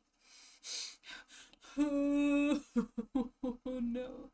I think it's looking really nice. Shut up. Shut up. It's looking really or something, nice. and see if we see any tumors. We're gonna give you a fucking ultrasound or something. And ultimately, if it's a kidney stone, you've now scared the ever-loving shit out of yourself. You're thinking, holy shit, I might have cancer. And then ultimately, none of that has actually occurred. That is what it's like to go to a specialist in America. Yeah, I'm sorry, like that's just what it's like. So you go to a specialist, you went to like you got your fucking head checked or whatever. You're going to your doctor or whatever, and they said, hey, it could be X, Y, and Z. There could be potentially blood in your brain that we might have to take. Like you might need surgery. You might need brain surgery. We'll see how it goes to go from there. Yeah. Right. But that's just it. Just sounds like she went to the doctor and was made aware of what's occurring. Refer you to a surgeon, and so they referred me to a surgeon. Where's the camera? UCSF, who then did an analysis and said, no, this is all about. Your dad should have made a video saying he has cancer. True. No, you're not going to need surgery, but you do need help with this traumatic brain injury. Wow. And so I was referred to a specialized institute at UCSF for traumatic brain injuries. Yes. They're good. So you went to okay. So wait, hold on. She literally went to a specialist. And so I was referred to a specialized institute at UCSF for traumatic brain injuries. Yes. They're good. And that was a game changer for me. Like this is just literally like, every single like I've had tons of people in my family have like a thing. They go to a specialist. That's what they do. They open up and they give you like this is the worst case scenario, and we're working our way back from there. Like we're gonna check you for the worst thing possible, and if it's not that, we will work our way back. That's how every single time I've seen this it goes. Yeah. It was, I don't know, 18 weeks or something before I would have that appointment, but it was a long journey in getting to that level of care. You were showing me this really long video that you had made that was you documenting what was happening to you, and I felt like there was really good information in there, and it also was just really heartbreaking to like learn about the whole process and what was going on. And is that video going to be like did she tell Mr. Beast that she was seeing a specialist? Like not Mr. Beast himself obviously, but did she tell Team Beast like, hey, I have a lot of doctor's appointments and stuff over this concussion. I thought it was going a lot chiller than it was, but I've been seeing specialists and they're telling me that I might have fucking brain surgery over this. Public like is this information she's showing? This is why those logs would be super valuable right now, so I can assess how negligent they actually were. That's something that like if she wrote them and said, hey, I almost needed brain surgery. You didn't respond to my previous email. I've had X amount of visits going from this, and this happened on your premises. So is there some kind of way we can reach an agreement here? It would be very like valuable to get back some of the money here for some of these tests, obviously, because this happened in your watch or something. And if they ignore that message, that's brutal, right? That's a brutal thing that they've avoided. But again, I don't know how much she's disclosed here, and it seems like she wasn't really super happy to tell us about it, or it wasn't something that was really at the forefront of her mind, because we only did find out about this after we talked about it like 30 minutes later. You're going to share? What do you think about that? I will be making that video public on the Eat Like Bear channel. Yeah. And it's a 2-hour long video, so yes, it's long. Yeah, it's a movie. It's long. She dropped earlier that she was at her poorest. Seems like a smoking gun. But again, I understand that people are upset at her, so I will defend her one last time in this fucking VOD, okay? If she's at her poorest after she's gone to specialists and spent tons of money on the situation that she was unaware would be so costly for her, ultimately, I can understand lashing out and being upset that this occurred at the Beast Games in an event that was supposed to be no contact. I can understand why this woman would be upset that she has now had to go through a year's worth of recovery over a situation that shouldn't have happened in the first place, and she was never even publicly or privately acknowledged in these emails or asked to return back when she clearly is claiming she gave this information to Team Beast. If she's telling the truth and she's explaining charitably what her situation was, I understand why she personally is upset by this. Now, does it reach the levels that Rosanna is trying to make it reach? No, it never does. But this is a human being. So I will treat them as such, despite the fact that Rosanna obviously has a narrative she wants to turn this video into, and it doesn't quite reach that for me. Unless she starts saying some absolutely outrageous stuff in the future, I struggle to see how I'll move past this position, but who knows? There's another few hours of the stream. It's long, and it actually is mostly shot at a period back in October when I thought I was going to have brain surgery, and so it's a really raw, real video. And my intention in shooting it, I was going through estate planning at that time, as you would do is when you're going to face something like brain surgery, and knowing that I intended to take this to the police and would end up with a lawyer at some point. She also said she was recovering fine, though, so I don't because I didn't hear that exactly. That's not exactly what she said. We don't know what she said in those messages, and that's why I would need to see those to make a more proper judgment, a proper even defense of her position, because I don't necessarily just believe it because she said so in a Rosanna Pansino video, but she should have messages that she could show, so that would be an opportune thing to provide in a future video. Record like the key facts. That's exactly what she said? Okay, well, we'll go back again. Yeah. And if it's not what she said, you'll take a 24-hour vacation. Things like where the cameras were. Actually, we're gonna do it right now. We're at 1:25. Recovering. So recovering fine. I'm spelling that correctly, right? Where would I even look for this? positive. It's positive. Anti-masking is very positive. I'm trying to be positive. So we're again 5125. On Monday, and I sent a photo of like the diagnosis to a Mr. Beast producer, and so I Oh, written in my okay. profile that I have a concussion, and I spoke to 2 producers that week when I called all the contestants and checked in with them. I spoke to 2 of them and told them about the concussion, and then a couple of days later, I'm going to say it might have been Friday of that week. That All one of the right, producers okay, did ask she's him about it. telling She sent me a text, people. and This I said, is a "You know big what? You know what? deal. Because at that point, again, I'm thinking, Okay, you're I right. don't know. I'm sorry. I apologize. They called her and she explicitly told the team that she was fine. But I mean, I missed that. You're right. I'm sorry. Imagining what is in front of me. I'm When? banned. Trying to be positive. I'm so banned, folks. I'm so fucking banned. And I still was so much a super fan. Okay, so they called her and she said she's fine, and now she's retroactively upset. I apologize. I was wrong. I am so Oh, fucking no. banned. I've become the band. Oh no. My bad. Or what kind of information they could get from You were Cyberpunk, that 100% kind of right, and just and you are an asset to the show. Whoever I was fighting with, Clarissa, you are an average. You are a asset to the stream. Thank you. fact-oriented discussion of all these different things. So it goes into more detail on especially the briefcase game, my view of the game, and the thing about like my exit medical care, more detail than we've been able to discuss today. But also the MatPat story is in there. That there's an amazing video at the end where Mr. Beast and MatPat give a shout out to my son. And so there's so much. Dude, what the Why? fuck is going on with Why MatPat, is bro? MatPat in that involved? video, and which makes it, I mean, the whole thing is MatPat completely doesn't heartbreaking. need to be brought Thank you so up. much for coming over here and sharing your story. MatPat is not a part of I'm this. just confused, like what personally Mr. Beast did that she'd be upset. Why that she is was a video MatPat a with him part now. of this? Like, what exactly is she personally upset about? In that video, Yeah. and which makes it, I mean, the whole thing is completely heartbreaking. I don't. Why would that be heartbreaking? Do you think they did this on purpose? Like they just sent in a linebacker to run you over? Thank you so much for coming over here and sharing your story. And I'm so sorry that this has happened to you. Okay. Hey, you hit the goal, chat. You guys just earned Wow, another I goal. feel I'm so outraged by empty it, from and this. I just really feel for you. And where can I tell people to? She said that Mr. Beast knew the risks and she didn't. Yeah, it's just not true though. But she's wrong about that. She very clearly like knew. I'm sorry, like, we pulled it up earlier, but like she very clearly had. And like, at the same unless she point, tunnel visioned it and just ran straight and didn't use any how peripheral could she vision at all. boast about her And it was totally on her, but intelligence she and then absolutely be did know like, that oh, people would be well, running I into did every sign angle. the contract, so check you in on know me. that Just you're look at gonna things get with, like you know, send bodied. some love your way. Like, Like, I don't know. where can- And it's I'm not like she got sorry. hit by someone who zigzagged. I signed that contract, and I know, like, although they say like no, I know I'm gonna get freaking bodied. I would just have a feeling, you know. I would just know if I'm signing something saying that I'm okay with dying, for the sake of the Mr. Beast games, that I would be like, all right, somebody's gonna freaking body me at some point. I'm gonna get wrecked at some point, and I need to be okay with that. That I'm gonna get absolutely wrecked. I don't know. I feel really bad for her too. I feel bad that she got bodied, but she's like, so she told them that she was okay with it? I don't get... So she was working with them. What, did they just not come to like an understanding or an agreement on what went down, or what, like, how they were gonna be compensating her or something? See, look, the white does make it stand out a lot more. I feel like the white, I feel like we're clutching it. Girl, I feel like we're clutching it. I'm gonna have to sign my name with this. We're clutching it. Girls, ladies, Right? If she got hit by someone who was moving forward and then went diagonal. I guess that is zigzagging, but it's not like she got hit from somebody on the left who was bolting from the left. She got hit by somebody who was coming in front of her. Again, we could pull this up, but I'm kind of losing too much time. Dude, did she get clipped like that in the cross? Like somebody I was can go all going night, I this don't way really and care. another person was Mr. going Beast. that way, and she just got bodied. Clipped from New both video. sides. Just to show everybody what I'm talking about here, because I've referenced this like a lot. And it's been like an hour since we've seen it. This is the Mr. Beast challenge, right? These are the people watching the green team, correct? They're watching green team, right? Now they're lining up. This is yellow team, but we can watch blue team. Let's go to green team. She's around this point, right? Like they watched from the floor to see these people open the briefcases. And she's just short, so she didn't see it. But when you're lining up, it is very painfully obvious that you're lining up surrounding a square, and everybody is running into a central area. Like, where's the... see, like, this is orange team. Some people are kneeling down watching yellow team. There's pink team watching, like... I don't buy this from her. She's like, when you look from a bird's eye perspective, you can clearly see. It's just like...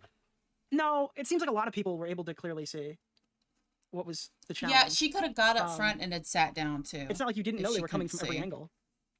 Like, this is the way it's built, right? Across the whole red outskirts are where these 400 people are. The only logical place they could be going is inside. So, what the fuck? She's bullshitting? Draw lines like a football replay? I don't think I have anything that can do that. But, like, yeah, Here. Okay, this is the best image. Again, it is an overhead view. But are you telling me that, like... Here. All right. You're telling me that X contestant, who's... By the way, there's no one standing behind you. You have full vision of the field, right? You're telling me that, like, this contestant right here is unable to peripherally see which direction people are coming from.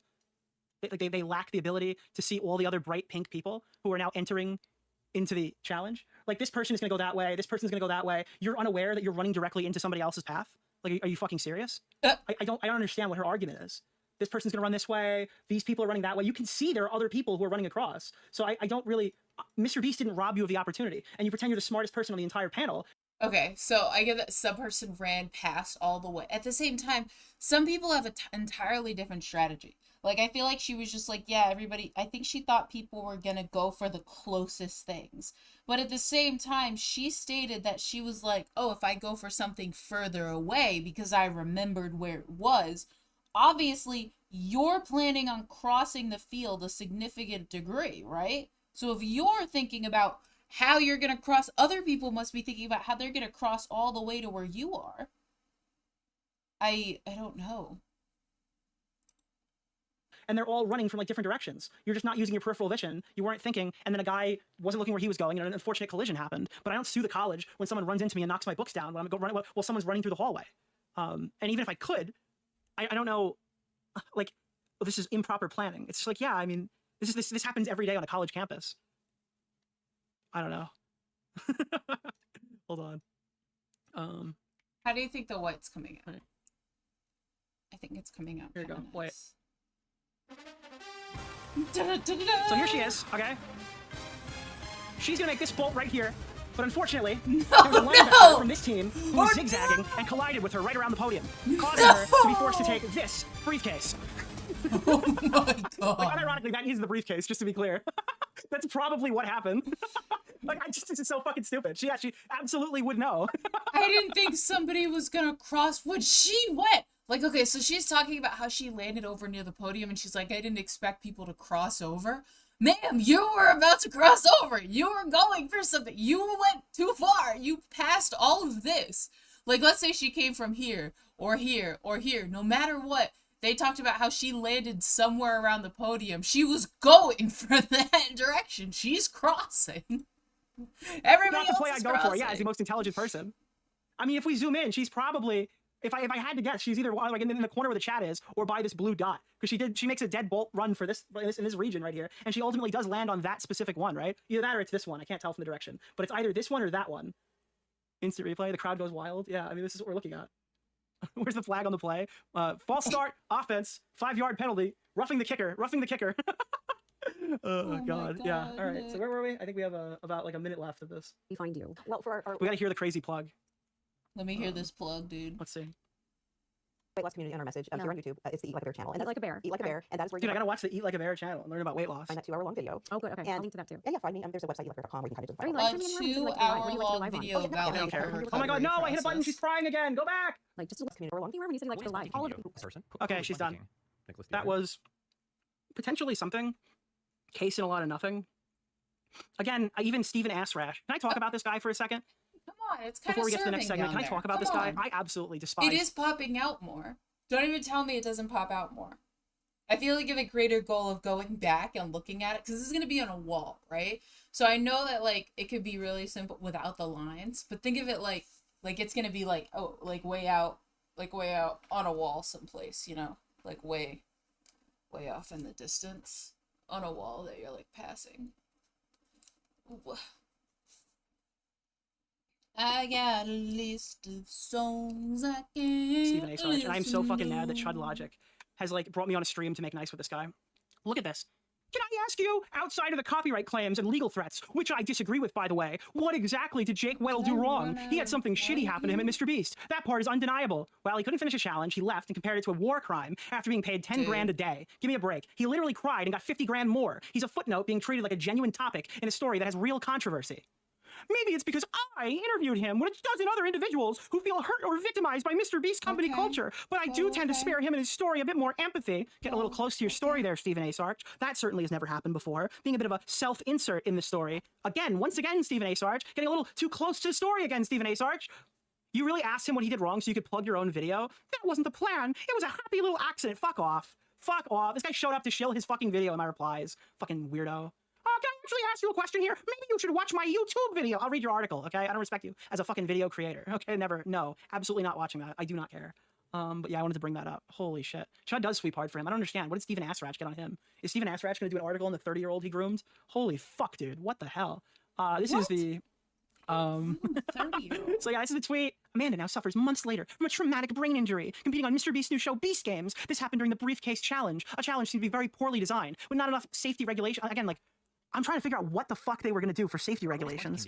What are the safety regulations? Were they going to put them all in fucking blow-up Get suits? wrecked. Were they gonna do the whole thing in hamster balls? How do you Honestly, further skill regulate issue, this get process? wrecked. Like, I what are they can't, supposed to like, do? I don't know what I'm Wear supposed to pads? say Like, now. we're not here wearing hockey pads. Yeah, I they have to do wear feel hockey pads bad, to do the challenge, I but, guess. like, dude, get I mean, wrecked. again, this is something that could happen in a college campus trying to get to class She was on like, time. I have I'm the not sure skill this is for like that. You didn't have the skill indicative for of the this. entire You didn't event have having the bad agility fucking for this. You security got regulations. bodied. Get That's not enough. wrecked. One person getting injured by an Straight up, incidental contact such is a enough big for me to say skill that. issue. With absolute precision. Injured on Beast Games, help Amanda recover. $7,000 claimed towards the goal. Amanda recently suffered. No, she didn't. Amanda suffered a year ago a traumatic brain injury. Last year, Amanda got a concussion. Thank you, Rosanna, for organizing this. You can tell Rosanna organized it because all of it is terrible. Amanda suffered a concussion last year while competing in Mr. Beast's new Amazon. The Mr. Beast's new show on Amazon Prime. It's called The Beast Games, and Coca-Cola is sponsoring it. Like, nice one. You're really good at marketing these things. Amanda got a concussion last year from being in Mr. Beast's show. What was meant to be an exciting moment in her life has turned into an unexpected and difficult journey. Amanda's injury has limited her ability to work. It sounds like she wasn't doing... I'm starting a GoFundMe campaign to help Amanda cover her medical expenses and provide financial support as she recovers. So all these people like to say, hey, Nick, this is actually super fucked up. Did you know that Jake Weddle had money over his head, and that's why he was forced to do the challenge? Well, I think it's a little weird that you're going to use your audience to raise money for this woman only after she does an interview with her on her channel. Maybe you shouldn't organize the fundraiser right after she gives you the interview that you need to continue attacking Mr. Beast publicly. Maybe that's a little inappropriate, don't you think? To push your audience to give her money for doing it? Like a transactionary relationship that you seem to have with this woman. That's kind of weird. I personally don't think that victims should be paid, and I think the timing of this is a little weird. But that's just me. Maybe I'm uncharitable. Who knows? Amanda is a fighter and an inspiration to many. She's the founder of Eat Like a Bear, a healthy lifestyle and weight loss program that has transformed countless lives. Amanda's own story of resilience, losing over 100 pounds, has motivated people worldwide. Damn. Where? Like from your video? Didn't she like go on like a local news show? Somebody said. What do you mean worldwide? She needs our help by donating. How your donations will be. I give her credit for specifically mapping out the donations. Medical expenses covering hospital bills, rehabilitation, treatment, lost income, supporting her while she's To on cover recovery. Jake Doolittle's thing. Lost income means I can spend the money however I want, but Jake Doolittle holy could shit, be guys, we doing have another this goal. instead. Hey guys, if you want to support this GoFundMe, I won't link it, and you can just give me the money instead via goals, and I won't give her any of it. Just to be clear, if you're so inclined. Recovery needs any additional therapies, tools, or resources Amanda might require during this difficult time. Amanda has shown us what it means to rise above challenges. Well, no. She would have risen above the challenge if she ended up getting trampled and got a green briefcase. But unfortunately, she did lose that challenge. Oh no. She hasn't quite rised above it, but she is working every day, and we do love her for it. Could you imagine she got like obliterated and like hit in the foot by a linebacker, and then she ended up winning, and she got the correct briefcase because the meathead that ran her over thought the red one was the green one? That would have been sick. Dude, and she could have shown that intelligence. That would be insane. If you can't donate, please share this campaign with your friends. Thank you for joining me and supporting Amanda. Rosanna Pansino. Again, like every time you interact with Rosanna Pansino, it adds like a few more questions to the pile of my brain actually died doing research on this headline. Carefully curated behind-the-scenes clips are literally designed to hide the truth. Upload all the raw footage, cowards. Just to be clear, you can watch this video on my channel. This woman who is saying, upload all the raw footage, you cowards, deceptively edited screenshots of Mr. Beast's group chat to make comments look like they were from a work chat when they weren't. That's the when same the chat was moved over and different people were placed in the group. And they oh, come on. So Rosanna Pansino is actually very smart here, pointing out that Mr. Beast could be carefully editing this to hit a narrative. But the reason why she knows this is because she partakes in this behavior and does deceptively edit things to target Mr. Beast and to attack me personally. So it is worth noting that this has occurred, but also it's kind of funny to hear it from someone who actively does this to other people, including me. So that's cool. Drama alert sweeping harder for Mr. Beast than an Olympic curling team right now. It would be funny if it wasn't so sad. Notice how all these posts about Mr. Beast are either mocking or downplaying the victims. I'll be making a video soon about the blatant lies coming out of Team Sweep, so I guess she's making a video on us or whatever. Fantastic. I heard you were too afraid to talk to us. Maybe your friend Dawson can come back after all the legal threats and talk about how he's such a virtuous good guy now. Okay, but I think it's obviously, kind since of we're going coming out back on kind of everything we said fire. publicly. I know it, Suze. I know. I think it's coming out kind of fire. If I can pat myself on the back. I mean, look at that. Look at that. I think it's fire, dude. I think it's straight fire. It is taking a hot minute to get all the lines nicely, but I think it looks really good. I might make the eyeliner a bit thicker up here because I feel like the liner I had originally done was really big, so I probably should have done that first, like mapped out both of the eyeliner sides. You know, I can take a moment to do that. This one's gonna be the hardest, this like straightaway, like the really straight. Oh god, it's gonna be difficult. Okay, how do I want to do this? I'm getting panic burps, dude. Thank God you don't fear for your life anymore about the bullshit. Again, I'm so tired of this. Where people are like, yeah, I'm really scared right now. I'm really being fucking pushed around by these guys, and I mean, it's really not worth interacting with them because of all the stuff that's going on. It's not like people interact with us and there's like a trail of doxed people around them. That's not our fucking community. That's not what happened to you. That's not what happened to anybody else here. I think you guys are just pathetic, and you're using like internet buzzwords to try to give an adequate reason why you can't respond to me debunking most of your major fucking allegations when you're levying them about the group chat and trying to turn it on me and lie about me in retaliation and posting my group chat of inconsequential GMs. Yeah, the to try to white paint makes some it look narrative, so much that you cleaner, were dude. targeted by a group of people when you clearly fucking weren't. Everyone's just making fun of you because you're a loser who posts feet and ass on main. Rosanna Pansino interviews injured Beast Games contest. Glad to see Ro continuing this without going into the gutter. Bitch, she's been in the gutter for a month. More than a month, 2 months now. I'm pretty sure an NDA won't cover illegal injuries. Nobody signs what they're allowed to be kicked in the head. I mean, that's what I would assume too, but I'm not a lawyer. I feel like she could have come forward sooner. Correct, an NDA is to enforce confidentiality and protect trade secrets. It's never a means to cover up illegal activity. I don't know how valuable this is coming from a Reddit comment, but that was my personal thoughts on the matter. Leak what Keem told you? My bet is she gathered all her friends around the TV to watch her come in third. I think I said this already. What Keem told me at the time, he reached out to me and said, hey, listen, I feel really bad. What happened was Rosanna told all her friends that she was like a top person in this challenge and sold it to everybody and got her whole family there. And they all watched it and saw that it didn't go the way that it was supposed to. And she just looked like a complete fucking retard in front of her entire family and friends. So at the time, I felt bad and was like, okay, I understand why you have these reservations and why you're upset here. A normal person probably would have just taken this off the chin, but you thoroughly embarrassed yourself about it. So I understand why you're, I guess, upset. That makes sense. And then I reached out to her privately and told her this. And that was like the main thing that Keem told me that radicalized me. Not for Rosanna. I'm not against Rosanna, but for Rosanna. And I left her alone and I stopped shitting on her publicly for a good while until she started getting crazy again. But yeah, that was my expectations. That's what Keem told me. The big leak or whatever. What Keem told me was that she was just embarrassed herself and I felt bad for her. I just finished watching this on Rose's channel a few minutes ago. Between Casey from Fred Meyer and Amanda, I'm really happy to see someone with a big audience give victims a platform. It's just like, this is just Mama Max for Mr. Beast. That's what Rosanna Pansino is no better than Mama Max. All these people just like do is like, oh, you don't agree with me? You're part of the problem. I mean, she even went as publicly to say that we're defending pedo jokes, with the implications are pretty clear there when she's saying stuff like that. Literal Mama Max tactics at hand. So she just does a smear campaign. Yeah, I think it's coming together. It's actually it's cleaning up Rosanna a Pansino lot of my used to be a cake baking lady, F-ups. right? How'd she end up being a private investigator? No, I don't. Clout? Where's the cake, dude? That's what I'm grudge, so being concerned outwardly about. malicious. Is her I think she other went to school for channel, journalism. like, Oh, her that's actual channel, like what she she revealed was her podcast actually that doing? the Hide and Seek is Creator so Games 3 video when she weird. said she was edited out that many people knew about was just a trigger that started her investigation into Beast. Yeah, because she's like a schizophrenic. 100%. The truth is that Mr. Beast has been repeatedly dishonest and lying to her and many other creators for years before the video came out. Yeah, she's a disgruntled former Mr. Beast contestant. And then she post hoc rationalized every interaction she ever had with her because she had a grudge over losing a fucking competition and being portrayed negatively in the video to where she was actually supposed to be placed. Only 35K views in 10 hours. Seems YouTube is making sure they can do. No, sweetie, that's not what's happening here. The story is dying because we've been talking about it for 5 months now and nobody fucking cares anymore. That's why. YouTube doesn't give a fuck if Mr. Beast gets exposed. I guarantee they don't. Otherwise, they would start shutting this stuff down a long time ago. It's just old shit at this point. This is like, It's oh, they're just censoring like Dogpack's another video. one. Why? It only has 3 million views.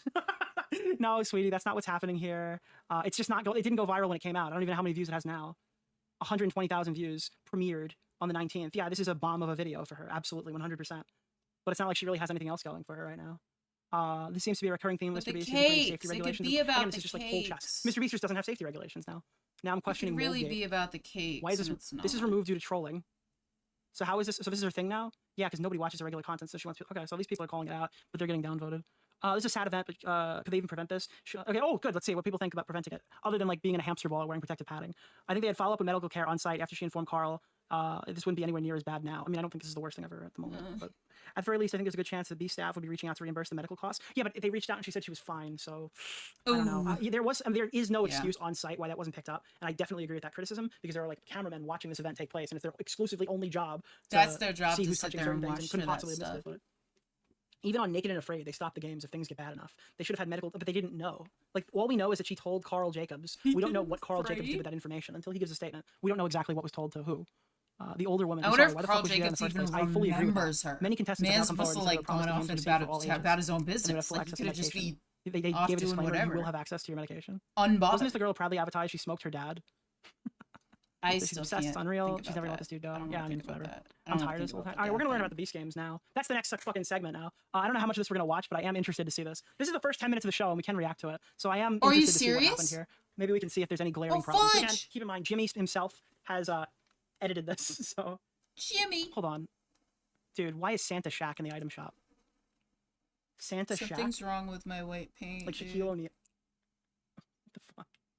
Yo, use code Diorio in the Fortnite item shop if you want to own Santa Shaquille O'Neal. or Skibbity Toilet. Ooh, a new Lambo. There's something wrong with my white pen, dude. Wait, why is there Don't a free die on Snoop me Dogg now, eyelash? sis. Do not die Oh, on no, me. it's not free. It just came with the I have more crap. to do. We have so much more to do. Jesus. Don't give up on me. Marvel McLaren. Oh, if you want Don't to you give McLaren up to be on like me. fucking what's his name? You Oh, can buy the God. Marvel McLaren bundle. It's not You enough. could be like McSkillet. Yeah. Don't you dare There we give go. up on me, you bitch. Aerial assault. Wait, I I can unlock gotta finish Renegade all Raiders this soon. line. Wowzers. Oh, You Messi's will in the not shop. give up on me. Dude, you can just spend so much money on this fucking game. It's insane. Wow. This is like predatory. That's insane how much stuff you can buy. There's like $2,000 worth of stuff in the store on any given day. That's crazy. Chat, I'm That's going too to quickly swap up everything. We're gonna do locker view loadouts. Let's do the I had Mariah a skin. buddy of Mariah mine skin. offer to get me the This is the skibbity Mariah skin. toilet thing, but I Ooh. was like, it She's genuinely hitting the gritty. scares me. That's not the gritty. No, Let's go. No, All right, it Mr. just Beast chat. We're genuinely gonna watch scared we're gonna me. see some Beast Game stuff and some background before we return to. We'll talk to the old woman because old woman is also segment 3. I am standing on $5 million of real money. The largest This is like the first Mr. Beast video I'm ever watching. I don't think I've ever actually sat through a Mr. Beast video before. Is he serious? grand prize in entertainment history. How is that And competing possible? for this $5 million are these 1,000 contestants. That was like Oh, the most emotion I've ever Jesus. heard in his voice. It seems like he practiced for this. He is What so you're witnessing excited. is real. A record-breaking number of 1,000 players is currently stampeding this arena. But only one of these 1,000 people you are seeing will have what it takes to beat everyone around them I'm and take just home trying this to clean generational up, wealth like, of the $5 line, 'cause million. it's getting really Welcome muddy out to here. Beast Games. I just don't really know who this is targeting. Like, this is a great YouTube video, but as an I really Amazon don't Prime want show, to I'm not watch sold. this. They'll be stampeding. I Wait, is that can't what believe he said? Did he say got stampeding? Ryan Gary. Beating this arena. Oh my Let's god, he literally freaking opens with go. stamp. Wait, I've actually just missed that. He literally opened with Stampede, chat. Of 1,000 No way. is currently stampeding No this way. arena. But only one of these Stampeding. 1,000 people you are He's seeing so will have what it high up takes. there. Oh my gosh. I don't need to know about this, dude. I really don't. I feel like I got everything. I feel like I got everything I needed out of that. I'ma be honest. I would be honest. I feel like I got everything I needed. I needed to say what I wanted to say. Okay. 7 fucking hours, bro. To leave this one up for longer than a day. Honestly, it kind of comes off like this woman was fine, said she was fine until she didn't get invited to the Toronto Mr. Beast and her feelings got hurt. She may have had a concussion, but I don't think the decision to milk it happened until this admitted YouTube superfan wasn't invited to something, and then while her and Rosanna have that in common, this woman is unironically a sitcom character. I learned the most important thing in this video. Nick used to play hockey. Oh my gosh. So just like every other Beast victim Rosanna and Dog Shit have dug up, they keep focusing on the wrong parts of the story in order to sensational. No, I feel like I just didn't need to know her entire backstory. I mean, she's a lovely lady. I just feel like that wasn't important. Your wife. No, this sounds such like a dick. I've fallen. I noticed something. Her story doesn't change, which in most cases is a good thing, but I thought her memory was messed up from the concussion. I feel like her story did kind of change. I feel like she was telling various things and then was like, oh, by the way, this really important thing that involved the story, this happened. I'm like, oh, well, you could have said that. You could have said that a hot minute ago, madam. Damn. All right, so we have the 30. Okay, I'm done with that. We have the 34 million drug lords. No, we're gonna watch. Hello, my name Jake. is Tom. We're gonna watch Jake Whittle first. My name is Tom. Like, I don't know. Today we're going to be talking about a guy named Jake, not Jake Doolittle. It's Jake Weddle, and this guy is a comedian. Drizzy. Drizzy. But if you've ever heard about Jake Weddle, you probably don't know him from his Something's status as a wrong. comedian. Something's Instead, wrong with you the white probably know marker him here. because of I'm Mr. about Beast. to He was lose featured everything in in a my video by life. Dogpack404 where he gave testimony on how Mr. Beast had apparently subjected him to a Russian sleep experiment style torture experiment thing video, and it did not go Bro that coulda well for him. left. Now at the time, a lot of people felt a lot of sympathy for Mr. Weddle and his experience. But in the past few months, as the Mr. Beast controversy has died down and Jake Weddle has fallen into obscurity, there's been kind of a souring in the positive public image of Jake Weddle. A lot of people hate this guy, and today, I wanna Yeah, find out it's why. kind of a really cautionary shocking tale how on how to handle much of a online downward thing he took. Like, I feel like it was just kind of like, I get that people say that they don't find him funny. That's an entirely different thing of like having beef with him. My thing is like who was it? She did a good video and Nick like shouted her out and stuff like that. Like he could have just not talked about it privately. You know, when all those Discord leaks happen. And oh my gosh, this is the one with his girlfriend who just needs to stay out of it. I feel like she didn't have to say shit. If something happened to me, I would literally tell my partner, if I had a partner, if I wasn't gonna die alone. Let's just be for real. I'm gonna die alone. I'm gonna die alone unless Turkey Tom messages me. I'm gonna die alone. Let's just be for real about that. But yeah, I feel like if I had a partner and I was getting canceled, it would have been like, if I'm getting canceled, or if I'm getting hate and death threats, it would be like, you better disappear off the internet because I don't want to deal with this. Like, I need you to disappear. Don't talk about me. Don't reference it. Do not put yourself in the line of fire because that's just going to make me feel awful to know that, like, my partner is getting shit on. Attention and criticism now I'm and shitting on her. hatred and being made fun of, and I think that we're going to learn yeah, a lot. actually, Now, Jake Weddle, as I said, is a Damn. self-described comedian hailing from North Carolina with ties to Mr. Beast's YouTube projects. His website credits him as Mr. Beast's head writer, and he appeared in a few videos as well. But as I said, his reputation doesn't really Head rest on his writer. comedic chops. Instead, it rests on the fact that he was in part 2 of Dogpack's expose series on Mr. Beast. This Dogpack line is coming out 404, like of course, shit, being a but, very like, we're gonna disgruntled make it. employee who had a lot of problems with Mr. Beast and wanted to expose him. Now, I've discussed this video before. A lot of you have probably heard about it either from Dogpack's original video or from all of the commentary channels who talked about it at the time. But in this video, Jake gave testimony as a former employee who had a less than positive experience working there. At one point, Jake even claims that he was set up to become the sort of fourth banana. He thought he was going to become one of the stars of the Mr. Beast YouTube channel, but instead he had a less than positive experience working there. Oh, can you cry more? Oh, it's so good for the camera if you could. Oh, it made me uncomfortable that I was working there, and I didn't like it, and I vocalized it sometimes. And I think that's why I wasn't on camera as much as they said I was going to be. I was told at one point that I was going to be like fourth banana, you know, it was going to be Jimmy, Chris, Chandler, me, you know? You see, at some point, Fourth Jake banana? Weddle How does became that dissatisfied happen? with what he was being paid. And as a I was told at one point, like, are you friends with Jimmy then? Like, it's, like, I don't think I've ever talked about the dog pack stuff. Like, I started streaming after all that came out. Like, eventually we might just go back and tread up old drama over the years, because eventually I'm going to run out of something to watch. At some point, I'm gonna run out of something to watch. I mean, let's just be for real. We'll get to the end of all this eventually. One day, oh, I just hit my mic. One day we'll be all caught up, and I'll just kind of go back and we'll go over some old stuff that I haven't watched on stream yet. But, like, I know when I started streaming, I was like, yeah, I'm all caught up with, like, the whole dog pack thing. Because I had seen everybody react. I had seen so many people react over and over and over again of watching, like, people talk about it. I did not see Pegasus, though. I did not go down that path. Hold on. I really needed to lock in for this moment. Oh, my cat's back. Hi. What time is it? My cat is kind of like running around. We still have 30 minutes before I feed you. Who's a hungry man? It's him. He's a hungry man. So, yeah, I feel like I watched all of that, but I don't know what my opinion would have been. See, the thing is, I wasn't critical of the dog pack video. Like, I wasn't critically thinking about it, you know? Like, now I find myself actually thinking about things, because I'm sad and alone, and because I, you know, want to talk to people about certain things, I always think in my head, what would it be like if I had a conversation about somebody? Or, ooh, like, if I made a commentary video about this, what would I have said? What would I talk about? What would it be?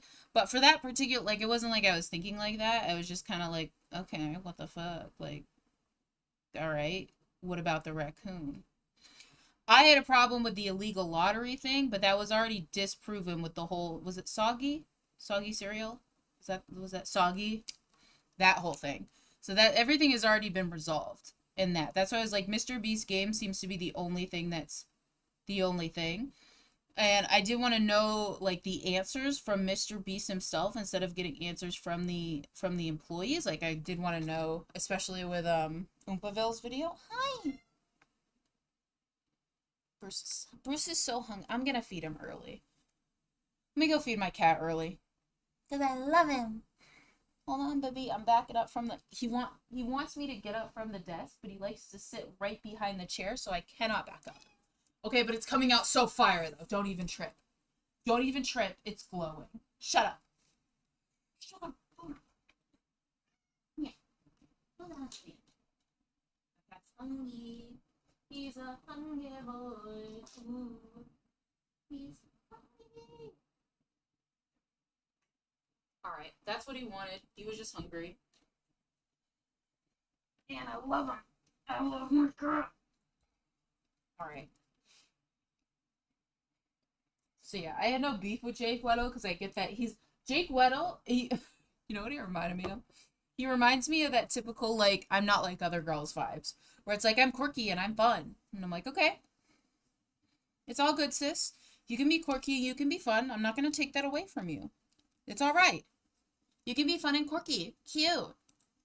Result, he demanded a higher salary, threatening to quit if he didn't get that. But unfortunately, he kind of overplayed his hand here, and because he wasn't as critical of a figure at the company as he may have thought he was, according to him, they opted to just fire him instead. Now, there are a few schools of thought on this. Some people think that it was cruel for him to be fired, and instead he should have just been given a raise. I mean, Mr. Beast has so much money, right? But others think that this is not some kind of shocking development. They would contend that this is just kind of how things go when someone with very little leverage tries to negotiate their pay or threaten to quit. And it's important to acknowledge here that Jake was not just acting alone. He had another employee in on this entire thing with him where they were going to demand better pay, and ultimately they were both fired. So some people think this might have been interpreted as some attempt to unionize, although the idea that Mr. Beast fired 2 people because he was afraid of a union being formed is kind of, it's a little silly, I admit. I will say, whatever side you fall on here, it definitely was not a winning strategy to take yourself and one other. Do you see that? Oh no, it fricked my entire setup up. And I just dropped it in the middle. Where is it connected to? Oh. It's fine. It's fine. It's fine. It's fine. It's fine. It's fine. It's not that noticeable. Employee and Shut say, up. we're going to quit unless you pay us more. Didn't really have the leverage. But regardless of them being fired, they still both received severance packages as a little parting gift. And you would think this would be the end of his time at Mr. Beast, but it actually was not, because a little while later, he was apparently contacted by Mr. Beast's team and asked to take part in a challenge for a video. A video that would ultimately become a solitary confinement challenge where he was in one room and he couldn't. People say fired. Some people are just like let go. It could be like, hey, we're not willing to pay you this much, and we're just gonna let you go because, you know. But it's like not like a hard feelings type of thing.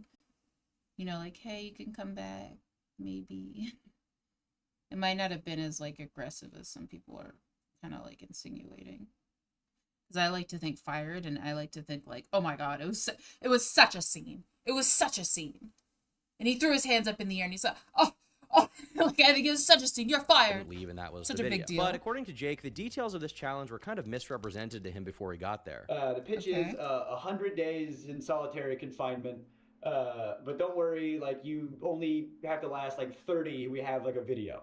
They're pitching it like at first it's gonna be like a luxury vacation. You're gonna have like a hot tub and an ice cream machine. And like part of the video is going to be you deciding like what items am I going to get rid of, you know, today, and it's like the choice. Now the proposition for this challenge was that Jake would be paid $10,000 every single day that he completed it. Meaning if he did it for 5 days, he'd get 50 grand. If he did it for 10 days, he'd get 100. If he did it for 30, he would get $300,000, which is definitely a good payday no matter how you look at it. So it's obvious to me why Jake wanted to take it on. And by the end of it, after 30 days, you're going to get $300,000 because it's $10,000 a day.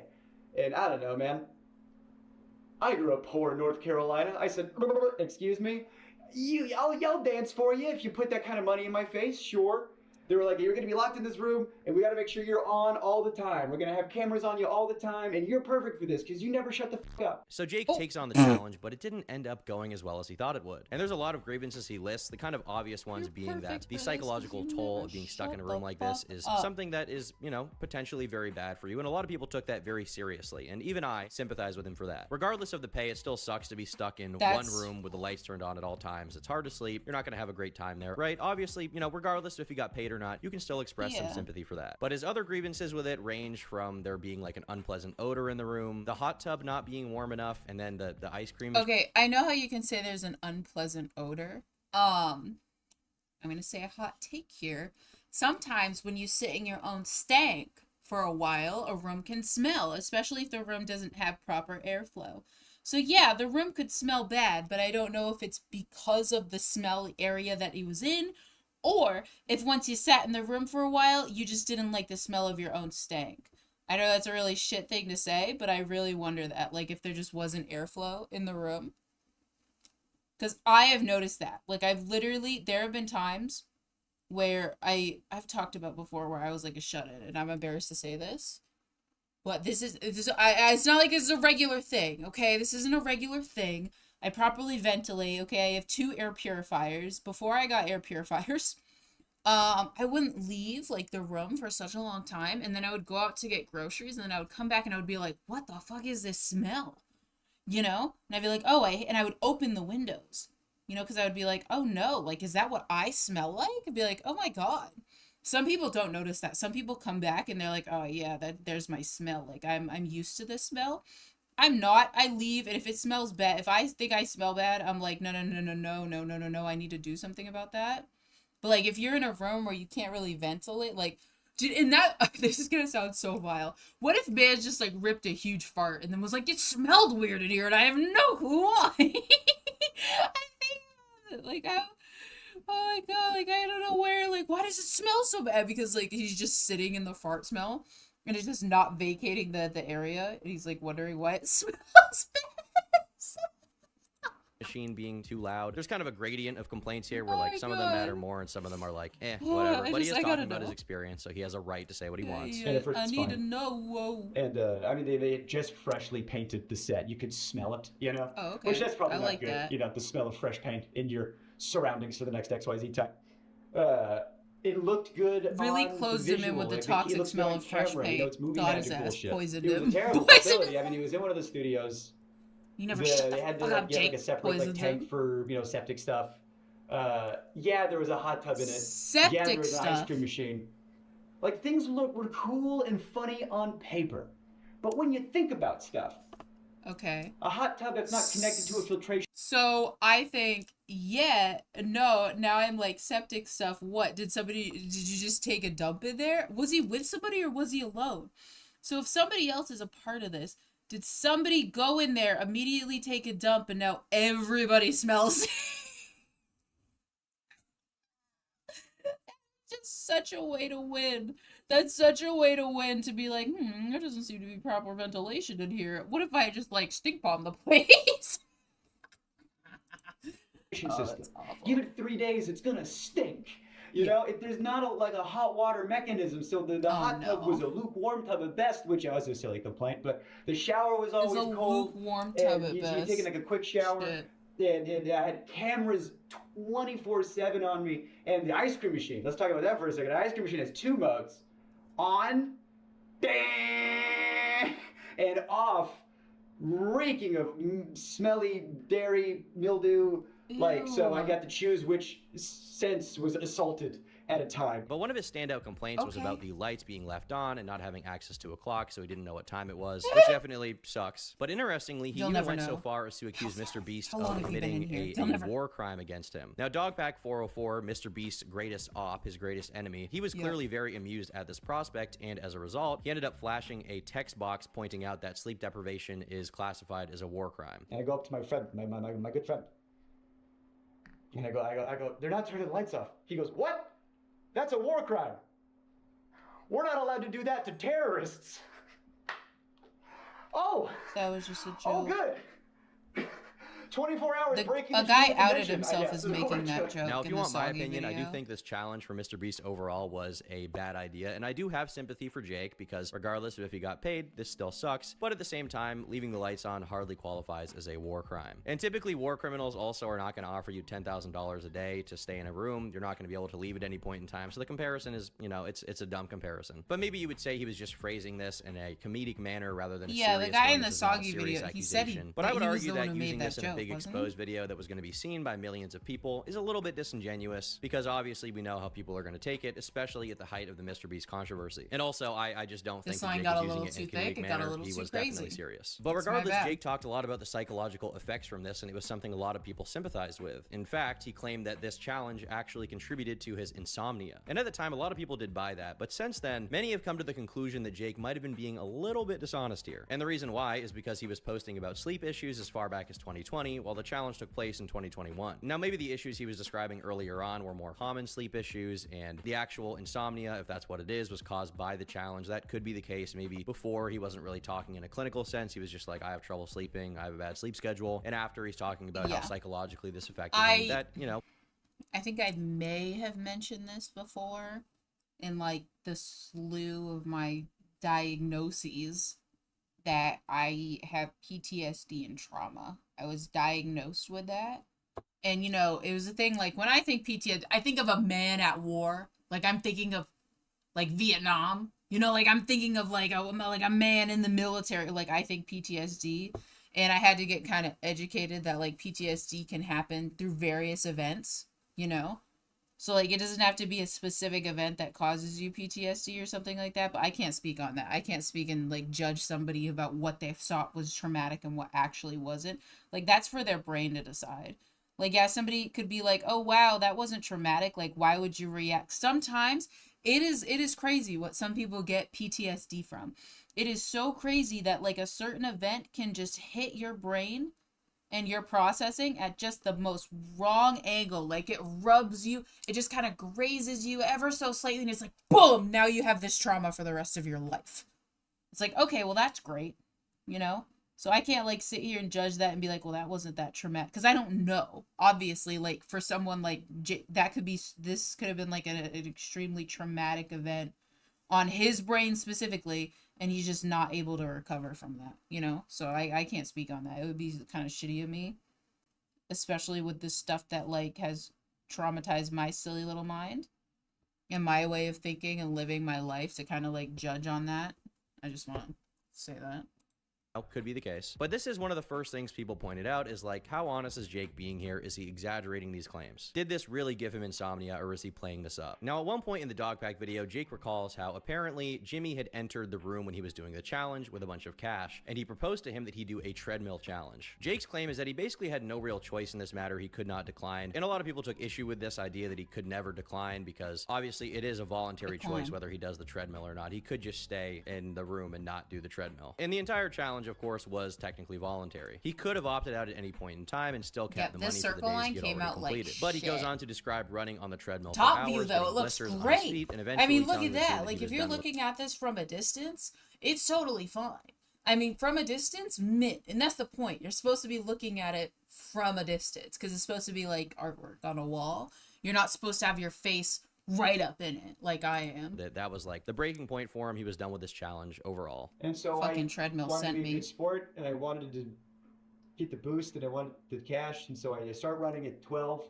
Motherfucker, I put my fucking hand in I was it. able to take some breaks, and I asked him, how long do I have? He goes, until I get back. Okay. And I'm running until 3 a.m.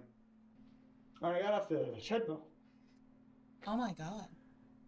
Oh, the blisters I had on my feet were like, you wouldn't believe, just all over, just these big red. I couldn't walk. My muscles were like just the lactic acid. Awful. I got off the treadmill, and then the people that came in to, like, ice my feet, make sure I was good. Then that's when I was like, I'm done. I'm done. I'm out. Now, Jake was eventually paid out for this challenge. He was given $110,000, but he seemingly felt like this was not enough money for what he went through. And on top of that, he also complained. Full transparency, I did not watch the second dog pack video. I literally just said that I was all caught up when I started streaming on this channel. I wasn't, okay? I watched the first one, I watched the third one, okay? I was getting info that the second one was kind of like a nothing burger, and it was just Jake Weddle's experience. And I was like, okay, so it isn't like an update on all of it as a whole. It's just kind of like just him. So I was like, okay, now I feel really bad because I don't remember that at all. That sounds so shitty. That sounds fucking awful, dude. I don't remember. Remember him saying that. About the fact that he had to pay taxes on this. And I remember seeing this and feeling a little bit like weirded out by it, because at the end of the day, did he go through something potentially very bad, and do I feel a little sympathy for him? Yes, of course. But to me, complaining about the fact that you got $100,000, which, to be clear, is double what the average household in the United States makes in an entire calendar year, and he got it in just 11 days. I mean, taxes are going to come with the territory. To complain about the amount of money you got seems silly. Now, despite a few inconsistencies and some problems with his retelling, I do think that Jake is ultimately telling the truth here for the most part. His tears do seem genuine, and I have no reason to doubt that the events he described actually happened and probably mentally affected him. If he had been making things up, the claims probably would have been far more sensational. But once again, we kind of have to discuss two schools of thought around this issue and how public perception was at the time. The main perspective of this was basically Mr. Beast is a really effed up guy for doing this. And the reason for that comes in the form of the ethics of Mr. Beast doing this challenge in the first place. The idea that any normal person in a moderate or poor financial situation would have a hard time saying no to these challenges because of how much money Mr. Beast was promising is a very convincing argument, right? And of course, it is kind of hard to say no to life-changing money like that, even if the consequences could ultimately be poor for your health in the long run. But then there is the other perspective. Sure, the challenge does not sound like a leisurely stroll, but a lot of people felt that his dramatic reactions felt somewhat exaggerated. Shut up. We can't forget the fact that he did walk away from this with $110,000 for 11 days. Even after taxes, he still pocketed 60 grand. A lot of people contend that for less than 2 weeks of work, that's not really something to complain about. And a lot of people would point out that after appearing in Dogpack's interview, Jake would later admit in interviews that the challenges were in fact not mandatory, and he technically could have left. He did not have to be there, and there wasn't really any real pressure for him necessarily to be there, because he was not a Mr. Beast employee at this point in time. He was just a guy on his own. He didn't risk being fired or kicked out or anything like that, right? It was just an offer from Mr. Beast saying, hey, why don't you be in my challenge video? I'll pay you a lot of money. When making these allegations or talking about the situation, your wording is very important, and how specific the wording is very, very important. Yes. So, for example, there'd be a huge difference if Mr. Beast told you outright, no, you have to do this, or you felt like pressured into doing it. So, like when I ask you, because then it'd be a crime. Yeah, I agree. Yeah. So I guess just I want clarification on that, because I feel like you're kind of answering some of these in like blatant no's. So I just want to clarify that. So were these marathons or challenges mandatory? Again, who is that, by the way? Cam Nuggets? Technically, no, but and who's the one reacting in the back about why I was pressured to do so? Who are these people? Are aggressively valid, and I feel like saying, well, he technically had the ability to leave.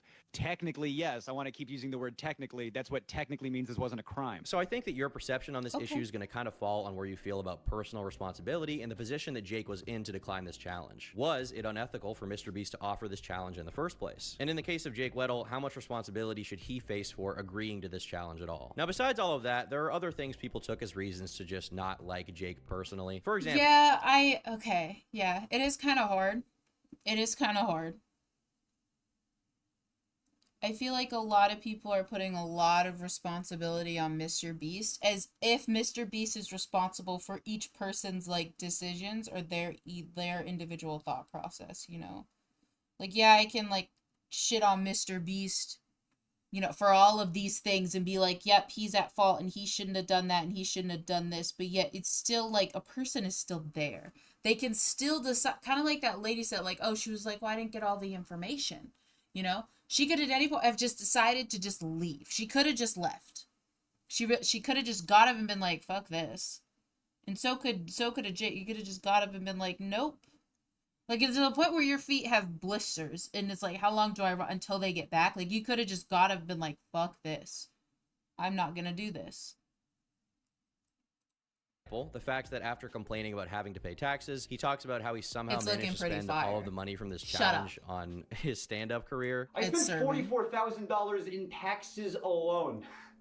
And now I spent all that money on doing stand-up. I bought plane tickets to go do comedy festivals, you know. I'm going to make the argument here that if you spend $50,000 on your stand-up career before it even starts, you might just not be that good at comedy. Typically, the idea behind building any kind of business in the entertainment world is you start out typically doing it for free, so you are kind of technically losing money by not dedicating that time to something you can make money on, but over time, as you get better at that skill, you'll start making money from it. The idea of investing 50 grand into a comedy career that hasn't even started is definitely kind of silly. Like, why are you paying to go to comedy conventions before you're even good at stand-up? Another point of contention is that Jake kind of falls into the whole type of guy thing, the bread tuber archetype, and that is another thing, to be honest, that when I first saw him, I was like, you know, he is that kind of guy. But that's not a very good argument. That's just kind of whatever. That's just like a personal, like, you know, cringe, but it doesn't really matter. Now, there's another thing from Jake's original interview with Dogpack, as well as his content in general, that I have neglected to mention, so you're just gonna have to stay with me here on this one, but he often brings up the fact that his dad is a convicted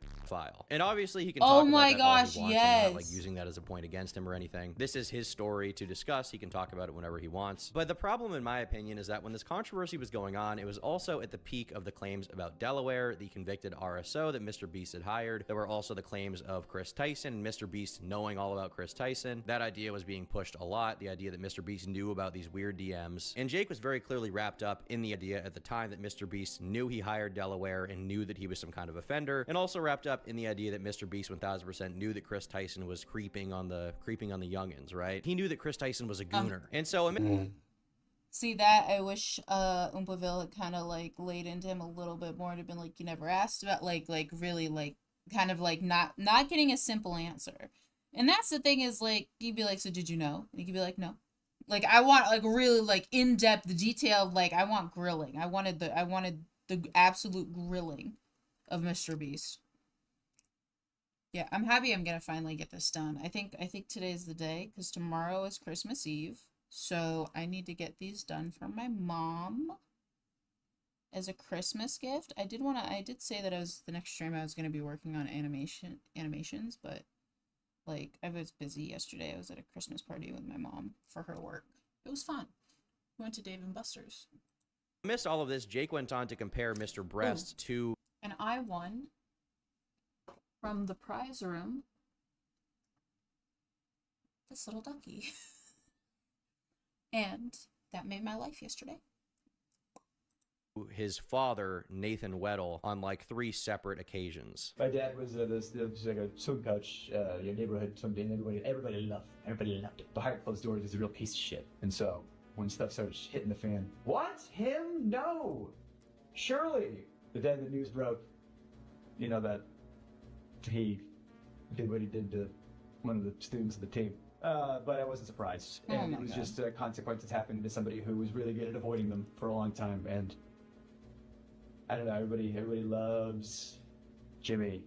And behind closed doors, he is not super great. I'm not accusing Jimmy of being a pedophile, but there's a lot of pedophile accusations happening. Well, so yeah. Well, yeah, that last part of your sentence is kind of the reason why I feel like it's justified to go at your approach here. I mean, you kind of are like alluding towards certain things about Mr. Beast by comparing him to your dad, look, and then you're talking about other things Mr. Beast is related. You know what I mean? Probably knew about those Discord chats and covered him up. That's at the very least we can say is probably maybe true, right? So Ava was confirmed in those Discord chats. Delaware is a confirmed sex offender that worked at the place. And I was just saying a personal story. I would talk about what my dad was like. They'd be like, what, that guy? No way, you know? And it wasn't until, you know, news broke that he did something bad to a kid that people, you know, started changing their attitude, and I got a lot of sorries. I don't know. Just seemed like a relevant story, I guess. Hassan, keep the family away. Moist. No. I don't think you need to be Mr. Beast Glazer to understand how this is kind of a weird comparison. Like comparing him to an actual creeper guy is probably a bad idea. I get that this is Jake's personal experience with his father, and I think it's fair that he discuss it whenever he wants. But I will say, I think that he's kind of wrapping in some of his past trauma and projecting it here onto another situation that's not really the same. But for the time being, that was really all anyone had seen of Jake Weddle. He was in this dog pack video that got 12 million views. Every commentary channel, including myself, was talking about the story and had just been introduced to him, and he was in thumbnails all across YouTube as one of the quote-unquote victims of Mr. Beast. But then something kind of interesting happened. You see, Dogpack had shouted out Jake Weddle's YouTube channel in his video. So Jake went from being a completely unknown guy with like 500 subscribers to having 200,000 on YouTube. And with that newfound audience, he was kind of in a position to either make or break a YouTube career based on what he did past this point. And so with his appearance in Dogpack's video, that same day he uploaded his own video titled The Real Reason I Left Mr. Beast. Bigger, longer, uncut. Who else does that describe? You are gay. Now in this video, Jake doesn't really share anything new beyond what was already covered in the Dogpack video, but there are a couple of noteworthy moments that I think are worth addressing. Near the end, Jake chooses to call his mom to back up his version of events. Naturally, his mother, because she is his mother, wholeheartedly validates everything he says. I gotta call my mom. Why would she not? But there is a little irony here in that Jake himself says in Dogpack's video that his mom has no problem lying in these kind of situations. I think that little detail makes her testimony a little bit more questionable. Like, it's kind of weird that on the same exact day, Jake was interviewed and talked about how bad Mr. Beast was, and in that same video talked about how his mom is untrustworthy. He then called her in the video on his own channel and like was like, oh, listen to what my mom said. It's kind of odd. Mom, I'm about to call you about the meteor thing. You have no idea? Be surprised. And then I hit send, and then they go, call your mom now. And I call my mom and I tell her, and oh, she should have got the Oscar. Mom, can you do me a favor?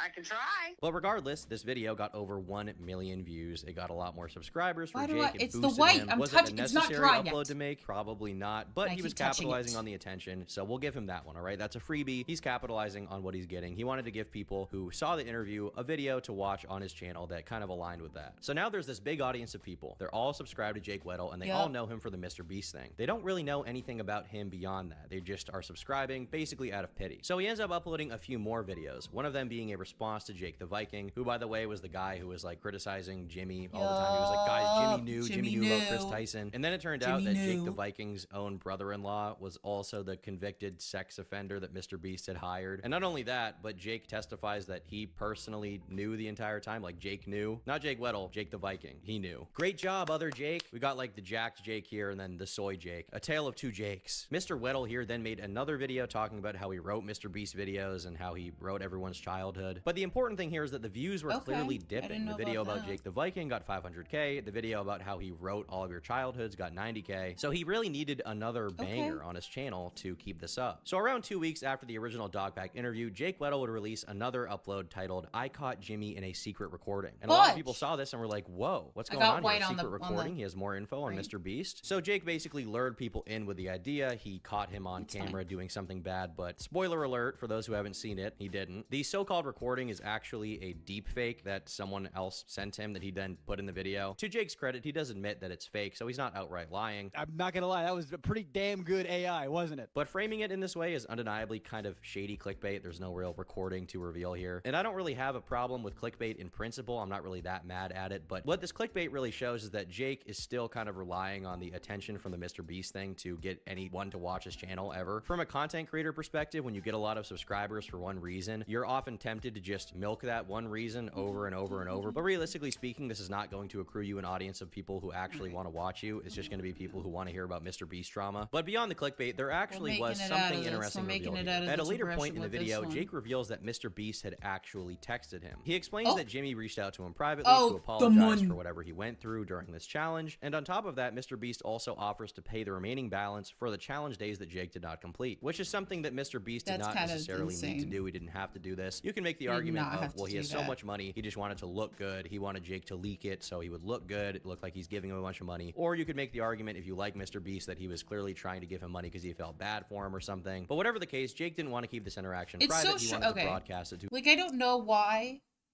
Mr. Beast, like, I feel like he's just doing it to be nice because he has that type of disposable income. But at the same time, like, why not tweet out about that? Like, I feel like if you really wanted it to look good, like, he could have just tweeted out and been like, I gave him money. Like, it seems like he gives a lot of people money privately, and then nobody, again, right there. I got myself again, dude. I'm trying to be as, like, neat as possible here, but I'm really freaking this up, brother. But yeah, it seems like he's just straight up giving people money in private and then, like, not saying anything. So I don't think that makes him, like, a bad person. He's just kind of giving people money. Makes it a bad, if there's, like, strings attached that are like, okay, well, now it's weird. To his YouTube channel and talk about it. And at this point, Jake reenacts his phone call with Jimmy using his comedic skills to detail how Jimmy had offered him $190,000, which would be the remainder of the money he would have gotten if he had completed the challenge. But Jake says that instead he chose to only take $50,000 for moral reasons. He makes a really big show of it and declares that he would never accept all of the money because of his authenticity and he would feel slimy accepting all of it or something. But whether he took part of it or but he all asked of it, everybody, the he moral asked his audience, like, should I accept the money? Either you reject the money or you don't reject it and just take it all. Like, if you're gonna take some of the money, it doesn't make you a better person to decline the rest. That doesn't really make sense. Where else is that money going? To Africa? To children in Africa? No, it's for you. So you should just accept all of it. You're not a better person for not accepting it. And the way that Jake views Mr. Beast is very, very negatively. He views him as like some kind of African warlord. You're basically taking blood diamond money here, right? And so it's like, all right, guys, listen, I'm a good person. I'm only gonna take $50,000 from the blood diamond guy, not the full amount, all right? Because I'm a good dude. I would feel slimy taking it all, but 50 grand? All right, give me that. Despite pocketing the cash, I can't do the bottom like this. I need to, like, he hates money. I'm trying to get for someone who hates money, he does talk about it a lot. I've turned down a lot of money before, just because I, you know, It's not Just about. 'cause I don't give. I don't care about money. Is it about the I money think or is it everybody about the should be money? able to It eat is food because you needed the and money. have a house and get medical care. I hate money so much. Oh, it's ran my life. I hate it. You're gonna get. But you need the money. $300,000 because it's $10,000 a day. I said, excuse me. So yeah, he wanted the money, so he likes money. Face, sure. I gotta Just make as that much as everybody SEO else. go burr, son. When I make the SEO go burr, I get money, and then I get to eat. I get to live. I get food. Was when you have no money. It's not a choice, is it? So, I It is a I choice. need that money. If you want to donate to It me is or a my choice. Patreon, so if you want to see any of those projects get made, I guess then like donate if to my you have no Patreon. money, you So could if you wanna just prove a stay point, poor then. Then just stay Patreon, link poor. below. And I promise you. Like it's not a choice. When you don't have any money, it's not a choice. Yeah, it's a choice that I'm not gonna spend my money. I'm losing it. I'm starting to get from eating all that pizza. Oh, sorry. Yeah, it's a choice that I'm not gonna go out and spend my money that I don't have. Like I don't get that premise. I guess I don't get it. I really don't get it. I think just be honest and be like, I was desperate because I needed the money. Just be honest, dude. I was desperate because I needed the money and I felt like I didn't have the choice. You had a choice, you just felt like you didn't. Now, in terms of Jake's audience, this was overall positively received. A lot of people were like, how gross of Mr. Beast to offer you money as if that fixes what happened. But there were also a lot of smaller commentary channels who were basically laughing at him, mocking him for this idea that he's a better person for declining some of the cash. And one particular guy that you guys may know, Nicholas Diorio, would also stream himself covering the drama and reacting to Jake's Instagram stories. One of the nukes. I'm just gonna go ahead and drop it. Nick. James Warren. Sex work is work. They should be, legalized and regulated so that, people in those industries don't get hurt, right? That's my opinion on that. I have friends in those industries. People I used to go to high school with, and, I stayed in touch with, and they can't text me fast enough. When they say, hey, do you know this guy, James Warren? I was like, yeah, why? Oh, Please yeah, tell me, yeah, please I tell worked me. with him a few Please times. tell me, please tell me. He loves to pay us to be around. Okay. And then he likes to show us his bank account. Okay. Show us how much money he has. I'm making bank, People ladies. he paid to be around, for that kind of stuff. Which again, that's fine, but it's weird and cringe to pay those people to be around, and then take out your. I'm gonna say a hot take here. I don't think it's weird and cringe. I think, okay, wait, let me take it back. I do think it's weird and cringe. But I think for you to say like, oh, it's okay that that people can go and do sex work. But I'm bothered by the fact that somebody hired them to do work and to hang out with them. Like, that's weird. So I feel like it's kind of like this double standard. Like, if you find it weird, then you should just say that you find it weird. Like, they got a job. They got their money. They were hired to do something. Wouldn't you be excited? Like, oh, wow, this person. But it's weird because somebody did it. That's what makes it weird, is because you found out that somebody did it. It's not weird that they're out there and they're selling themselves and their time, but it's weird that somebody bought it. I feel like that's what I'm getting at from everybody. Like, it's not, oh, yeah, like, sex work is real work and stuff like that. But then it's always this double standard of, well, it's weird that somebody would do that. Like, oh my gosh, I can't believe that they would just buy women or buy that. Like, so do we want the sex workers to make money or not? What are we working towards? It's okay to be a sex worker, but they can't make money. Like, do we want them to make money or not? Are we okay with it or are we not okay with it? I don't understand. I really don't understand. This has been a thing for a while, and I still don't get it. Can they make money or not? Because you can be like, yeah, it's weird. Like, if it's not weird for them to be doing it, why is it weird to be paying for it? You know what I mean? It shouldn't be weird. If he's going out, if you're saying that you're okay with people going out there and doing sex work, then why is it weird for somebody to be paying for it? How are they going to make money if nobody pays for it? I don't understand, dude. I mean, phone and show them fire, how much money- fire, Do I fire. have screenshots to prove that? Of course I do. Do I want to endanger the people who sent Endanger them? This isn't even a. That was a nuke. me those things? No, I do not. Because that's what's difficult about this, is people don't come forward because of you trolls. Everyone is terrified to come forward. Oh, everyone's anonymous. That's because you people are insane. That's why people are anonymous, and that's why he's gotten away with No, because they're afraid of being people on the internet sued, retard. Just shut up. this for so long. It's because of you people who harass people on the internet. That's why this happens, and that's why it If continues. it's okay, it's okay. You know, are we okay with sex work? Or are we not okay with it? Is So it if you don't weird know what you're talking that he about, like went shut out the there fuck and just But like despite did the whatever fact that he Jake wanted? mostly had positive attention on him, and Nicholas Diorio is Was just relatively showing off speaking, his a pretty money? Is small that creator. weird or Jake not did not weird? take this well, and it kind of led to a full-on mental breakdown over Instagram. I'm not going to fully read out every single screenshot of it, but there are literally Dude. 20 different screenshots of this implosion. And clearly, people making Dude. fun of him was really affecting him. Disappearing for a bit, it's been an incredibly difficult few days. As more stuff comes out, the more I'm subjected to people picking apart my testimony, discrediting me, lying about me, using my trauma for clout, comments, emails, DMs. You use your trauma for My clout! family has been harassed. And for what? Because I told you guys what happened to me? Because I told Only you Jimmy I'm hires allowed and to protects use my own PDFs? trauma My for mental clout, health is at brother. an all-time low, and it's because No of one you, else. idiot, hateful. And I can't stress enough, dumber than dirt trolls.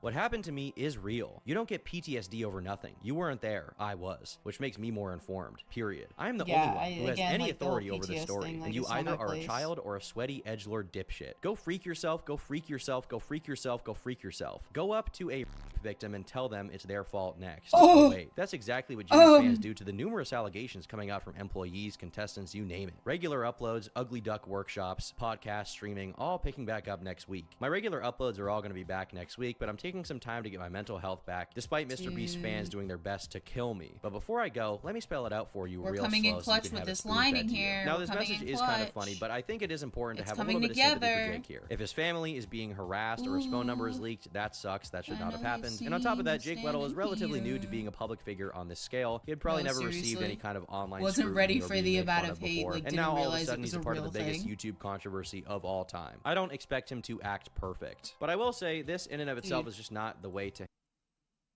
I heard a noise outside. I'm gonna be completely honest. And see, I say if. I do a lot of hypotheticals as if like this stuff is gonna like pick up. And one day I'm gonna be like, yeah, I'm big and I have like 1 million subscribers. Nah, fuck that. Like that's gonna happen. I'm being realistic here. I'm being realistic here. Not pessimistic, I'm being realistic. Come on here. But like again, hypothetical. If I was in a place where I was getting canceled, no joke, I would not show my face. I think I just wouldn't know what to say. I think I would just disappear. I would be one of those people who just wouldn't say anything. I wouldn't address it. I wouldn't talk about it. I would just be like, I'm gone. And just like come back and be like as if nothing had happened. I would ignore it. I would really ignore it. And I think it's just because of out of awkwardness. Out of just pure out of TISM. Out of pure social awkwardness that like there would be so many things that I would want to say that I would probably just not know what to say at all and just go like blank. I would go full on mute mode. Out of so much anxiety. There are times my mom recognizes that. Like sometimes when I'm in a really anxious state or I'm really like, panicking, I go full on mute. Like I don't say a single word. I go mute. I would go full on in a muted state and think about my life in a panic. To handle this kind of situation. For example, Don't want the imagine the mouths to amount be of black. death threats that Mr. Beast and all of his employees got for this Tell me controversy, why. which undoubtedly was partially because Jake said a war crime had been committed against him. People shouldn't make super insane comments was a towards Jake. joke They shouldn't from make another death threats man. or anything if that was happening. But at this point, you kind of do have to just walk away from the Allegedly, as computer. far as I And know. on top of that, even the actual stuff he says here is insane. I mean, he compares the online hate he got to being a victim of assault. Jake, you were a part of a very ill-informed, ill-advised YouTube challenge that mentally affected you, and I can feel bad for you, but you're not the same as a victim. But he didn't really get the memo on this, unfortunately, and after that, Jake would continue to crash out on Twitter for a while until people started realizing something funny, a bit goofy even was going on. And this is where the story really gets interesting to me. And it's at this point I have to introduce you to a new character, Please which not his is girlfriend. Jake's girlfriend, No! Lex. Now, Lex was a public figure. She had been trying to stream and get content going for quite a while. She's dating Jake, so obviously there's, you know, a content creation bond tie there, whatever. And people started noticing that it seemed like Jake's girlfriend girlfriend was using alt accounts on Twitter to defend him in literally every single reply mentioning him. The two had previously streamed themselves reacting to Rosanna Pansino's video with Dogpack404 against Mr. Beast, showcasing what they believed to be CP at the time. For 2 hours, they basically blindly affirmed and agreed with everything presented in the video, and they provided no actual critiques, like of the fact that Rosanna put what she believed to be CP in the thumbnail of that video, or the fact that they called it CP when it actually was not that. But at this point, Jake, his girl, and a few other people like Dogpack were kind of a part of the anti-Mr. Beast squad, and despite the fact that there were some seemingly legitimate criticisms coming out before that point so in did time, she not come into this? Did he just rope her in? Why rope her in? Anything they could get to make the story Yo, save your girl. Yeah, the edit Save made her. it look like Keep she was her out of hiding in a this. cupboard and she got... Dude, it was the most cancerous criticism ever. And if anything, it kind of only held Keep up her out of more this. valid criticism of Mr. Beast because people were going, yeah, this is stupid. And now, in everything she's done, she's come forward in this kind of like smug, retarded fashion. To act like, oh, I was right, guys. I was right about Mr. Beast. No, you weren't. You weren't right about Mr. Beast. All of these people that were talking about the blind shit and saying about how bad it is and how it's pro-capitalism, they weren't right about Mr. Beast, okay? All of these people that have come forward to make their stupid claims about Mr. Beast are not proven correct by what's happened recently. It is a total cancer narrative that I completely reject. You don't get to act like you're right about something because other people come forward with other claims that are nothing to do with what you fucking said. Unearthed footage of me telling a story I'm very public about and doing a joke I still do on stage. But hey, thanks for plugging my friend's pod and my NC tour. Also, the family of my dad's victims love this episode and my bits about it on stage. Fuck you. What? Is this ninja even funny? He's getting The mocked by a family of my 9-person dad's poll. victims? Oh my god, no. Now, as people started digging further into Twitter replies, they just kind of kept adding up. It seemed like bring literally them whenever up? anyone uttered the Why word bring Jake them Weddle, up? his girlfriend would be there in the comment section defending him. So here we have this guy on Twitter Why saying bring this them guy is up? based in my book shitting on Jake Weddle. And then we have Lex here saying, you can talk to my attorney about any further questions. So she's implying legal action or something for being mean to him. Then we have this one of her saying, if only Jimmy didn't blackmail people and record his employees 24/7, maybe they'd feel more comfortable leaving. But when they do, but they get slandered by people like you on alt accounts online. Come to on, high tell hell, me this heart isn't emoji. fire. And she was getting I more and worked more so hard on conspiratorial this. with time. Here she said, From lolling afar, at this, knowing it's Jimmy looking pretty pays drama sick, and though, with the commentary white channels to make lines. videos Shut defending up, the people come speaking on. out about him. Did you know Yeah, their I'm internal proud of investigation myself. actually did not contact most Let of me their glaze employees? myself. Time Let will me tell say you the something things good we about can't myself right for now. once. Now, it's important to note that at this God. point, the narrative around Mr. Beast was changing because Soggy Cereal had recently released his video talking about Dogpack404 and how a lot of the claims that Dogpack made about Mr. Beast were not really true. In fact, the majority of them seemingly were fabricated in retrospect. And so the narrative was changing quite a bit around the entire drama. But after this video came out, Lex was looking for communities that would sympathize with her, and she found that on r/YouTube drama, where she said, thank you for all the support in here. It's refreshing to see people giving honest thoughts and balanced takes on the situation. It's been rough lately, and we have been threatened in so many ways, but we're holding strong, and part of it is thanks to you guys. Thank you. And then she attached an image here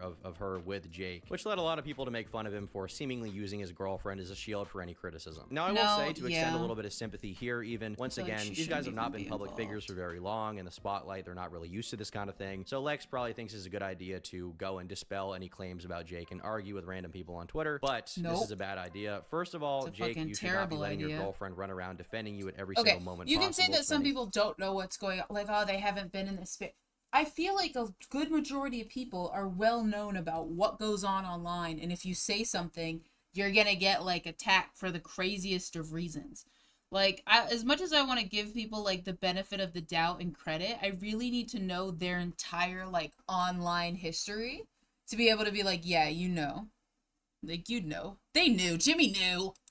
They know. All day in Twitter replies, especially when some of the stuff she's saying is kind of like not true, and she's like kind of threatening legal action. Like, you can speak to my lawyers. That's not a good look. But after all of this went down, Jake and Lex would end up deleting their Twitter, and things would mostly be silent about the pro-Weddle and the anti-Weddle crowd until about 2 weeks later, when something else that's kind of interesting happened. You see, we have to introduce a new character, a YouTuber named Hellbent. Oh, and Hellbent will make an interesting video on Weddle titled "Jake Weddle taught me that he won't shut up about Mr. Beast." He literally could have just stopped talking about it. He didn't have to talk had about it in his infiltrated Jake's fucking Patreon page, shit. his Patreon comedian course where he's teaching people comedy. He or didn't have to something, I say don't even know. anything. And He in her could've words, just she shut wanted up to and see what not it was talked all about about, it. and she wanted to find some funny things about Jake Weddle. She basically frames it right as like, I'm gonna find dirt on Jake Weddle. I will say the premise of this Patreon At least itself she is was kind of honest insane. about it Like and Jake's wasn't trying like, to get people to give him money so they can talk about I like how jokes she was and honest joke about it. theory. Like, why would you pay for that? Not a great value proposition. If there's anyone I want to discuss the theory of comedy with, it's definitely Jake Weddle. That's right, Patreon members who join with a $3, $5, or $10 subscription, anybody gets access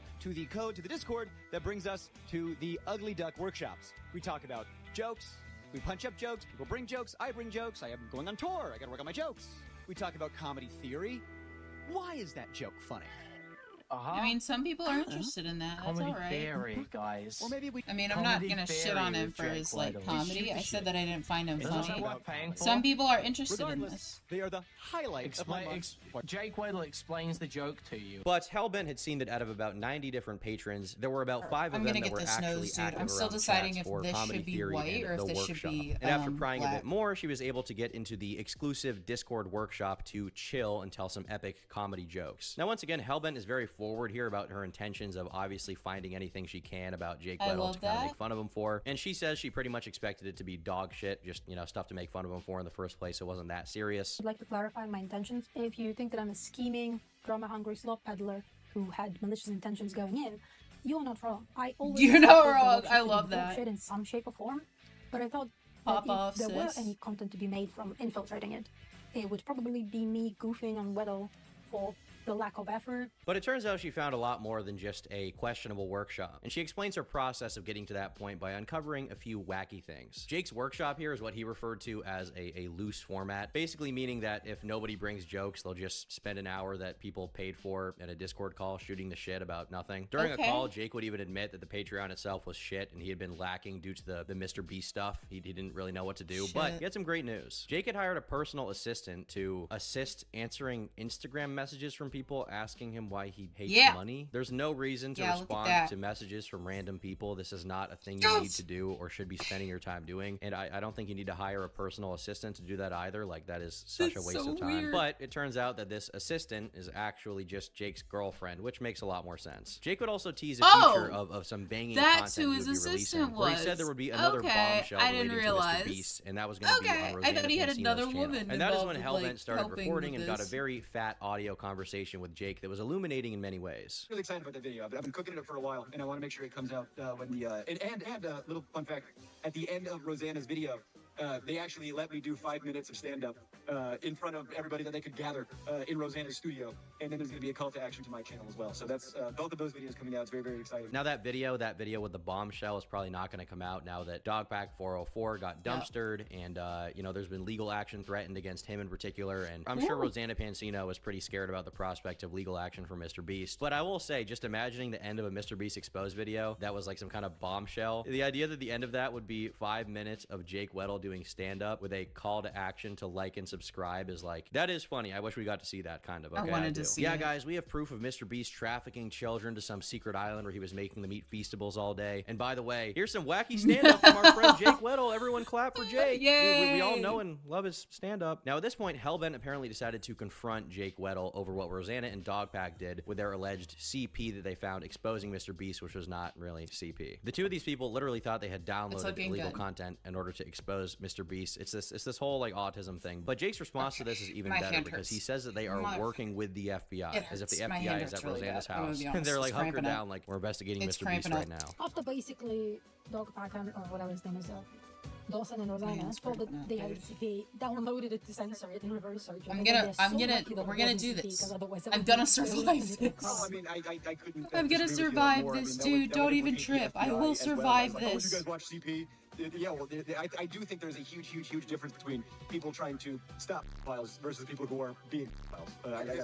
Yeah, but between downloading all of the logs and not knowing that's in there, and specifically going out to get that picture and then Oh, send it to someone thinking, motherfucker. Yeah, but you see what I did? Dawson Right on the. specifically Oh, then dang it. Got that image from the logs to censor it and reverse image search. Yeah, Believing there at is the a time difference that in that people was stopping CP. CP And and the people difference viewing between it, him but and like, FBI is that or one is people, you the know, taking authority, pleasure that out of is that. But you're still obligate- viewing it, is the thing. Also Y'all, reported all to the y'all authorities, viewed and it. was reported to the authorities long before Rosanna even said that she was reporting it to the authorities.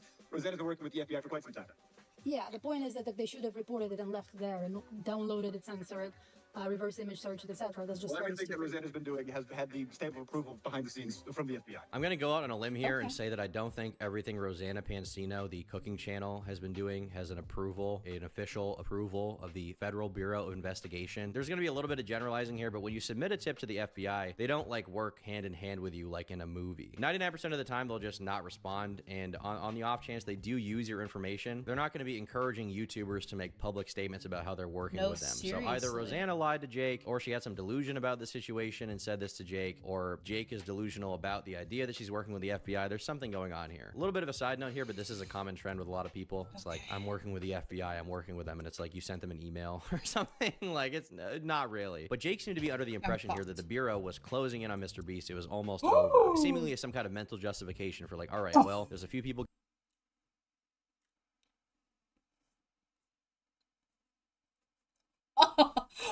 Oh no. Oh no. Why is there a black mark on there? Now there's a black mark right there. I just threw it out. Oh no. Did I just dump it all out? Oh my goodness. Oh god. Oh, and now it's all over my nice kitty desk mat. Mother effer. It's all over my really nice kitty desk mat, dude. Oh god. Right there. It's kind of hard to see, but like in person, it's kind of, oh, fuck, I got two little dots right there. Shit, I flung it out so freaking fast. You see those two dots? It ruins the entire piece. And I got it in my hands. Oh, God. What's happening? Can I, like, pick that back up? Can I pick it up? Oh, I smudged it and I made it worse. Okay. I guess I'm just gonna leave that mark there forever and all of time. Let me see if I can fix what's going on with the, because I need the black one next. Oh god. Can I push it back in? Can I push it back in? Okay, I can push it back in. Holy shit. Okay, yep, the black is coming out. It is coming out. Oh my god. Myself so hard, dude. So hard I fucked myself up. No, I'm right in the home stretch of this, brother. This is literally the home stretch. I kind of think I honestly want to use black, but I think the white would probably look a lot nicer to kind of finish this off. But like, dude. Oh, shit. Okay, hold on. It's coming out. It's coming out.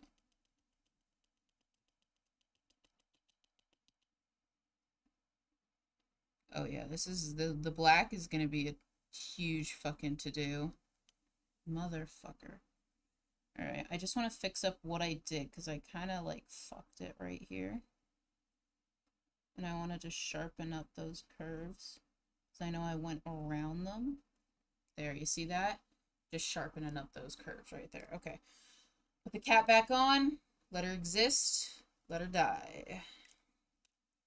Set her back over there. Oh, Giving me hate online right now. They're making fun of me. The controversies died down publicly. They're making fun of me. Detective Rosanna is on the case. Now, according to Hellbent, after this interview happened, she had planned on not really posting it at all because she couldn't find a good justification for doing it. In her words, most of the info was already known, which I kind of disagree with. I do think that, you know, some of this is really funny stuff. But all that would change once Soggy Cereals uploaded his video where he exposed Dogpack for a lot of the lies he had told. He criticized Rosanna. He criticized Jake. And I think there is a lot to criticize Soggy for, like the fact that he ultimately was given money by Mr. Beast employee to fly out there and get some testimony from them. Like, there is a conflict of interest there, undoubtedly there is, but even with the stuff outside of that, there were a lot of points he really got Dogpack on that I think really did a good job of discrediting a lot of the claims he made and showing that Dogpack was not being totally honest with his videos at all. But a few days after Soggy's video dropped, Jake would talk about this in his Patreon chat, where he said, "Hey fellas, just wanted to be transparent with you. With the Soggy video coming out, I have received a massive uptick in online harassment and threats against my life. I apologize for being missing in action, as me and now Lex have had to deal deal with Twitter and YouTube and Reddit and other various hate accounts targeting us. And I do think this is a better approach to handling this kind of thing. Instead of publicly crashing out about people being mean to you, you're kind of pulling back a little bit and saying, for my own sanity, I'm going to be, not really engaging with this, and that's fair. But at the time, Jake seemed to be very unwilling to acknowledge the fact that Dogpack did screw up a lot of this story, and in fact, he would end up saying, now I know what makes the cereal so soggy. Gluck Gluck 9000. So he's basically just completely unwilling to acknowledge that there were a lot of good criticisms made of Dogpack 404, and the story was a lot more complicated than Dogpack was willing to admit in his original videos. And at the same time, Lex would go back to Twitter and white knight him again, like you don't want to open up to say every that you single were tweet taken advantage mentioning of or his name something. and say things to the effect of like,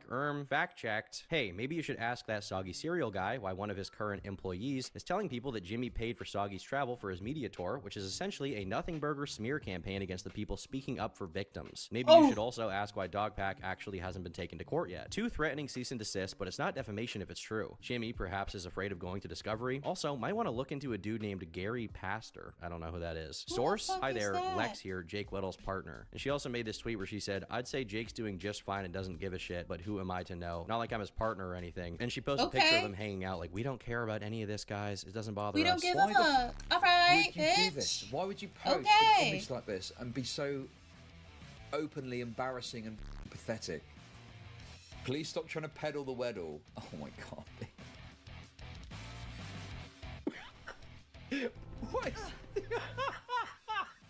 He would later go on to write, I had a lot of videos planned and I'm still working on them, but taking care of my safety and mental health has been a priority. Me and Lex are okay and safe, do not worry, but I just wanted to be transparent and show my appreciation for you all. I would not blame anyone for leaving this platform as it's been dry lately, but for those of you who are still here, you mean the world to me. Once this beast bullshit is behind me, content is coming. Now when Hellbent would kind of pry into the situation further and ask Jake for specifics on what he thought were the lies, her messages actually got deleted by a moderator and she would be muted. This mod then said basically, hush little baby, we are not discussing that, which it is his Discord server, so I guess he has a right to do that. But it seems like overall Jake was unwilling to acknowledge that a lot of the claims made about Mr. Beast were not, very good, not very good claims. They also seem to be alluding to this like grand conspiracy where Mr. Beast is silencing everyone from talking about him, when, keep in mind, in retrospect, the only guy he sent a cease and desist to, as far as we know, is Dogpack, and Dogpack had clearly defamed Mr. Beast, whether you like Mr. Beast or not. As far as I know, now that's about it for Hellbent's video. But a few days later, another weird thing went down. You see, a small streamer named Queeman would get a copy of Jake's stand-up special, and he would react to it online. I'm unsure who exactly leaked it, but I'm gonna guess it was someone who spent $3 on his Patreon so they could download the video. Now, Queeman's stream itself was him basically roasting Jake Weddle stand-up, saying he's unfunny, but unfortunately, I can't show any of it because of what happened a few days later. Jake Weddle has made a delusional post on his Patreon threatening to use Mr. Beast's money to pay lawyers to send me a cease and desist for my peaceful and transformative fair use review of a portion of his new stand-up special. The review featured a limited section of the work, yet the runtime far exceeded the original, featuring numerous rewinds, extensive analysis, and long tangents comparing his comedy to other comedians. Having reviewed the special, I am certain that using his war crime reparations to sue me is a much better use of Jimmy Beast 100K than perpetuating the cycle of abuse through his stand-up. And obviously at this point, the story got a little bit bigger within the small commentary community. You have some people who are like, okay, well, you leaked his stand-up, that's effed up. You have other people being like, well, he leaked a small portion of it. It's not like he was like making money off the stand-up itself. He was leaked reacting it, to though. it and criticizing I mean, that's him, still kind of therefore he has a shitty. right. There's kind of 2 different schools of thought once again, but Jake ended up making an Still announcement on his kinda Patreon saying, I've increased the special to the $10 tier because someone streamed it on Kick. I'm in contact with my lawyers, everything's been documented, and cease and desist will be sent out. My special drops on YouTube this holiday season on my YouTube channel. Thanks for the free promo, you morons. To any comedians who think this is funny, drop your special next and let's compare. Now on one hand, there are some people not exactly defending Jake, but they are saying it was kind of a bad thing to do to leak his special like that. From the comedian perspective, how a lot of these guys work is they travel around the country, performing everywhere, trying to perfect their stand-up until they eventually get it just right, and then they'll record it and post it on YouTube. But leaking their stand-up is like a very, very bad thing to them, right? They don't like that. Now, I'm not a comedy expert, and I don't really like stand-up that much anyway, but it is my understanding that leaking a comedian's set is a major no-no in the comedy world, even more so than like recording a concert or anything, which is like totally encouraged, nobody cares. Like, for example, when you go to see a huge comedian who is funny, like Dave Chappelle, a lot of the time they'll have you put your phone in a magnet case so no one leaks the special before it comes out. But on the other hand, Jake's stand-up is not very good, and that's not really a point against him in this case. I'm just saying that. But Queeman's stream was definitely transformative in the way that it was him roasting him for an hour rather than just like re-uploading it to make money off the stand-up, right? It's not like he was like, hey everyone, here's Jake Weddle stand-up. I'm trying to rip off his comedy and make money off of it. He was reacting to it. But after this lawsuit threat was made, another character enters the fold, and his name is Chud Logic. Now, Chud had a bit of a history with Jake Weddle. He had been covering him a lot on his YouTube channel. So many people keep ended up entering making a into point this against him on Twitter that's pretty interesting. Jake Weddle, a couple of months ago, claimed that he was so badly in debt that taking $50K from Mr. Beast was necessary to reset him back to zero. Since then, he spent money on streaming equipment, directly referencing the blood money from Mr. Beast, and is now threatening two smaller creators, being Hellbent and Queeman, with why didn't he expensive spend international his lawsuits. money His channel has dropped on off his significantly debt? since he was involved in the drama. Where is all this money coming from? Or is it empty threats? Or was he lying about needing the money to reset back to zero That's from debt? what I He is think. lying. The only question is what part in particular. I guess I forgot to add in here that Jake's girlfriend would also go full schizo and threaten Hellbent with a lawsuit. Well, this isn't a debate. Jake made a demand that was very clear to delete the video. You choose to keep it up, unlisted and unproposed counter offers. But when you receive a demand, when violations of law and privacy have occurred, there aren't any counter offers, and we don't need to work with you on what is ideal for you. Because the next step, after the legal team sees the evidence of non-compliance, is issuing a cease and desist with terms that are to delete the video and never speak about Jake or I. And that cease and desist will include financial penalties or fines for non-compliance.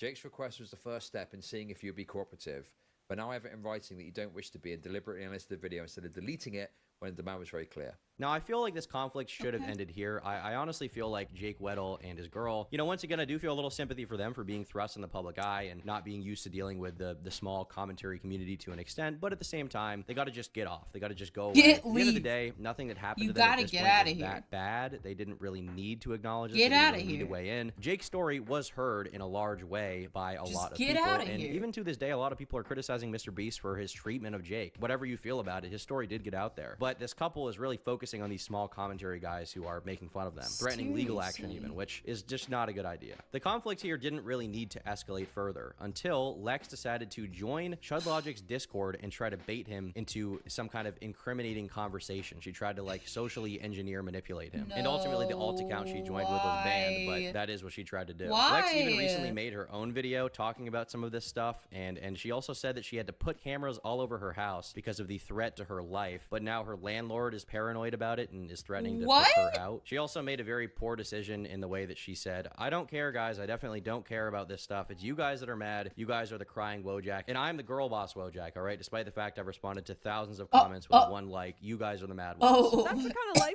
we lead now, is we just wake up and we're like, oh, H3 posted a video about us, posted another video about us. Oh, Chud Logic posted another video about us. Cope and Seethe posted another video about us. Shout out to all you small commentary YouTubers. I know you need the views, so there you go. These are the people that are making videos about us, and I don't reference them because I don't care about their lives at all, because I care about my life. Now, there's been a few more responses. because you're been talking a long about post it from Jake about how the internet trolls need to leave him alone, and they're just behind a screen, sweaty losers, and he's like really out there fighting the good fight, and the people making fun of him want to silence him for Mr. Beast or something. They're all Mr. Beast fans. But if Jake Weddle and Lex are watching this, I'd like to impart a little bit of wisdom to you guys. You know, I don't have a lot of wisdom, but as someone who has spent a lot of time online, and, you know, I've seen a lot of people rise and fall. I'm gonna make a recommendation. Shut up. Just shut up. Stop with whatever this is. Stop engaging in small commentary drama. Stop responding to Chud Logic and Queeman, and stop threatening legal action. Just stop all of that. If your focus really is on getting your life back on track, if your focus really is on Jake's stand-up career and succeeding, frankly, you don't need to go after these commentary channels. You just don't need to. There's no reason to do that. And you guys also need to let go of the Mr. Beast thing. You need to let go. The controversy's basically died. The FBI is not going to come after Mr. Beast. I could be wrong. I don't think the FBI is going to come after Mr. Beast. I don't think Rosanna Pansino or Dogpack404 have any hope left for their claims. I think you guys just need to move on. Jake had a bad experience, and he got to talk about it on a large public platform, and obviously there's a lot of differing opinions on it, but not everyone's going to respect whatever you say when there's millions and millions of people looking in. You don't need to engage with all of this stuff. You don't need to threaten legal action. It's not a good thing to do. You got a good payout from the situation. You got a lot of online attention. You got 200,000 subscribers. It's time to move on, okay? It's time to move on. Anyway, that's about it for watching. A little bit of a cautionary tale here. I hope you guys enjoyed, and I will see you all in the next video. I'm going over kind of like the layers that ended up being a little bit darker with the white. Some of these layers just hit kind of a little bit too, like, they're not opaque enough for me. So I'm just trying to like go over them to make them just a tad more opaque and like more uniform. Be a lot more uniform. Still though, I think it's still coming out pretty fire. Look at that. That's looking nice. Okay, from the top, it's actually looking really nice. I think it's coming out great. I'm excited. I hope my mom likes it. If she doesn't, dude, you'll be hearing about it. My mom doesn't like it. I'm literally gonna cry because I worked really hard on it. Start crying. I'll just be like, oh, okay, I guess I'll keep it. It's okay. And then I'm gonna cry alone in my room. Alright. So, I have one more video I want to go over. Rosanna Pansino. I can go here. Let me get a... Okay. Well... Alright, Ethan's all like dishonest. Oh, he's streaming. Oh no, that was a hot minute ago. Cosplayers who became wanted criminals. What? What? Okay. Okay. We're gonna end by watching this video today. It is the 34 million drug lord zoophile Douglas Spink. An hour and 10 minutes from Turkey. Man's dropped 2 main channel videos recently. Jeez, he's on a roll with it. One He's group in the of thing. depraved He's in the sickos who have room. garnered ire from every corner of the internet is the zoophile community. He's in the room. While many of these freaks prefer to keep their proclivities hidden, some feel it's their responsibility to destroy the stigma that surrounds them. Ew. 2 self-described cross-species activists, who go by the online aliases Tuggle the Rat and Fausty, decided to lead the charge, culminating in the creation of the pro-zoophilia podcast Zooier Than Thou. No. The content of this podcast, while disturbing, are only the tip of a seemingly endless iceberg. Drug smuggling, theft, violence, oh no, prison sentences, okay, and countless instances of animal cruelty are only a few words to describe the tumultuous origins of Zooier Than Thou. No.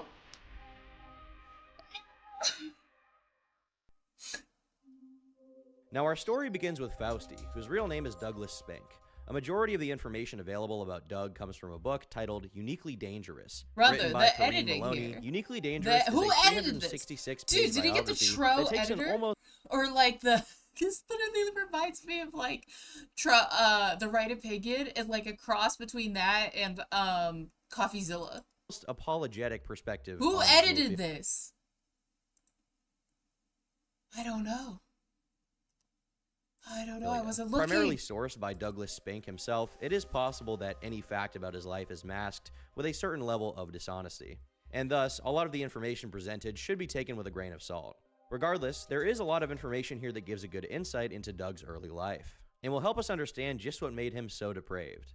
Douglas Brian Spink was born on March 17, 1971 in Harmony, Pennsylvania. He was raised alongside his older sister, Joy, in the suburb of Fox Chapel, a notably wealthy neighborhood that was also home to well-known child entertainer Mr. Rogers. It's a beautiful day in this neighborhood, a beautiful day for a neighbor. Doug claims to have come from humble beginnings, but this is simply not the case. His father worked as a salesman for a construction company, and his mother had inherited a small fortune from her late grandfather. His father, Jack, was described by his family as a manipulative sociopath who often took pleasure in winning people over. He supposedly used this skill of manipulation to entice a handful of mistresses during his marriage. To no one's surprise, this habitual infidelity led the rest of the family to resent Jack, finding solace with each other, as well as the family's pets and livestock. The Spink family residence was also home to a wide plethora of animals, with more common pets like cats and dogs, to more unorthodox companions like raccoons and snakes. Growing up around so many different creatures, The fact it was that only he needs to natural bring that up the Doug animals is fostered what a has deep me love for them nervous. as he grew up. In particular, he developed an affinity for horses, spending a lot of time on horseback throughout his neighborhood.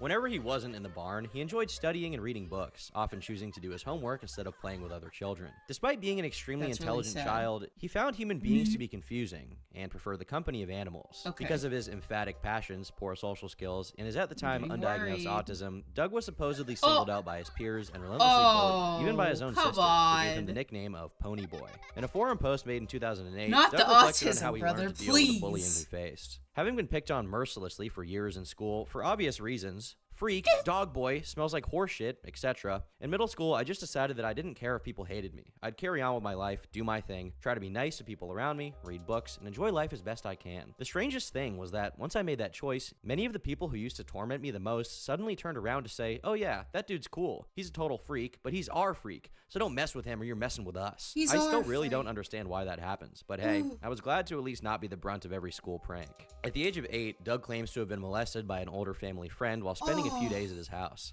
Doug rationalized this traumatic experience, believing it was actually the older man's pet python who escaped its cage and violated him. This belief likely brought him comfort in dealing with his trauma, as Doug preferred animals, both socially and sexually. And this is where things are going to get a lot darker, because even from a young age, Doug was abusing animals. In his own words, his first intimate relationship was with a golden retriever who lived in the neighborhood. In a forum post uploaded sometime in the late 2000s, Doug described his routine in courting the animal. My first true love was a golden who lived a few miles away. We spent many, many cold nights together. I'd sneak out, go let him out of his kennel. He was locked up outside 24/7, 364, and we'd get frisky and then just cuddle under a tree or bush for hours. Until at last, I had to return him to his kennel, walk back home, there's sneak into the nothing more house, I and can sleep say for an hour or other two than before no school. all the I tried time, as hard as straight anyone up can try no. anything to be normal for years. My secret zoo side was known by nobody, and I did everything possible to stamp it out so I could lead a good life. Needless to say, looking down the barrel Just of a no. lifetime spent to someone who is by definition despised, no. attacked,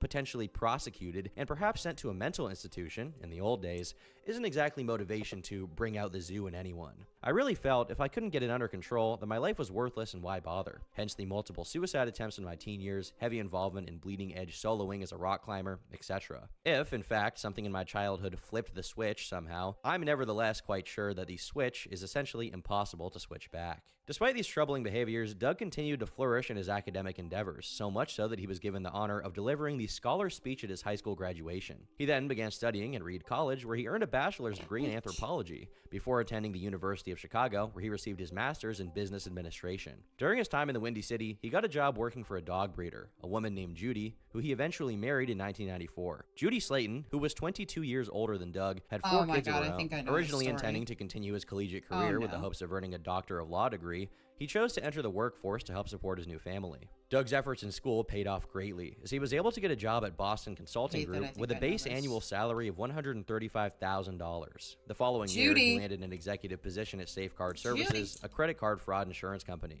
This was relatively short-lived, however, as the company's shady business practices actually compelled Doug to become a whistleblower. After his time with Safeguard came to an end, he began pursuing his own personal business ventures, founding Timberline Direct in 1996, which managed various catalog brands specializing in sporting equipment and supplies. Doug spent the next few years operating these catalogs before selling them for over $5 million to a sporting goods chain called G.I. Joe's.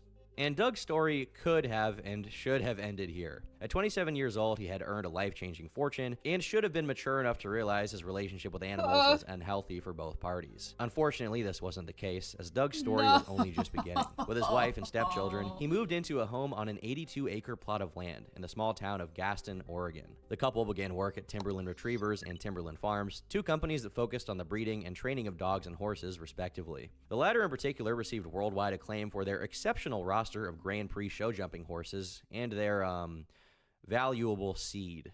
One horse that stood out from the rest was Capone, a black stallion with 3 white socks, regarded as one of the world's best show jumpers. Doug apparently loved Capone in particular for more than his remarkable skills, regarding this horse as the love of his life. In a post made to the Blue Light forums in 2008, a user requested that members write a letter to their significant other. Doug contributed to this thread with a letter almost certainly written to Capone. Dear beloved, thank you for being the best part of my life.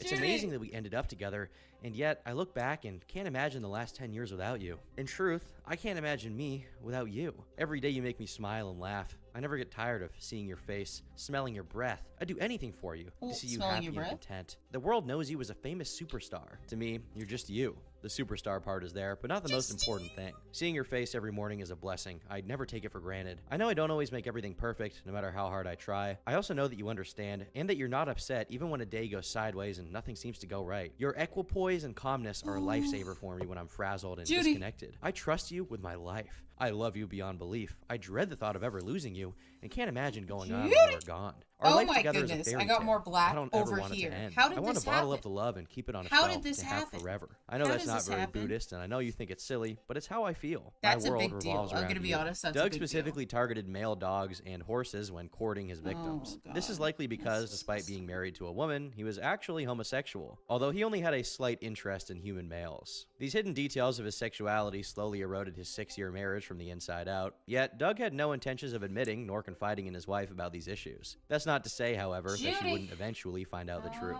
Sometime in the late 90s, a supposed reformed zoophile outed Doug to his community, creating dossiers regarding his behavior and posting them online. As a result, fucked anytime it. someone searched the name of Doug I'm gonna be honest. I really did frick it up by doing that. So I wasn't careful enough, and I didn't notice that there's a thing over here.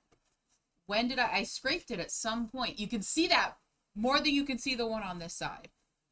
Oh no. Okay. I can fix it. I can fix it. I can fix it. I can fix it. I can fix it. I can fix it. I can fix it. I can fix it, right? If I just use spit, okay.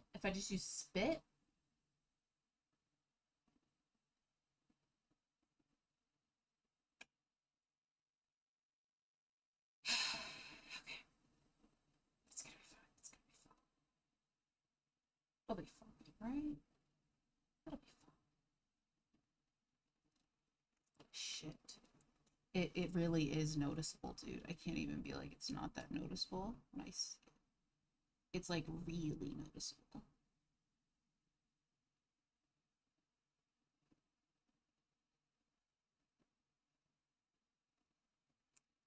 It's like really noticeable, dude, at the top. Do you think if I take spit and try to rub it out, it'll like erase? Is that an option? Because sometimes when you use like, but I don't want to erode the paint is the thing. I think it's like rubbing alcohol that you could use to like get nail polish. Nail polish remover.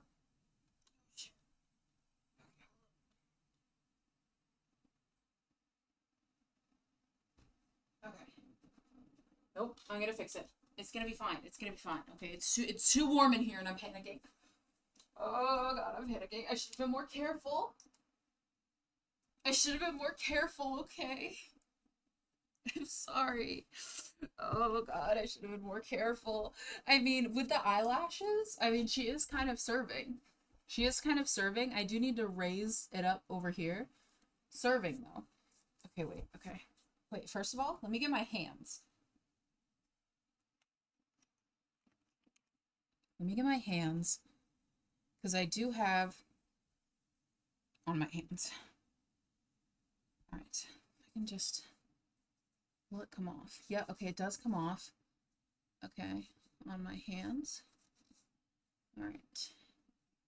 Now, is there a way that I can now use this to rub off on that corner what's there? Because I don't want to rub off the paint. I want to rub off the Sharpie.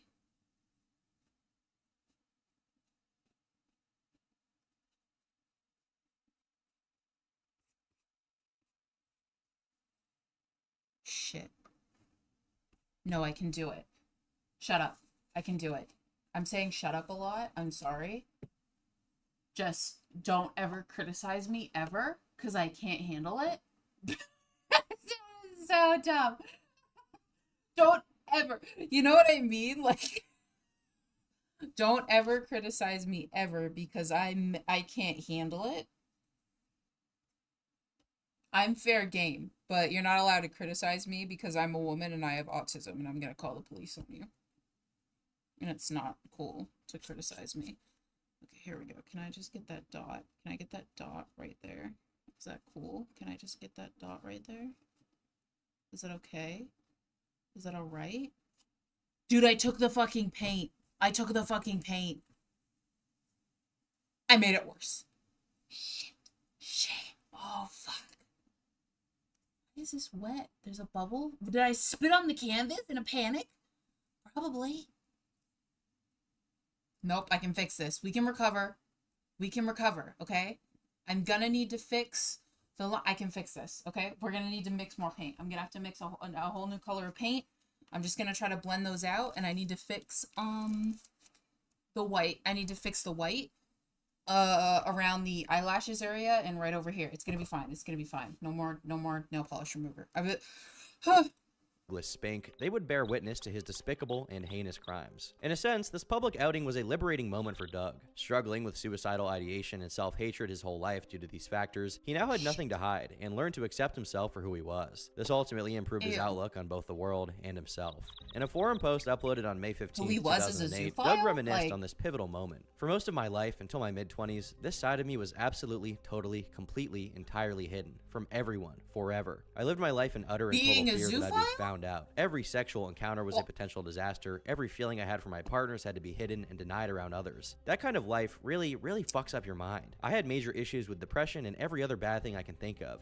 I had all but a split personality at some level. I was one person inside and a totally different person on the outside. But after I was outed and my worst fear had come true, I slowly came to see it as a blessing outed is and not gay. a curse. If I wasn't doing anything horrible in my zoo life, and I really don't think I am in an objective sense, then why am I so ashamed of it? Why did I hate that side of myself so much? It's been a long, slow, challenging process to unpeel these layers of denial and lies and dishonesty and instinctive hiding. A big part of it is involved forcing myself to answer questions honestly in public so I don't backslide into old, unhealthy habits of thought. This revelation, while supposedly emotionally beneficial for Doug, was a catalyst of a few misfortunes as well. His trial judge title with the American Kennel Club was revoked, and he was forced to shut down his dog breeding operation. This was also the final straw for his wife and sparked the beginning of their separation. They remained married until 2003, with one staying at their mansion in Gaston and the other staying in their smaller farmhouse located 25 miles away in North Plains. During this period of separation, Doug found himself in a legal battle with former associates from one of his businesses, alleging they had converted property and assets without permission, stole corporate opportunities, and breached the terms of their employment contracts. This did not pan out well for Doug, as he was ultimately found liable and forced to pay out $5.7 million to one of the defendants, a New Jersey businessman named Kit Kung. Just like that, all that Doug had worked for was gone, and he was forced to file for bankruptcy in 2002. No longer capable of affording his home loan payments, a close friend and business associate, Paul Peterson, purchased the mortgage and allowed Doug to continue living there, under the condition that he paid rent. Despite this agreement, he made no effort to contribute financially, which led the house to be foreclosed on after Peterson ceased making payments. Despite the kindness shown by Paul, Doug resented him and blamed him for becoming homeless. When the house was eventually purchased by new owners, Spink vandalized the property in a fit of rage, breaking windows, punching holes in the walls, and even smearing the home's exterior with dog feces. Facing his pending bankruptcy case, Doug made the decision to flee to Canada in the hopes of starting a new life and dodging the repercussions. Before leaving for good, he confronted his wife Judy and requested ownership of his favorite golden retriever, Ryan. His wife initially refused, but after he threatened to gut her like a fish and hang her from a tree, she ultimately decided to give Ryan back to him. With his 5 horses and 5 dogs, Doug traveled north until he reached Pitt Meadows, British Columbia. It was there that he met a woman by the name of Corinne Super. Corinne, along with her husband Mark, were horse trainers, and strangely allowed him to stay in their barn with the animals. During this period, Doug spent a lot of his time on the computer, frequenting numerous forums related to horses, drugs, Buddhism, and base jumping. Under the monikers D-Dog, Exit Point, and Fausti, Doug made no effort to hide his proclivities, consistently making references to his 4-legged companions and the sexual nature of his relationships with them. This open acknowledgement of animal abuse on a wide range of forums would make the name Fausti in particular an infamous one. Although almost no archives from this time remain online, as many of the forums he frequented are now defunct. He also created an FAQ on his own personal website, filled with delusional rationalizations of his sick and twisted behavior. Aren't you ashamed of who you are? No, I'm not. I'm just a simple Buddhist, so I don't get to argue that my super being can kick your super being's ass. Instead, my spiritual choice is simple. I try to do what I can to help the world to be a better place, to minimize suffering, and to manifest genuine love. Though I've tried and tried, nowhere in there can I figure out where my zoo-ish relations with my boys break the rules. They're happy, I'm happy, we love each other. End of story. Isn't it abuse? It's simply logically impossible to declare interspecies intimacy to be abuse, while simultaneously admitting that sex within species is not abuse, and that the many other actions we take on behalf of, or with, our non-human companions are not abuse as well. As a friend once commented with a certain flair for poetic imagery, how can it be abuse to lick a dog's balls, but not be abuse to cut them off? Oh my god, bro. Oh god, oh I just my touched god. it again. Just Do you wish you were normal? Nope. Doug also spent a lot of time on a bestiality forum, Ew. aptly named Beast Forum, where he allegedly posted No videos of himself with his remorse. animals. Absolutely This no behavior remorse. likely resulted in the police Like, the thing is, investigating at Doug least on- with some of these zoophiles, you could be like, well, at least they had remorse or some type of, like, moral compass to be like, I deeply, like, I know it's wrong. And to be like, yeah, like, I don't, you know, because they're trying so hard to hide it. Mans is literally like, yeah, I fuck my dog. Like, dude, no. Disgusting. on allegations of animal cruelty. They confiscated his computer, where they found numerous images and videos of him abusing his animals. Though, if this investigation truly did happen, it seems Doug was never charged for anything. While she didn't expect anything at first, it wasn't long until Corinne took note of Doug's strange behavior and unorthodox philosophies about humans and animals. He refers to people as two-leggers. He says that there is a four-legged world and there is a two-legged world, and he only has use for the four-legged world. The two-leggers are nothing but an inconvenience. The mainstream, the rules, and our society and our culture is based around the two-leggers, and that is not where he belongs, so those rules don't apply to him. He wanted to be with the dogs and the horses. He would always have a very private boundary. He calls it the boundaries. If the barn doors are shut, you do not enter under any circumstance. He would say, do not enter, period. If the barn doors are open, you are somewhat welcome, but you have to announce yourself. Doug claims it's not to have your fostered barn. a romantic relationship with the woman, as they supposedly got engaged It's sometime in early not 2005. your barn. Though Corinne adamantly denies this, as she was already married and was well aware of Doug's homosexuality. Doug always made it very, very clear to me that he was gay. I certainly have it in letters. I have it written that he wanted to be very clear that he wasn't misleading me, that there would be no chance of any kind of a romantic thing with him, that he enjoyed my friendship very much. I think he called me a beacon of light in a very tough time for him, and he welcomed my friendship and my enthusiasm with the horses, and he enjoyed my company, but that he was truly dedicated to his family, and that he was gay. He knew he'd been gay for a long time. That was the difficult part he had with his ex-wife. He went into long, lengthy discussions about it. I don't know what his concern was to make me crystal clear to understand that. I'm not truly quite sure why he would think that was an issue. But a supposed email sent by Corinne to Doug in 2005 seems to contradict this, where she says, I've always tried hard to understand your emotional plumbing. If it seems like I've been trying to replumb you with my advances, I did not mean it. I am a sexual creature that likes to be touched and touch. It is part of the attraction. I'm sorry that it makes you so uncomfortable. I think it is healthy. It leaves you feeling weak and vulnerable, open to attack. This is my first try at loving a different creature. Perhaps if I had your experience, I would not have failed. I have never lied to you nor said anything about who or what you are, except that I'm attracted to it and want to learn more. Corinne also denies that she was aware of Doug being a zoophile. However, a letter written in October of 2005 seems to indicate the opposite. In the barn, when you told me you hoped one day I would understand, I finally get it. I truly do. I understand. It still hurts, but it feels good to understand it. Understanding you has been a challenge and a growth that I thank you for. Painful and exhausting, but full of love. It is strangely painful and comforting to learn that it is me as a species and a female, but it is not me as a person. Serious self-doubt and reflecting. That being said, as mentioned previously, both Doug and Corinne Maloney are potentially unreliable narrators. As if the prospect of lying about a romantic relationship wasn't strange enough, Doug even alleged that Corinne was a career criminal who recruited him to smuggle drugs over the Canadian border. Her background, of course, is in the drug business. Corinne Super has made her living from the drug business since she was a teenager. How would I know this? Well, she recruited me into that business when I met her in Canada in late 2003. I ended up proposing marriage to her, and we were engaged for several years. Bad idea. And for the record, though she recruited me into the business, it was my choice to do so. I take full responsibility for that. There's no evidence of Corinne being charged in any crimes relating to drugs, and she vehemently denies this claim. While the notion that Corinne was involved in illegal drug running operations is unconfirmed, Doug, on the other hand, certainly was. In January of 2005, he was located on a well-known drug smuggling route by U.S. border agents in Loomis National Forest. One of the agents at the scene claimed that Doug appeared extremely nervous, but ultimately he allowed him to go. They began tracking his activity for the next month, noting that he crossed the border from Canada 5 separate times in the month of February. That was until the 28th, when he was apprehended by federal agents with an estimated $34 million worth of cocaine at the Canadian border. The feds discovered 4 large suitcases and 1 small suitcase with over 372 pounds of coke in the back of his vehicle. Because of this, Spink was facing imprisonment of up to 10 years. However, he was able to shorten his sentence to 3 years in prison with 5 years of probation after aiding in the arrest of his boss, Robert Kessling. Doug eventually found himself in FCI Sheridan, a medium security prison located in Oregon. In prison, he spent most of his time reading books and working as a horticulture instructor at the prison's education department. He also found time to repair the broken relationships with his parents, specifically his mother Claire, who grew distant with him during his marriage to Judy. While things were going well for Doug in prison, his sentencing left his animals without a caretaker. To solve this, he would strike a deal with Corinne Super. Under the condition that she looked after his dogs and horses, Doug leased his stallions to her and allowed her to collect all the prize money earned until his release. During his time, his horse Capone would flourish in professional competition, winning 10 Grand Prix titles in his career. In That horse is trying 2007, to he was fucking even ranked escape. as one of the top I 200 have no show clue what he's jumpers done on to the that planet, horse, but that earning him horse an is trying to estimated friggin' value of escape. several $1 million.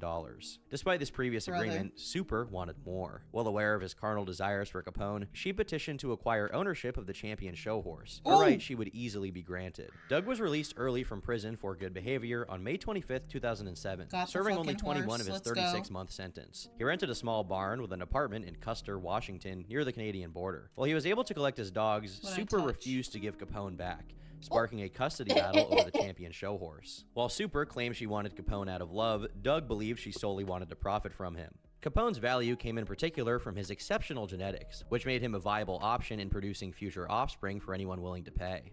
Doug suspected Corinne was attempting to stockpile Capone's loads, which ran a market price of $2,500 per emission. Oh During a my heated argument God, over that's the a phone, fuck ton Doug of money stepped for outside that. to scream For at Super, horse load? leaving a package Jesus. of sugar cookies on the table. Distracted by the argument, he failed to notice his dogs began to fight over the cookies, which resulted in his dog Ryan being critically injured. Unfortunately, the dog would pass away from his injuries, which devastated Doug. Eventually, the two would meet in a parking lot where they would reach an agreement, no, I with can't do Capone the being returned animals. to Doug. I'm getting At this so point, sad. things were looking up for him. His time in prison soured the prospect of returning to drug running, and he set his sights on becoming Again, a I keep putting veterinarian. my hand He would be over it. accepted into Washington State University, only to have the offer rescinded once the establishment learned of his past of fraud and incarceration. Doug also believed they may have discovered his public outing as a zoophile and decided to cut ties. As a result, he attempted to sue the school for discrimination on the basis of sexual orientation. However, the legal team he attempted to hire rejected the case for obvious reasons. For With his being dreams gay of becoming a or being veterinarian a destroyed, zoophile? Doug decided to dip his toes back into doing business online, founding Benecki Privacy Computing Incorporated and starting his own virtual private network service. While Doug was taking steps to get his life back together, Corinne Super was devising a plot to pull the rug out from under him. She was determined to get damn. Capone back by all means necessary. needs that After horse, failed brother. attempts to get the police involved, she was forced to take matters into her own hands. In May of 2008, Doug spent a weekend away from his home to go hiking with his new boyfriend. When he returned, the front gate was open, the barn door was ajar, and Capone was gone.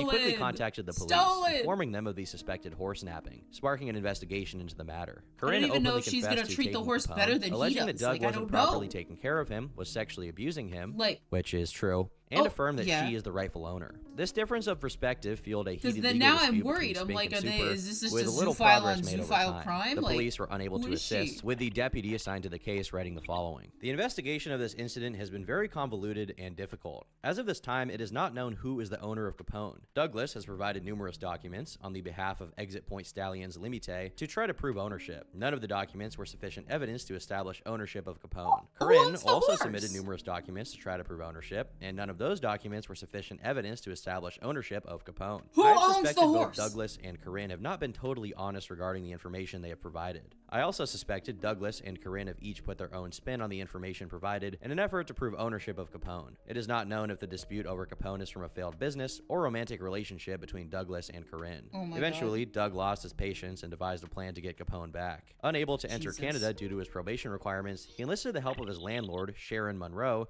to assist him in retrieving his champion show horse. Monroe traveled to Corinne's no. farm under the pretense of seeking advice in dealing with Doug. After Monroe left, Corinne set off to pick up her daughter from school, and while she was away, Doug's landlord returned to the farm and attempted to steal the horse. This attempt was ultimately unsuccessful, with Corinne's workers informing her of this and putting a stop to it. But she wasn't done yet. A month later, while transporting Capone in the trailer, she noticed Monroe following behind with an empty trailer of her own. For nearly 2 hours, Monroe chased my Corinne down the highway God. with the intent to steal Oh Capone my back and God. return him This to Doug. is- This chase came to a halt as Corinne pulled into the parking lot of the local police department. The police's attempts to mediate were ultimately for naught, as Monroe followed the woman home once again and attempted to steal Capone. The cops arrived at the scene and removed her from the property. Monroe then remained on the side of the road for a total of 3 hours before finally leaving, and this would be the last time Corinne Wow. Super saw Sharon Monroe. Out of options, Doug realized the only person who could retrieve Capone was himself. As Thanksgiving no. approached, he figured Corinne may not be around to keep an eye on the farm during the holidays, and he was right, as she would spend Thanksgiving Shit. weekend out of town. It's like a Doug, in the fucking dead of horse. night, snuck into Super's barn and stole Capone back. The No. first to inform Corinne that her champion show horse was stolen was Doug No. himself, sending her a He shouldn't two-word have text any message. animals. Checkmate. cunt. With a small loan of $80,000 from his mother, Doug relocated to a small cabin in Sumas, Washington, where he thought that Corinne Super and law enforcement couldn't find him. He shouldn't have On any July animals. 2nd, 2005, Kenneth D. Pinion, James Michael Tate, and a third unknown person snuck into a local barn. With the Dude, intent the of editing abusing is one of just the so horses, sick. they rubbed female pheromones on their bodies to coerce the animals to sodomize them. Tate took turns first before allowing Kenneth to go second. During this, the stallion would accidentally rupture his colon, leading to his untimely death. All of this was filmed and eventually uploaded to the internet, originally intended to be gooning material, but instead it became one of the most infamous shock videos on the internet, known as Mr. Hands. The third unidentified man dumped Kenneth's body outside of a local hospital, where he was quickly pronounced dead. Authorities began to investigate, leading them to a farm in Unumclaw, Washington. This particular farm was supposedly infamous in zoophile chat rooms as a hotspot for depraved animal abusers to find victims. On the scene, hundreds of VHS tapes and DVDs were found containing men abusing a wide plethora of animals. Law enforcement were eventually able to trace back the video to James Tate, who was promptly arrested. Heard about Unfortunately, since there Mr. were Hands, and I knew it involved a horse. I just didn't know the extent. no laws against bestiality in Washington at the time, he was simply charged with trespassing and given a 1-year suspended sentence. On the bright side, however, the infamy of this case inspired Washington state legislators to craft and pass a bill outlawing sex with animals. A short time later, James Tate would move to Maury County, Tennessee. He would take residence at a local farm where he would continue to exploit animals. Local authorities were eventually notified of this, and once again, Tate was arrested. This is where Douglas Spink re-enters the picture. Familiar with the infamous Unumclaw case and aware of his recent arrest, Doug wrote a letter to Tate while in jail offering his help. He obviously sympathized with Tate, believing he was incarcerated on the basis of his sexuality. Doug even went as far as writing a letter to the Maury County Assistant Public Defender. Mr. Tate has also informed me that he, personally, has no documentation from you or anyone else relating to this case, the charges under which he is being held, or anything else. Apparently, in the sole meeting you've ever had with him, several weeks ago, you flashed a copy of several warrants at him, but refused to give him copies of the same. He sits in jail with no reliable explanation for why he is being punished. Either behave as a professional and an officer of this court, or expect to face any and all sanctions appropriate for such failures, both with the judge, if there even is a judge in this current case, and with your state bar association. I don't have time to play games with you. Mr. Tate rots in jail while you dither, and his possessions and non-human companions are scattered to the winds. If you think I speak lightly in promising to ensure you're held accountable for your failures as an officer of the court, I suggest you find a few minutes in your busy schedule to validate that assumption on your part. This bizarre and unwavering advocacy for these strange people compelled law enforcement to begin investigating Doug Spink himself. Calls made to Tate's prison were obviously recorded and revealed Doug openly admitting to his interests. Authorities also found pages of evidence from his numerous forum posts advocating for and acknowledging his abuse of animals. With a mountain of evidence against him, in the early morning of April 14, 2010, law enforcement approached Doug's recently purchased cabin in Sumas and arrested him for violating his let's parole. go. On the scene of his small cabin were dozens of dogs, horses, and mice, the latter of which supposedly had their tails cut off, strings tied to them, and petroleum jelly coating their bodies. All of these animals were confiscated and relocated by the Watcombe Humane Society, with Capone being returned to Corinne Super. Along with Doug, a British tourist named Stephen Clark was also arrested. Video evidence was uncovered of Clark sexually abusing 3 of Doug's dogs. Clark also had a prior history of legal troubles, including charges of theft and unlawful interactions with both animals and children. To get into the U.S., Clark lied about his past criminal convictions and omitted the E from the end of his surname when applying for his visa. For this, he spent 30 days in county jail before he was deported back to the UK. This lead prosecutor for this case spoke about this decision, saying, "I just wanted to get rid of him. I didn't want to clog up our jails with this guy. This is a problem born of another country." This was not an isolated incident. Doug frequently pimped out his animals to be used by other depraved individuals he met online. His small cabin in Sumas had become a hotspot for zoophiles to visit. However, Doug denies the allegations of his supposed bestiality farm. Once again in police custody, Doug faced a lengthy legal battle. Prosecutors believed his probation was violated a total of 4 times for committing to the crime of animal cruelty, failing to submit truthful monthly reports, leaving the jurisdiction without permission, and associating with persons engaged in criminal activities. Doug disputed 3 of the violations, however conceded that he did travel out of state. He traveled to New York City to do a presentation on corporate jurisprudence at the Last Hope conference. His presentation was posted online, where he openly admits to his quote-unquote relationship with Capone. Kind of an unusual lifestyle in that my primary physical, emotional, and social bonds are with horses and dogs. So my family is really mostly composed of dogs and horses. My life partner, who I've been with for 10 years, is a famous athlete and very successful, has his own fan club. and pays a lot of the bills around the farm actually with his work. He's also got 4 hooves and a tail. He's a show jumping stallion named Capone 1. I always joke about that and say it's actually cool because I can always say that my boyfriend really is hung like a horse. Nope. Ew. People usually blush, like you can't say that. Ew. I did. I said it. People blush? I'm really sorry about it. So I have kind of a different life that I live in a barn, actually. No. And with the guys and have for a long time. No. Unfortunately for Doug, any disagreements he might have had with the case didn't really matter, and he was ultimately sentenced to 3 years in prison with another 2 years of probation. This sentencing was strictly for his federal probation violations, and he still faced charges of animal cruelty that were pending in Whatcom County. The news of Doug Spink's arrest and his bestiality farm quickly made headlines in Whatcom County. Working as a volunteer animal rescue writer for the Whatcom Humane Society, Corrine Maloney was made aware of the animal saved from Doug Spink's cabin. And it was around this time that she began to investigate the situation, conducting interviews with Doug over the span of the next 8 years. This investigation resulted in the aforementioned book, Uniquely Dangerous. The most charitable way to describe Corrine Maloney is incompetent. A more harsh interpretation is that she is a dangerously apologetic enabler. Nothing in this book demonstrates this better than its opening statement. This book is dedicated to the animals who are killed by humans when their secret lives with zoos are discovered. Corrine Maloney doesn't seem to be concerned with the animals who are taken advantage of by zoophiles. Rather, she is concerned with animals that are supposedly euthanized after their abuse is discovered. This sentiment is a common lie spread by zoophiles to deter their detractors from speaking out. They claim that if you report someone sexually engaging with an animal, you are essentially killing that animal. In reality, animals will only be euthanized if there is irreconcilable mental or physical damage. This idea, ironically, is disproven by the case regarding the 2010 sting in Whatcom County. The mice discovered were euthanized under the belief that their lives would not be very good if they continued living, given the fact that their tails were cut off, strings were tied to their body, and they were, the stuff that they went through, the sort of canal they probably saw, I think did enough damage that the rescuers determined it was probably over for them. Meanwhile, the 7 dogs and 4 stallions who were recovered at the scene were not euthanized. Rather, they were sent to various shelters or rehomed. On top of talking to Doug, Corrine uncritically interviewed and shared the stories of other zoophiles, where they were free to bellyache and exhaust their proclivities. In Chapter 14, coming out, Corrine interviewed a 68-year-old man named Bernard. She dedicated 2 pages in the book where the man was free to air his grievances with not being accepted in society. Bernard had started abusing a 2-year-old dog named Ashley at the age of 16. After Ashley passed, he began abusing her offspring, following their offspring as well, and the terrible, disgusting cycle continued. Corrine frames Bernard as a man who suffers physical side effects from the stress of hiding a secret, yet remains proud of who he is, as if he is a downtrodden outcast unfairly mistreated by society. Chapter 16, Lady Bublé, tells the story of a zoophile named Philip Bublé. Philip was much more open about his interests than most zoos, sharing it with his family and friends.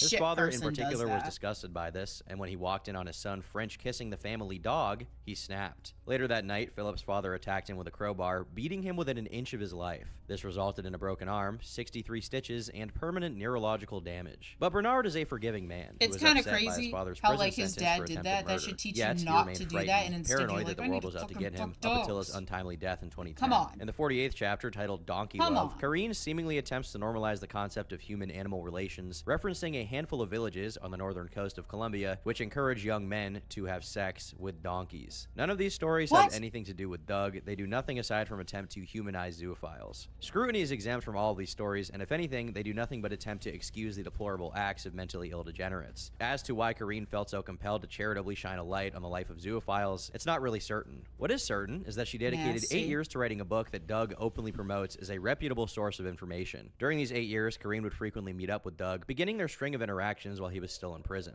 While Doug viewed his first sentencing as a blessing in disguise, he had a much more unfavorable view of his second stint in prison, believing he was being persecuted based on his sexuality, and even described himself as a political prisoner. Why, because Doug it's a spent crime. most of his time in jail, the same way he did during his previous incarceration, that's the point. reading It's a hundreds of crime. books and taking a job as an educational tutor for the inmates. During his second stint, he shared a cell with Mike Fenter, who was serving 10 years for a handful of armed robberies in California and Washington State. Fenter was notably disgruntled by government bailouts given to banks during the Great Recession of 2008, saying, "What I am for is real justice, real truth, and real accountability within our system of government. The money was used and is probably currently being used to get to the truth."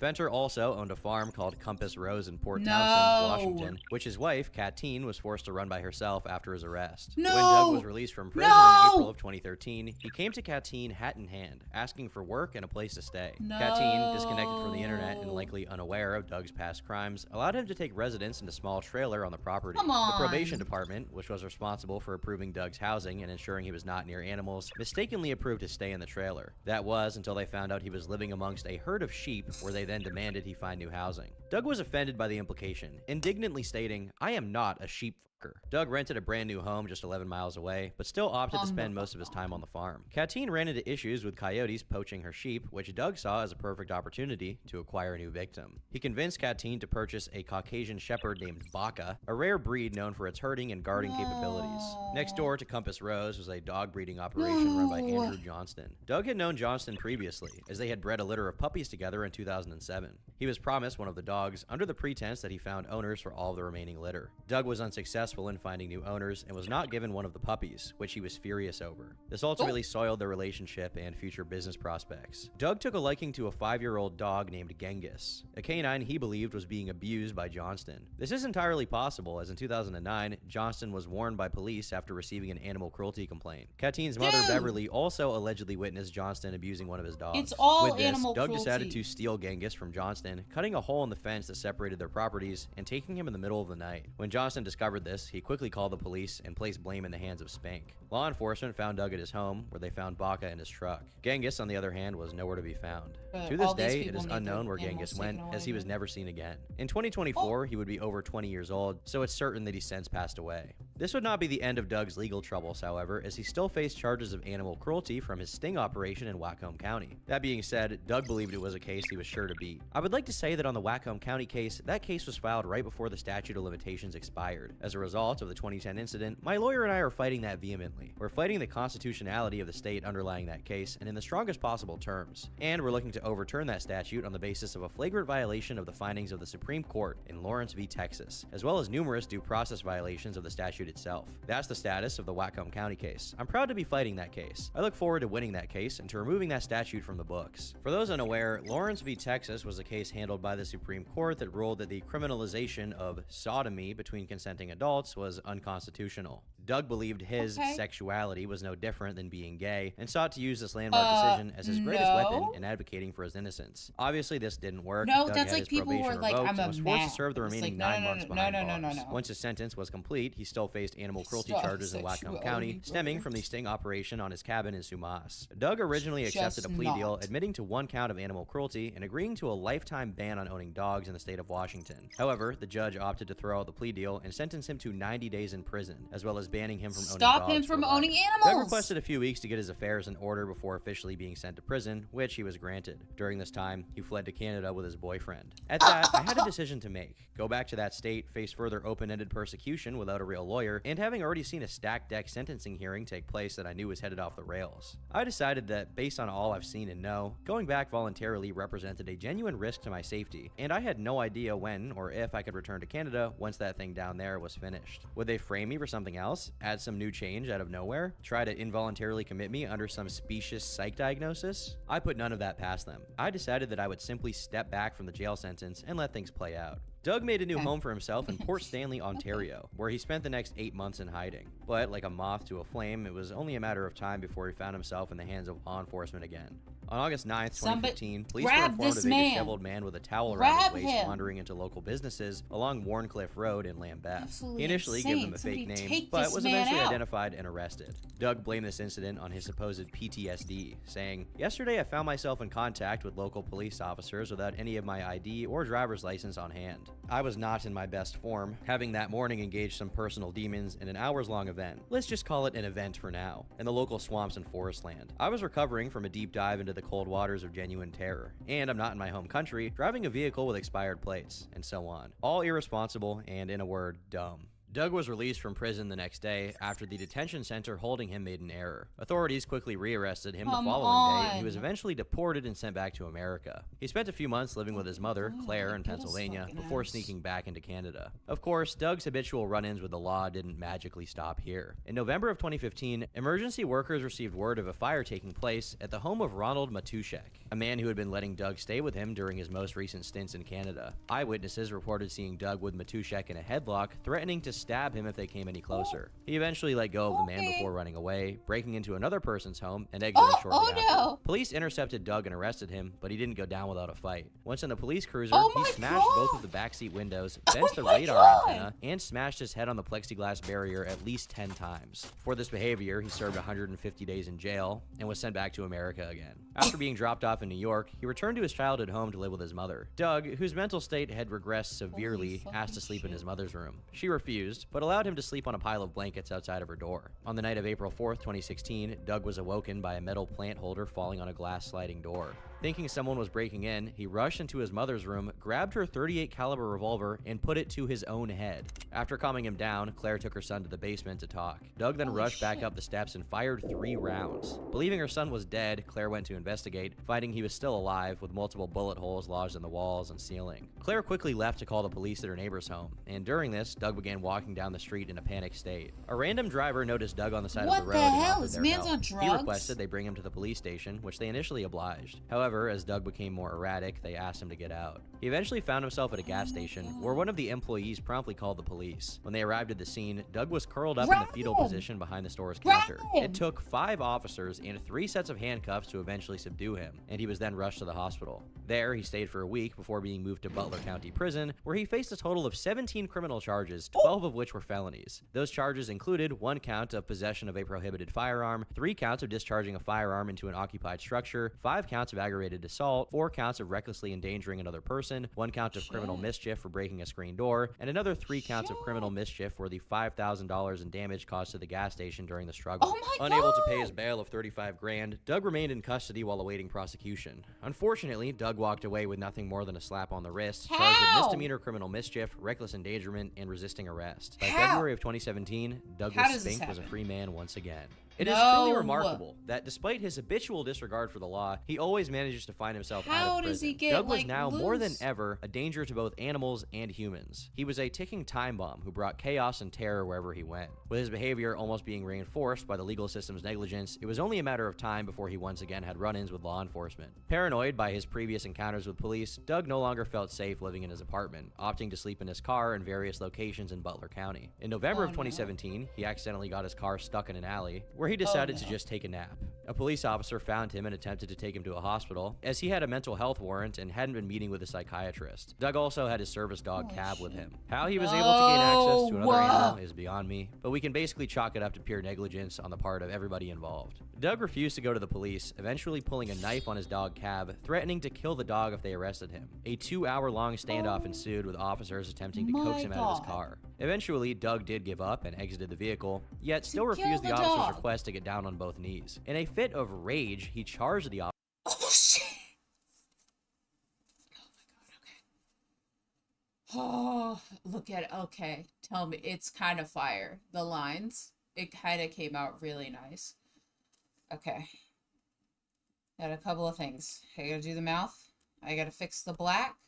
Then I need white. And I need to mix that color again so I can fix the top. My hand is cramping up so hard, dude. My hand is cramping up really hard. What I'm gonna do is I'll be right back. I'm gonna go check on the bunnies. I'm gonna go wash my hands real quick and clean up just a little bit of the area because I'm gonna need some paint and I need the paint again. I'll be right back. I'm coming back. This is really upsetting. I'm coming back. Ah.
Alright, I'm back. Kind of pushing everything into different areas. Got all these. A little thing of water for the singular paintbrush I have. Okay, now I basically need to fix the black of the eyes. So let's do the final touches on the white lining first. Yeah, I got this. Officers, resulting in him being tased and shot with beanbag ammunition. Shit. Oh shit. Tased? Doug's heart stopped beating at the scene. However, Brother. paramedics successfully revived him in the ambulance. He woke up in the hospital 3 days later and was subsequently transferred to the medical unit in Butler County Prison. He was then charged with aggravated assault, resisting arrest, and disorderly conduct. Once again, like in so many chapters of Doug's life, he found himself in a prison cell. Doug spent the next 11 months incarcerated, being released sometime in October of 2018. It was around this time that he began treatment for his recently diagnosed stage 4 cancer. This diagnosis was terminal, and his death was imminent. He knew his time was running out. Instead of achieving liberation for zoophiles and their furry companions like he dreamt of, he wasted a majority of his life running from federal authorities or rotting in prison. Now he was confined to a bed, staying in his childhood home with his strongest enabler, his mother. During this time of waning mortality, he felt compelled to make one final push.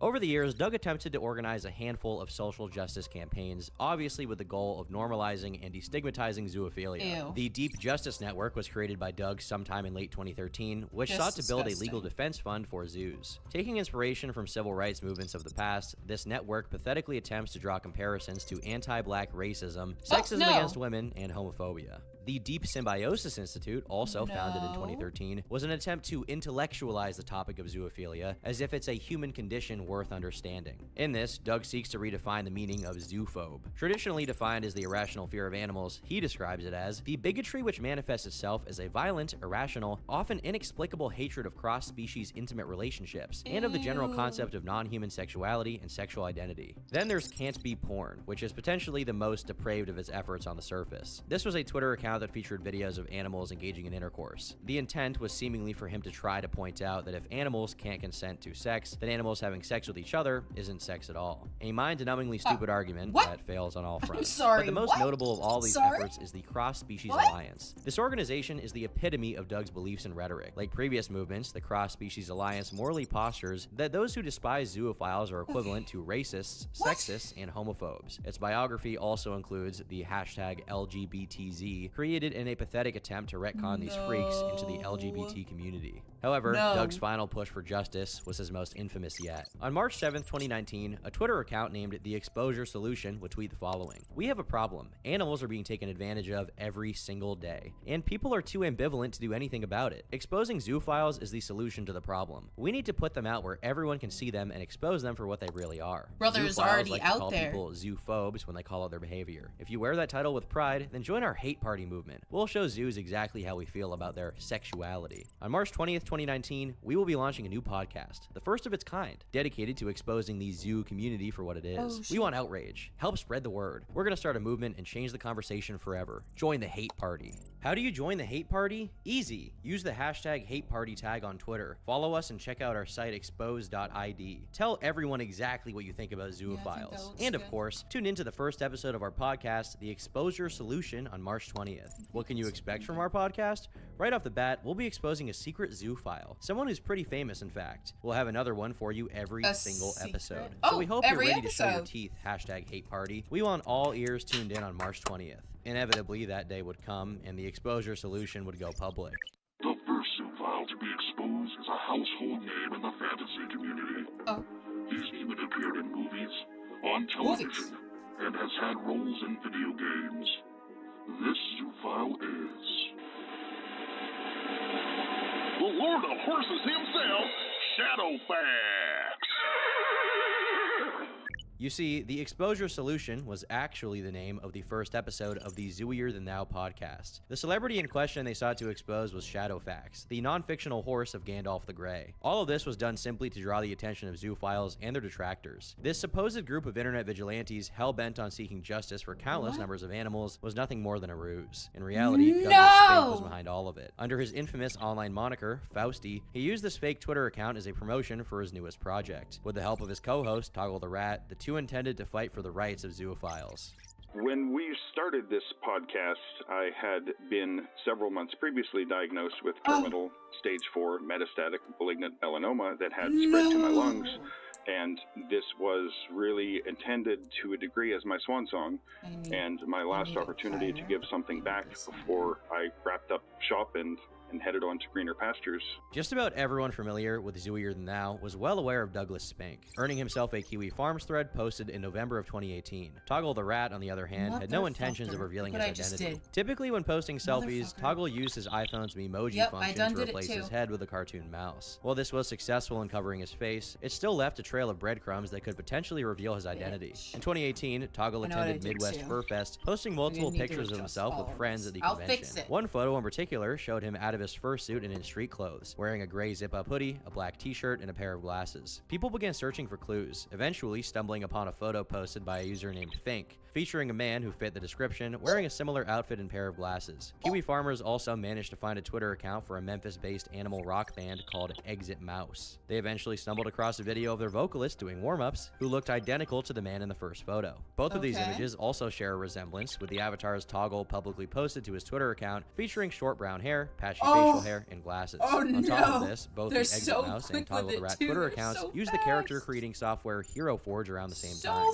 Toggle also posted a picture of a new mask he had bought, which the lead singer of Exit Mouse also happened to own. While both of these could be pure coincidence, it certainly adds credence to the theory. As people dug deeper, they discovered a post made on Bandcamp in 2017, revealing the original name of the band was Husky in Denial, before changing it to Exit Mouse. During this era of the band, the vocalist's online moniker was Smooch This Pooch, demonstrated through archives of the band's Twitter. With this Twitter, Kiwi farmers managed to find more pictures of the vocalist, along with pictures of his husband, Trevor. Most notably, however, the Husky in Denial Tumblr account was found, where the man carelessly doxed himself while showing off his new guitar strings, revealing his name as Buck Riley. This coincides with both his Twitter and for Affinity accounts identifying himself as Buck. While the new address in the photo was out of date, Buck's husband, Trevor, accidentally leaked their new address when venting his frustrations at Grubhub not delivering his Taco Bell on time. Kiwi Farms users were able to locate his new home on Google Maps and confirmed his residency with a Facebook post showing the front yard in unique metal lattice trim. This post in particular was also a crucial piece of evidence that Toggle the Rat was in fact Buck. Posted on February 18th of 2020, Trevor states that a stray dog was abandoned near their home and asked his followers if anyone would be willing to take him in. Coincidentally, 3 days later, Toggle the Rat posted about an abandoned dog that he and his husband had been taking care of.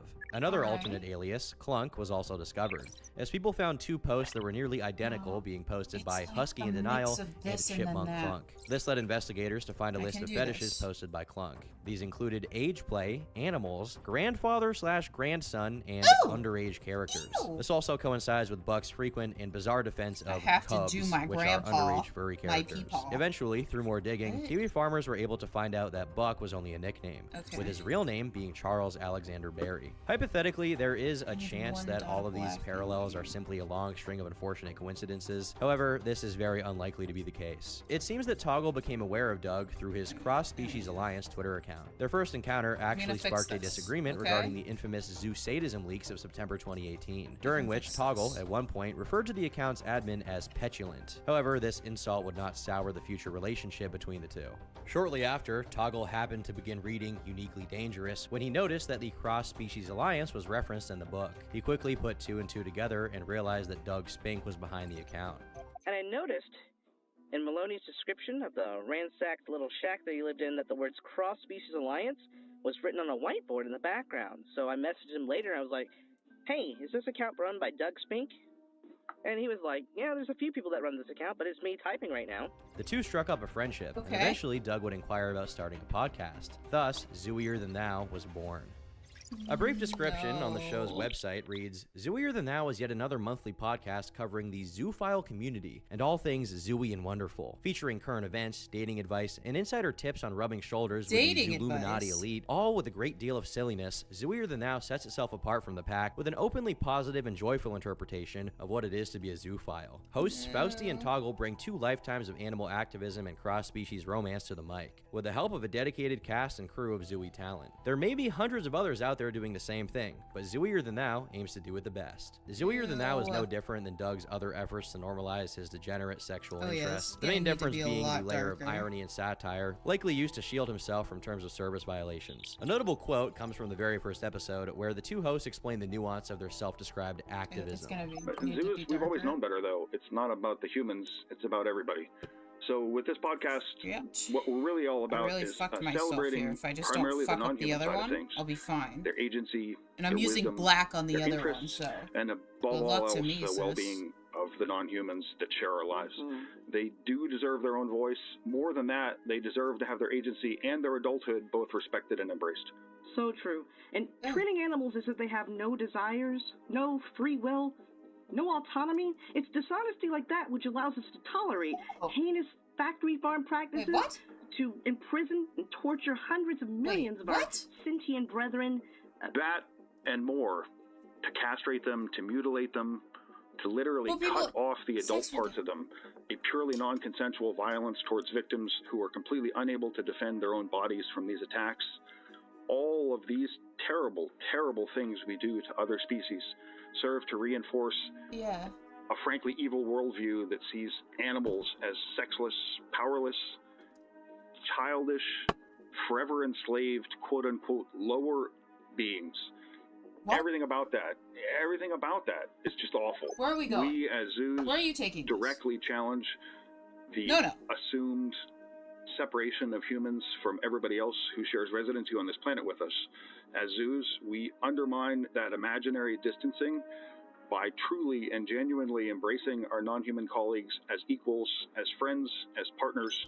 The irony of advocating for animals as helpless victims of attacks and castration, only to moments later describe them as equal to human beings, is laughably stupid.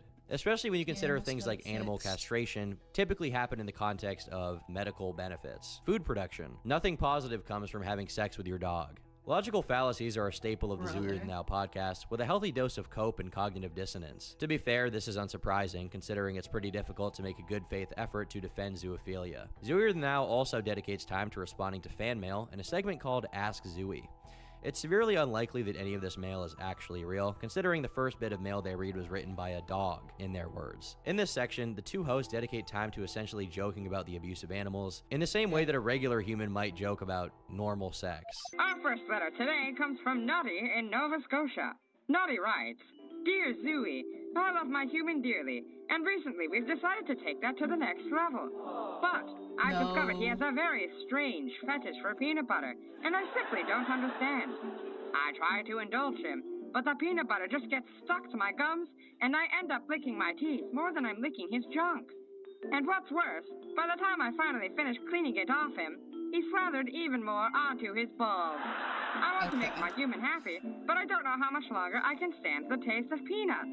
What should I do? Ah, yes. Peanut butter is a common fetish for humans. Indeed. You hear about it in movies and TV all the time.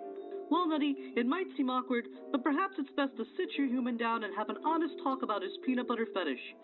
Often, humans believe that their partners love the taste, and by continuing to indulge him by licking it off, you're accidentally reinforcing this expectation. It's very uncanny to see how desensitized these individuals are to their disgusting habits. They also use this segment to go into graphic detail about how to coerce animals, which for obvious reasons I won't be showing you. But the real cherry on top for these podcasts are the sponsored segments. You may be asking, who would sponsor a podcast like this? And the answer is no one. The sponsorships are fake. These sponsored segments, much like their Ask Zooey segment, are satirical ad placements for fake companies and businesses who also indulge in the exploitation of animals. Looking to spice up your night with an unforgettable experience? Come on down to Tijuana Tommy's. Tommy's delivers what we assume is an authentic Tijuana experience. Tamales, sports, and live talkie shows. Visit us every weeknight from 5 to 8 for our happy hour drink special. 2 piping hot tub shots. Right from the tap for only $2. It's likely that Toggle and Doug loaded their podcast to the brim with jokes and irony to feign some sort of satirical identity and avoid the repercussions of YouTube's terms of service. This doesn't work too well for anyone familiar with Doug in particular, as he has a long online paper trail indicating he means everything he says. Most of the episodes in this podcast follow a similar structure, with a solid chunk dedicated to quote-unquote parody, and the rest dedicated to genuine advocacy for zoophilia. That being said, it's important to highlight and dissect some of these specific talking points and notable events of the show's history. One event that happened 5 months before the podcast starting up were the aforementioned zoosadism leaks of September 2018. It all started when a Twitter user by the name of Zoodonym uploaded a thread exposing a handful of prominent furries as zoosadists. Some of these names include Zyro, Techno Husky, and Kiro the Wolf. Attached to these tweets were chat logs and videos featuring various animals being tortured and abused. Zoodonym was a zoophile themselves, who claimed to be disgusted by the actions, messages, and videos shared in various Telegram chat rooms they frequented. You see, Zoodonym claims that zoophiles who have relations with animals are totally fine, while on the other hand he calls out zoosadists, which are people who derive pleasure from physically maiming animals. Doug himself makes his hatred of zoosadists no secret. Zoosadism, by definition, is the torture of other beings in order to derive The pleasure white is from the almost pain they fixed, experience. and I'm still trying to This like is one of the color most match. horrible, Now I have to color most match what I evil, did, and look, most now it's fucking even more disgusting noticeable. things that human beings can do. There is no clinical or documented connection between zoosadism, which revolves around pain and misery and is not sexual in any meaningful sense, and zoophilia, which is a sexual orientation and involves reciprocal intimacy between adults who choose to engage in sexual relations with each other. The reality is, as much as he postures about it, Doug doesn't actually care about animals in the way he'd like you to believe. His history of pimping out his self-described lovers and putting knives to their throats is the greatest indication of that. Rather, his hatred of zoosadists likely comes from the bad smell they leave behind. Doug attempts to promote zoophilia as a normal and healthy sexuality, and claims the existence of zoosadists do nothing but accelerate anti-zoo rhetoric. Yet, Doug was not entirely thrilled with the leaks. In fact, he goes out of his way to discredit the information revealed, and even stands up for the most prominent individual, Kiro the Wolf. These aren't leaks, because there's no way to confirm the authenticity of what's actually been released, the majority of which is really just text files that people claim are Telegram chat logs. And unfortunately, some people involved in hyping this up last fall were actually caught circulating fake and even malware-laden documents just a couple more during these little claimed touch-ups, leaks. and I'll be done. So there's no way to know what's real and Like what's a fake lighter text-wise. color. Obviously, I guess. I'm not denouncing anyone without actual evidence they did something, not just someone said, someone else said that they heard that some other guy heard that kind of kindergarten bullshit. I asked to see the evidence for these accusers to point to images or videos. If the evidence existed, we'll make it public. Not text chat logs, which are so trivially easy to fake. I personally hope that Kiro can survive this terrible episode, and whatever his strengths or failings as a person and as a young man in the community at large, that he can use this experience to become stronger, wiser, and more compassionate in the future. Doug prefers that zoosadists be dealt with privately and quietly, likely because any negative attention drawn to them will also reflect on zoophiles. Despite claiming to be disgusted with zoosadism, he intentionally avoids getting the police involved when dealing with Another them. black I've dot, already because disclosed those my up own there are history just not like in slightly working not with dark ad hoc enough. groups to address That's too black. zoosadists in the I past. fucked it. For us, it's simple. It wasn't about getting I lauded fricked publicly it or so much. getting people arrested or getting people ostracized from the community. For us, success was making sure these people could never hurt another animal ever again. That's the goal, obviously. Now, short of that goal, we would deem our efforts to be a failure. That's pretty simple, isn't it? The reason you go after zoosadism isn't because they, quote, make us look bad, or because it's fun to chase people around, or because you don't want them bringing heat on you by being around. No. You do it because they're monsters. That's way too They light! hurt others for pleasure. That's just so damn clear. And as animal lovers, that really does seem like the reasonable benchmark for the success of a project like this. Okay, so using that as a benchmark, let's take a look at last fall's zoosadist leaks and determine just how successful they were. Pick that up. Because some of the zoos who were really, really close to all this, they claim they were infiltrating all this zoosadist talk, but I have my own personal concerns about how they ended up so tangled up in the middle of all this as zoos, because, I don't know, me personally, I never seem to get tangled up with zoosadists, you know? In reality, his concerns with zoosadism is nothing more than half-hearted virtue signaling, all done in a pathetic attempt to posture zoophiles as morally righteous animal lovers. This sentiment of zoophilia being all about love is heavily expanded on in the 4th episode of the podcast. With Doug absent, likely busy with his cancer treatment, Toggle conducts a solo interview with a person named Kion. Kion supposedly had been in the zoo community as long as Doug had, meaning he was an active member in the earliest days of the internet. It was during this time that he was producing not safe for work content featuring animals and posting it online for other people who like that stuff to see. Funnily enough, during this episode, the hosts themselves go on to discuss how there are many moral complications that can come with traditional human-on-human sex work. And they go on to discuss the various philosophical quandaries that come with involving animals and such a thing. This is where Kion tries to make a distinction between bestialism and zoophilia. Bestialist is very much the physical aspect. There we go. Okay, that's hidden now. Now, can I just do the other one? Can I hide it's a dog. The other one now? That there's Can I do that? Can we do that? Can I hide it now? Sticking a dick in something or receiving a fucking from an animal. Hide. That's exciting and novel because it's an animal. This is so awkward. Rather than having can they just arrest all these people? Like, can't we just get to the and yes, we familiarity. arrested them all? You can't jump a fence and screw a dog and consider that to be really much more than bestialism. In essence, according to him, bestialism is a simple fetish for animals on the basis of the novelty of doing stuff with them, as opposed to zoophilia, where he claims that love is the central focus and sex is just a byproduct. This is ironic, as Kion later goes on to reminisce about his dog Zane, a supposed love of his life that he used to pimp out and use in various videos he produced. It's very clear to people like Doug and Kion that animals are a commodity to be used for profit and lust, quite different from an average human-on-human relationship. As mentioned previously, Doug has frequently tried to retcon zoophiles into the LGBT movement. This comes along with the duo referring to anti-zoo sentiments as bigoted and referring to those who oppose their lifestyle as zoophobes. Much like this, the concept of zoo pride is often brought up. Speaking personally, I have been deeply touched by many of the listener submissions on the topic of zoo pride.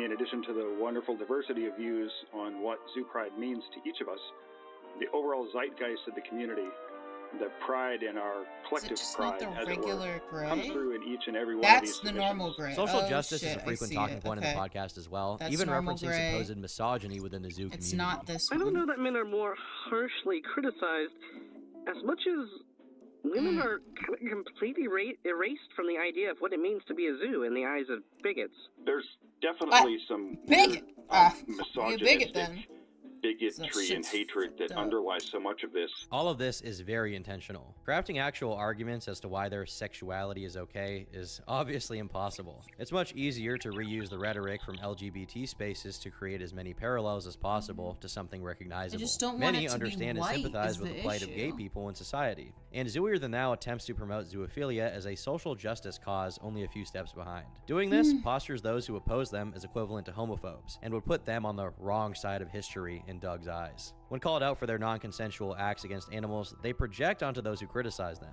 ironically accusing them of projection and questioning their understanding of sex. I really have a problem with sex in general being seen as like a violent act. An act of asserting one's power. Well, let's note that the people who are making assertions of sex as a violent act, what does that tell us about the people making those assertions? Yeah. Right. And those people then project that disgusting, broken view of intimacy onto us, and it has nothing to do with us. It has to do with them in some weird way it has a lot to do with their you. behavior real, and then attacking it in some way, attacking themselves and something, and in the meantime we're sitting here shrugging our shoulders like, what the hell is that about? Rather than advocating for themselves in a good faith manner, Zooier Than Thou seeks to gaslight his detractors into believing that they are simply ignorant and hateful bigots who are projecting and don't have any real good reasons to dislike them. One group of people in particular who have been vocal against zoophiles is the furry community. A common stereotype amongst those in the furry fandom is that they harbor a secret attraction to real-life animals. This negative stereotype has compelled many furries to actively speak out against this animal activity and make their grievances with those who harm them known. The hosts of Zooier Than Thou, on the other hand, believe this is simply a shame-riddled attempt to hide the true nature of their sexuality. Furries have always been it's very much a considered, muddy like, stain as on my the entire zoophiles, career. and that this breeds mark. a certain resentment This in our mark, right? community towards zoophiles. The top part I even kind of did while, fix. It's kind of like, as good as it's gonna you know, I'm just using this loosely, but like half the people in the fandom are zoophiles. Even though that's the case, there's a strong desire to separate themselves from zoos, and in that strong desire, the persecution becomes more heated. But because they could not be out as zoos, they used furry in part as a kind of subterfuge in case anybody had was suspicious How of is them. there if so anybody much wanted to talk about? This is episode 10. How is there so much to talk about this? Like, you just want to do animal. Like, there should... I need to get up. There shouldn't be this much to talk about.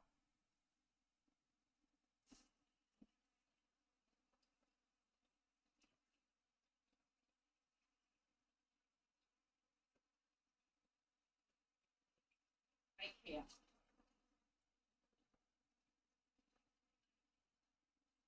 They're just trying so hard to justify it, and it's like, ugh, it's just so disgusting how hard it's trying to be justified. There's nothing that can be justified with this. It's gross. It's no. These people, we need to. What the fuck? What did I get myself? I got caught myself. What the fuck? to accuse them of, you know, being dog fuckers or something. This is a common theme in all of the talking points frequently used in the podcast. Zoos are never the ones to blame. It's everyone else's fault but their own. This belief is further exemplified by the host's insistent rants about a man named Randy Zoobuster Pepe. Randy was a supposedly reformed zoophile who turned on the community and outed as many people as he could in the late 90s. And Doug was supposedly one of his victims. In a thread posted to Toggle's Twitter account, he shares a very interesting take on Randy's involvement with the current stigma around zoophiles. He claims that Randy single-handedly spawned the hatred that zoophiles face today. It was his original idea that having sex with animals was bad, and no one else thought it was the case until he convinced them. He even supposedly crafted the quote-unquote false paradigm that animals can't consent. That's right, guys. We've all been unknowingly brainwashed by this one guy from the 90s. We're the weird ones. We're the bigots. We're the deranged lunatics degrading animals. Not the zoophiles, no. And it's all Randy Zoobuster's fault. Zooier Than Thou's first season is 24 long, excruciating episodes chock full of delusion and projection. Rarely, if not ever, do they make actual arguments as to why animals are capable of consent. Rather, they spend a majority of their time talking about how hard their lives are and blaming everyone else for not understanding them, all while throwing in a healthy pinch of buzzwords and social justice quips to feign some sort of intellectual and important discourse. I need this marker. So Doug's death was looming over him throughout the entire podcast. He was frequently absent in a few episodes, dead? often dealing with complications due to his chemo treatments. I am currently in between chemotherapy I need to do the little shiny dots. The Watch last me scuff protocol it. I was on, toxic side effects built up to the point where we had to stop, and I have not started the next protocol yet.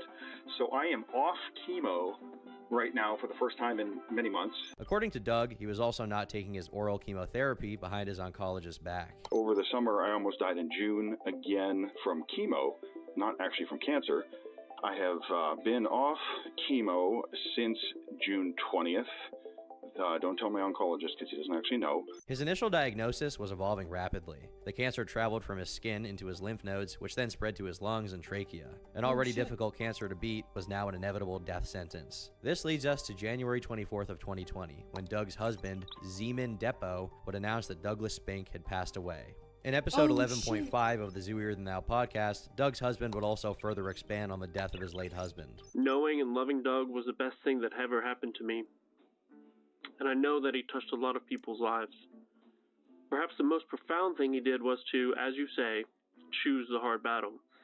He stood for all of us, whether they wanted him to or not. He always stood morally upright, whether keeping the confidence of any zoo who spoke to him, or proclaiming to the world that we are zoos, we are here, and we are creatures too, and deserve to love and be loved in return in all aspects. This episode features a plethora of friends, colleagues, and fans of the podcast who shared their thoughts on Doug. And one notable guest was Kareen Maloney. If there was any doubt she sympathized with Doug Pryor, going out of her way to give a remembrance of him certainly proves otherwise. An outspoken and controversial figure, he garnered worldwide attention.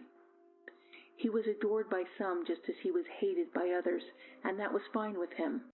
In all of history, until the end of time, there will never be another story or another person quite like this one. Toggle, of course, would also share his thoughts about Doug, establishing what he believes his legacy should be. I think he'd want to be remembered for being just one of many positive forces in his community. One that inspired others to be more positive and to do all the things he couldn't do in his lifetime. There's nothing I can say that would be Those shit. of us as Zooier than now who knew him in person will remember him as strikingly genuine and sharp-witted. He was warm and kind, and he cultivated an undying sense of hope.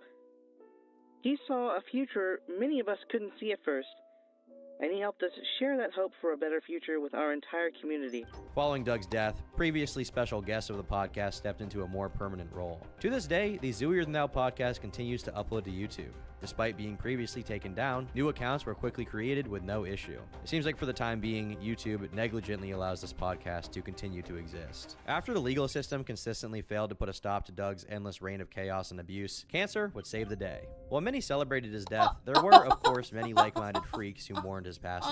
The most chilling aspect about Doug's life was the countless number of zoophiles who truly believed Doug Spink was a civil rights activist fighting for a just cause. A man who led a life of constant abuse and violence is fondly remembered by many as a hero. Why?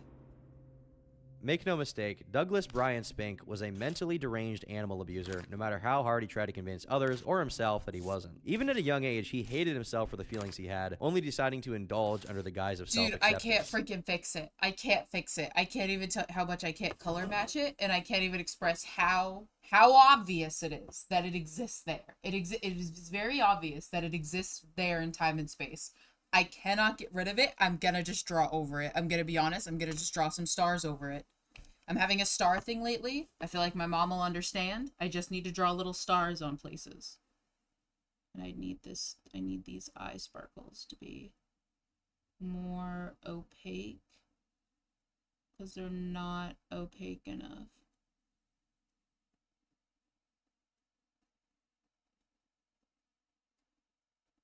A lot more opaque. There we go. That's it. It's pretty much done, except for the weird thing that I did by messing it up. And to fix that, I'm just gonna put some cutesy little stars. Or maybe like a little heart for my mom. I'll put like a heart and then a little star. That's like a little final touch, and then I'll add my signature in the bottom corner in black. There we go. I'll just do a little heart. That way it'll distract from the mistake I made. It's bad. It's bad. And I know in the distance you cannot see it, but like wait.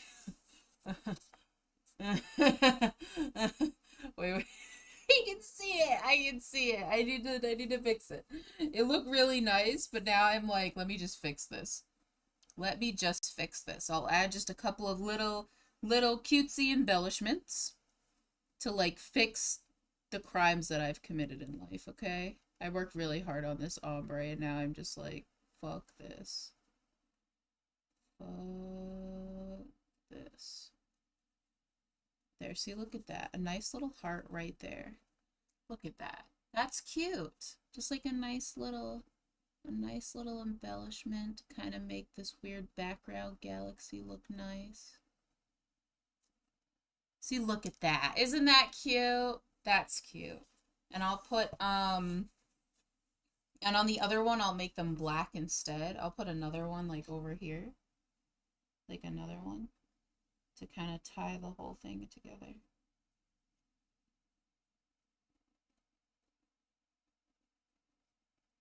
That way it looks like it was intentional. There we go. One over there, right? You see that? And then I'll do one more like up over here like a little one. How about that?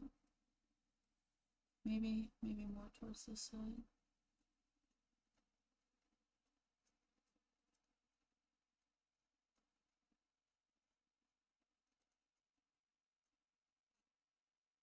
There we go. And on the other one, I'll make them black instead. Look at that. Cute. Actually does look kind of cute with them on there. I told my mom it wasn't meant to be like anything too realistic. But I think that makes it look kind of nice, in my opinion. And maybe in this corner where I kind of fucked up over here, I'll put like another little heart. Like a little mini heart over here.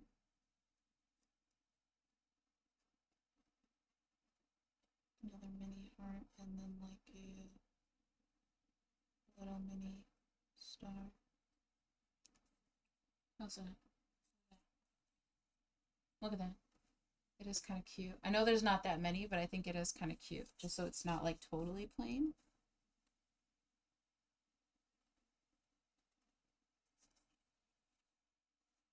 Wow. I think it came out really nicely, honestly. I was kind of upset, but now I'm like, I think it came out really nice. I think it came out really nice. I paused 30 seconds before the end. I'm sorry. I'm sorry. I was so concerned with this. With my, my painting failures. I'm gonna end stream after this, though. I'll do the other one offline, and I will post, on Twitter. Probably not on Christmas. Maybe, like, after Christmas. What the other one ended up looking like. Obviously, before I sign them with my name, I don't want anybody seeing my shit signature. But this looks really cute. Hold on, let me do this. Wait, let me. Is that me? Am I Slop? I'm Slop. Look at that. It actually looks really cute. I worked really hard on this. It actually came out kind of nice. I worked so hard on this. Holy shit. I kind of clutched it in the end. Oh shit, I kind of clutched it in the end. Oh man, wow, I pulled it together. I pulled my shit together. The man who claimed his love for animals was healthy, had no problem pimping them out to other sick freaks and putting their lives in danger. His cross-species activism was nothing more than a pathetic attempt to excuse the monster he truly was. Doug existed in an eternal state of delusion, and he died the same exact way. Damn. Savage. But, as one Kiwi Farms user puts it, oh, so nice. When the only people who are sad about your death are people who have sex with animals, you've lived a wasted and useless life. Damn. I've been Turkey Tom. Thanks for watching. And until next time, leave me alone. I got rid of it and I continued to play it. What's wrong with me? He was burning. He's Doug burning in existed hell. in an eternal state of delusion, He's burning and he died the same exact way. Burning. But, as one Kiwi Farms user puts it, Who did that? when the only people who are Who sad about your edited death this? are people who have sex with animals, you've lived a Who wasted edited and this, useless brother? life. I've got to know who edited this. I'm I've so been Turkey Tom. curious. Thanks for watching. And until next time, leave me alone. Yeah, hopefully I don't fuck up anything else. So this one, I'm going to be really careful about this one because I tried to mix up the colors of paint to kind of fix it. It did not help. It did not help. But it actually came together and looks like... I have the hiccups. Shit. It looks really cutesy. I'm gonna leave that paint over there to dry. I'm gonna need these. Yeah, I was streaming for like 5 hours. It's like 10 p.m. I need to go do my night routine and take a shower and probably go eat. I haven't checked my phone. Oh my gosh, I have 9 messages. Oh shit. Oh no. Yeah. Okay, so what I'm gonna do is I'm gonna outline this one in the black and then I do want the black eyeliner and I'm gonna do the white shinies. I'm not sure because I might want to do the white sparklies on this one. Depending on how the whole thing looks in the end. Because I could do the black, but then I kind of like the white sparklies. I think maybe doing white sparklies would be nice, because if the whole outline is in black, but the eyeliner is, maybe it would seem more similar. Because I don't want to do like white eyeliner or colored eyeliner. Yeah. Yeah, I'm cooking. I'm cooking. The black is going to come out a lot nicer, though, on this, I feel like. Okay, yep. I'm just going to set this over to the side. All right. Thank you for watching. Let's get a plushie check real quick. It's still at 34. I meant to check, because I realized that it showed Josh here. And I meant to check. Recent host of Nicholas Dior. I meant to check if he had said, if he had said anything. He pinned it. He replied to himself? Oh. Bobby is back. Has he said anything else other than replying? Has he said anything else about the plushies? Why is he just... I discovered... channel. Because I know he had mentioned that people were talking to him about it, but, like, has he said anything about the fact that, like, the plushies aren't selling? Wondering what happened to Honey. No, he talked about that. That just got posted. Reposted, reposted, reposted. Reposted. Oh, wait, hold up. I can't stop thinking about how good Jim Carrey... And that was 2 days ago. No, he doesn't seem to be saying anything. The last time he said something was about this.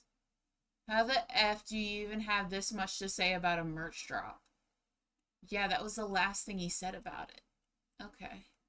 I was just curious if he had said anything. Why does it say I have 2 notifications? What? Why am I getting notifications from... I'm not following Destiny. Get this out of here. Alright. I'm gonna go now. Tomorrow is Christmas Eve, and then it's Christmas. Next time I will be streaming will most likely be on Friday. On Friday, I will show y'all the photos that I take of the giraffes. And then on Friday, I think we'll finally work on downloading animation software. We'll just faff around a bit. We'll faff around, I'll break out my sketchbook, and we can see how disgusting my drawing style is now, since I haven't drawn in several years. We can see how bad it is, and I'll draw Turkey Tom in the most abysmally bad, disgusting way possible.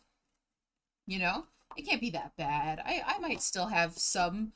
because that's the thing. I was talking to somebody about this when it comes to, like, skill regression. I was like, dude, I'm nervous to draw again. Because usually if I even took a break, when I would go back, I would still have some level of knowledge. You know, like when you have a skill, yeah, like your skill can generally regress. I mean, I'm having skill regression of forgetting how to do an entire task. So I'm like so nervous that my drawing skills have gone like way back to the beginning instead of just receding down the timeline. You know, like if this is my entire life of drawing from here to here, you know, when you stop doing something, it kind of slowly recedes over time, right? And I'm afraid that with the skill, like I've just, boom, right back to the beginning. I'm afraid. But we'll see. Bye-bye for now. Bye-bye. Bye-bye.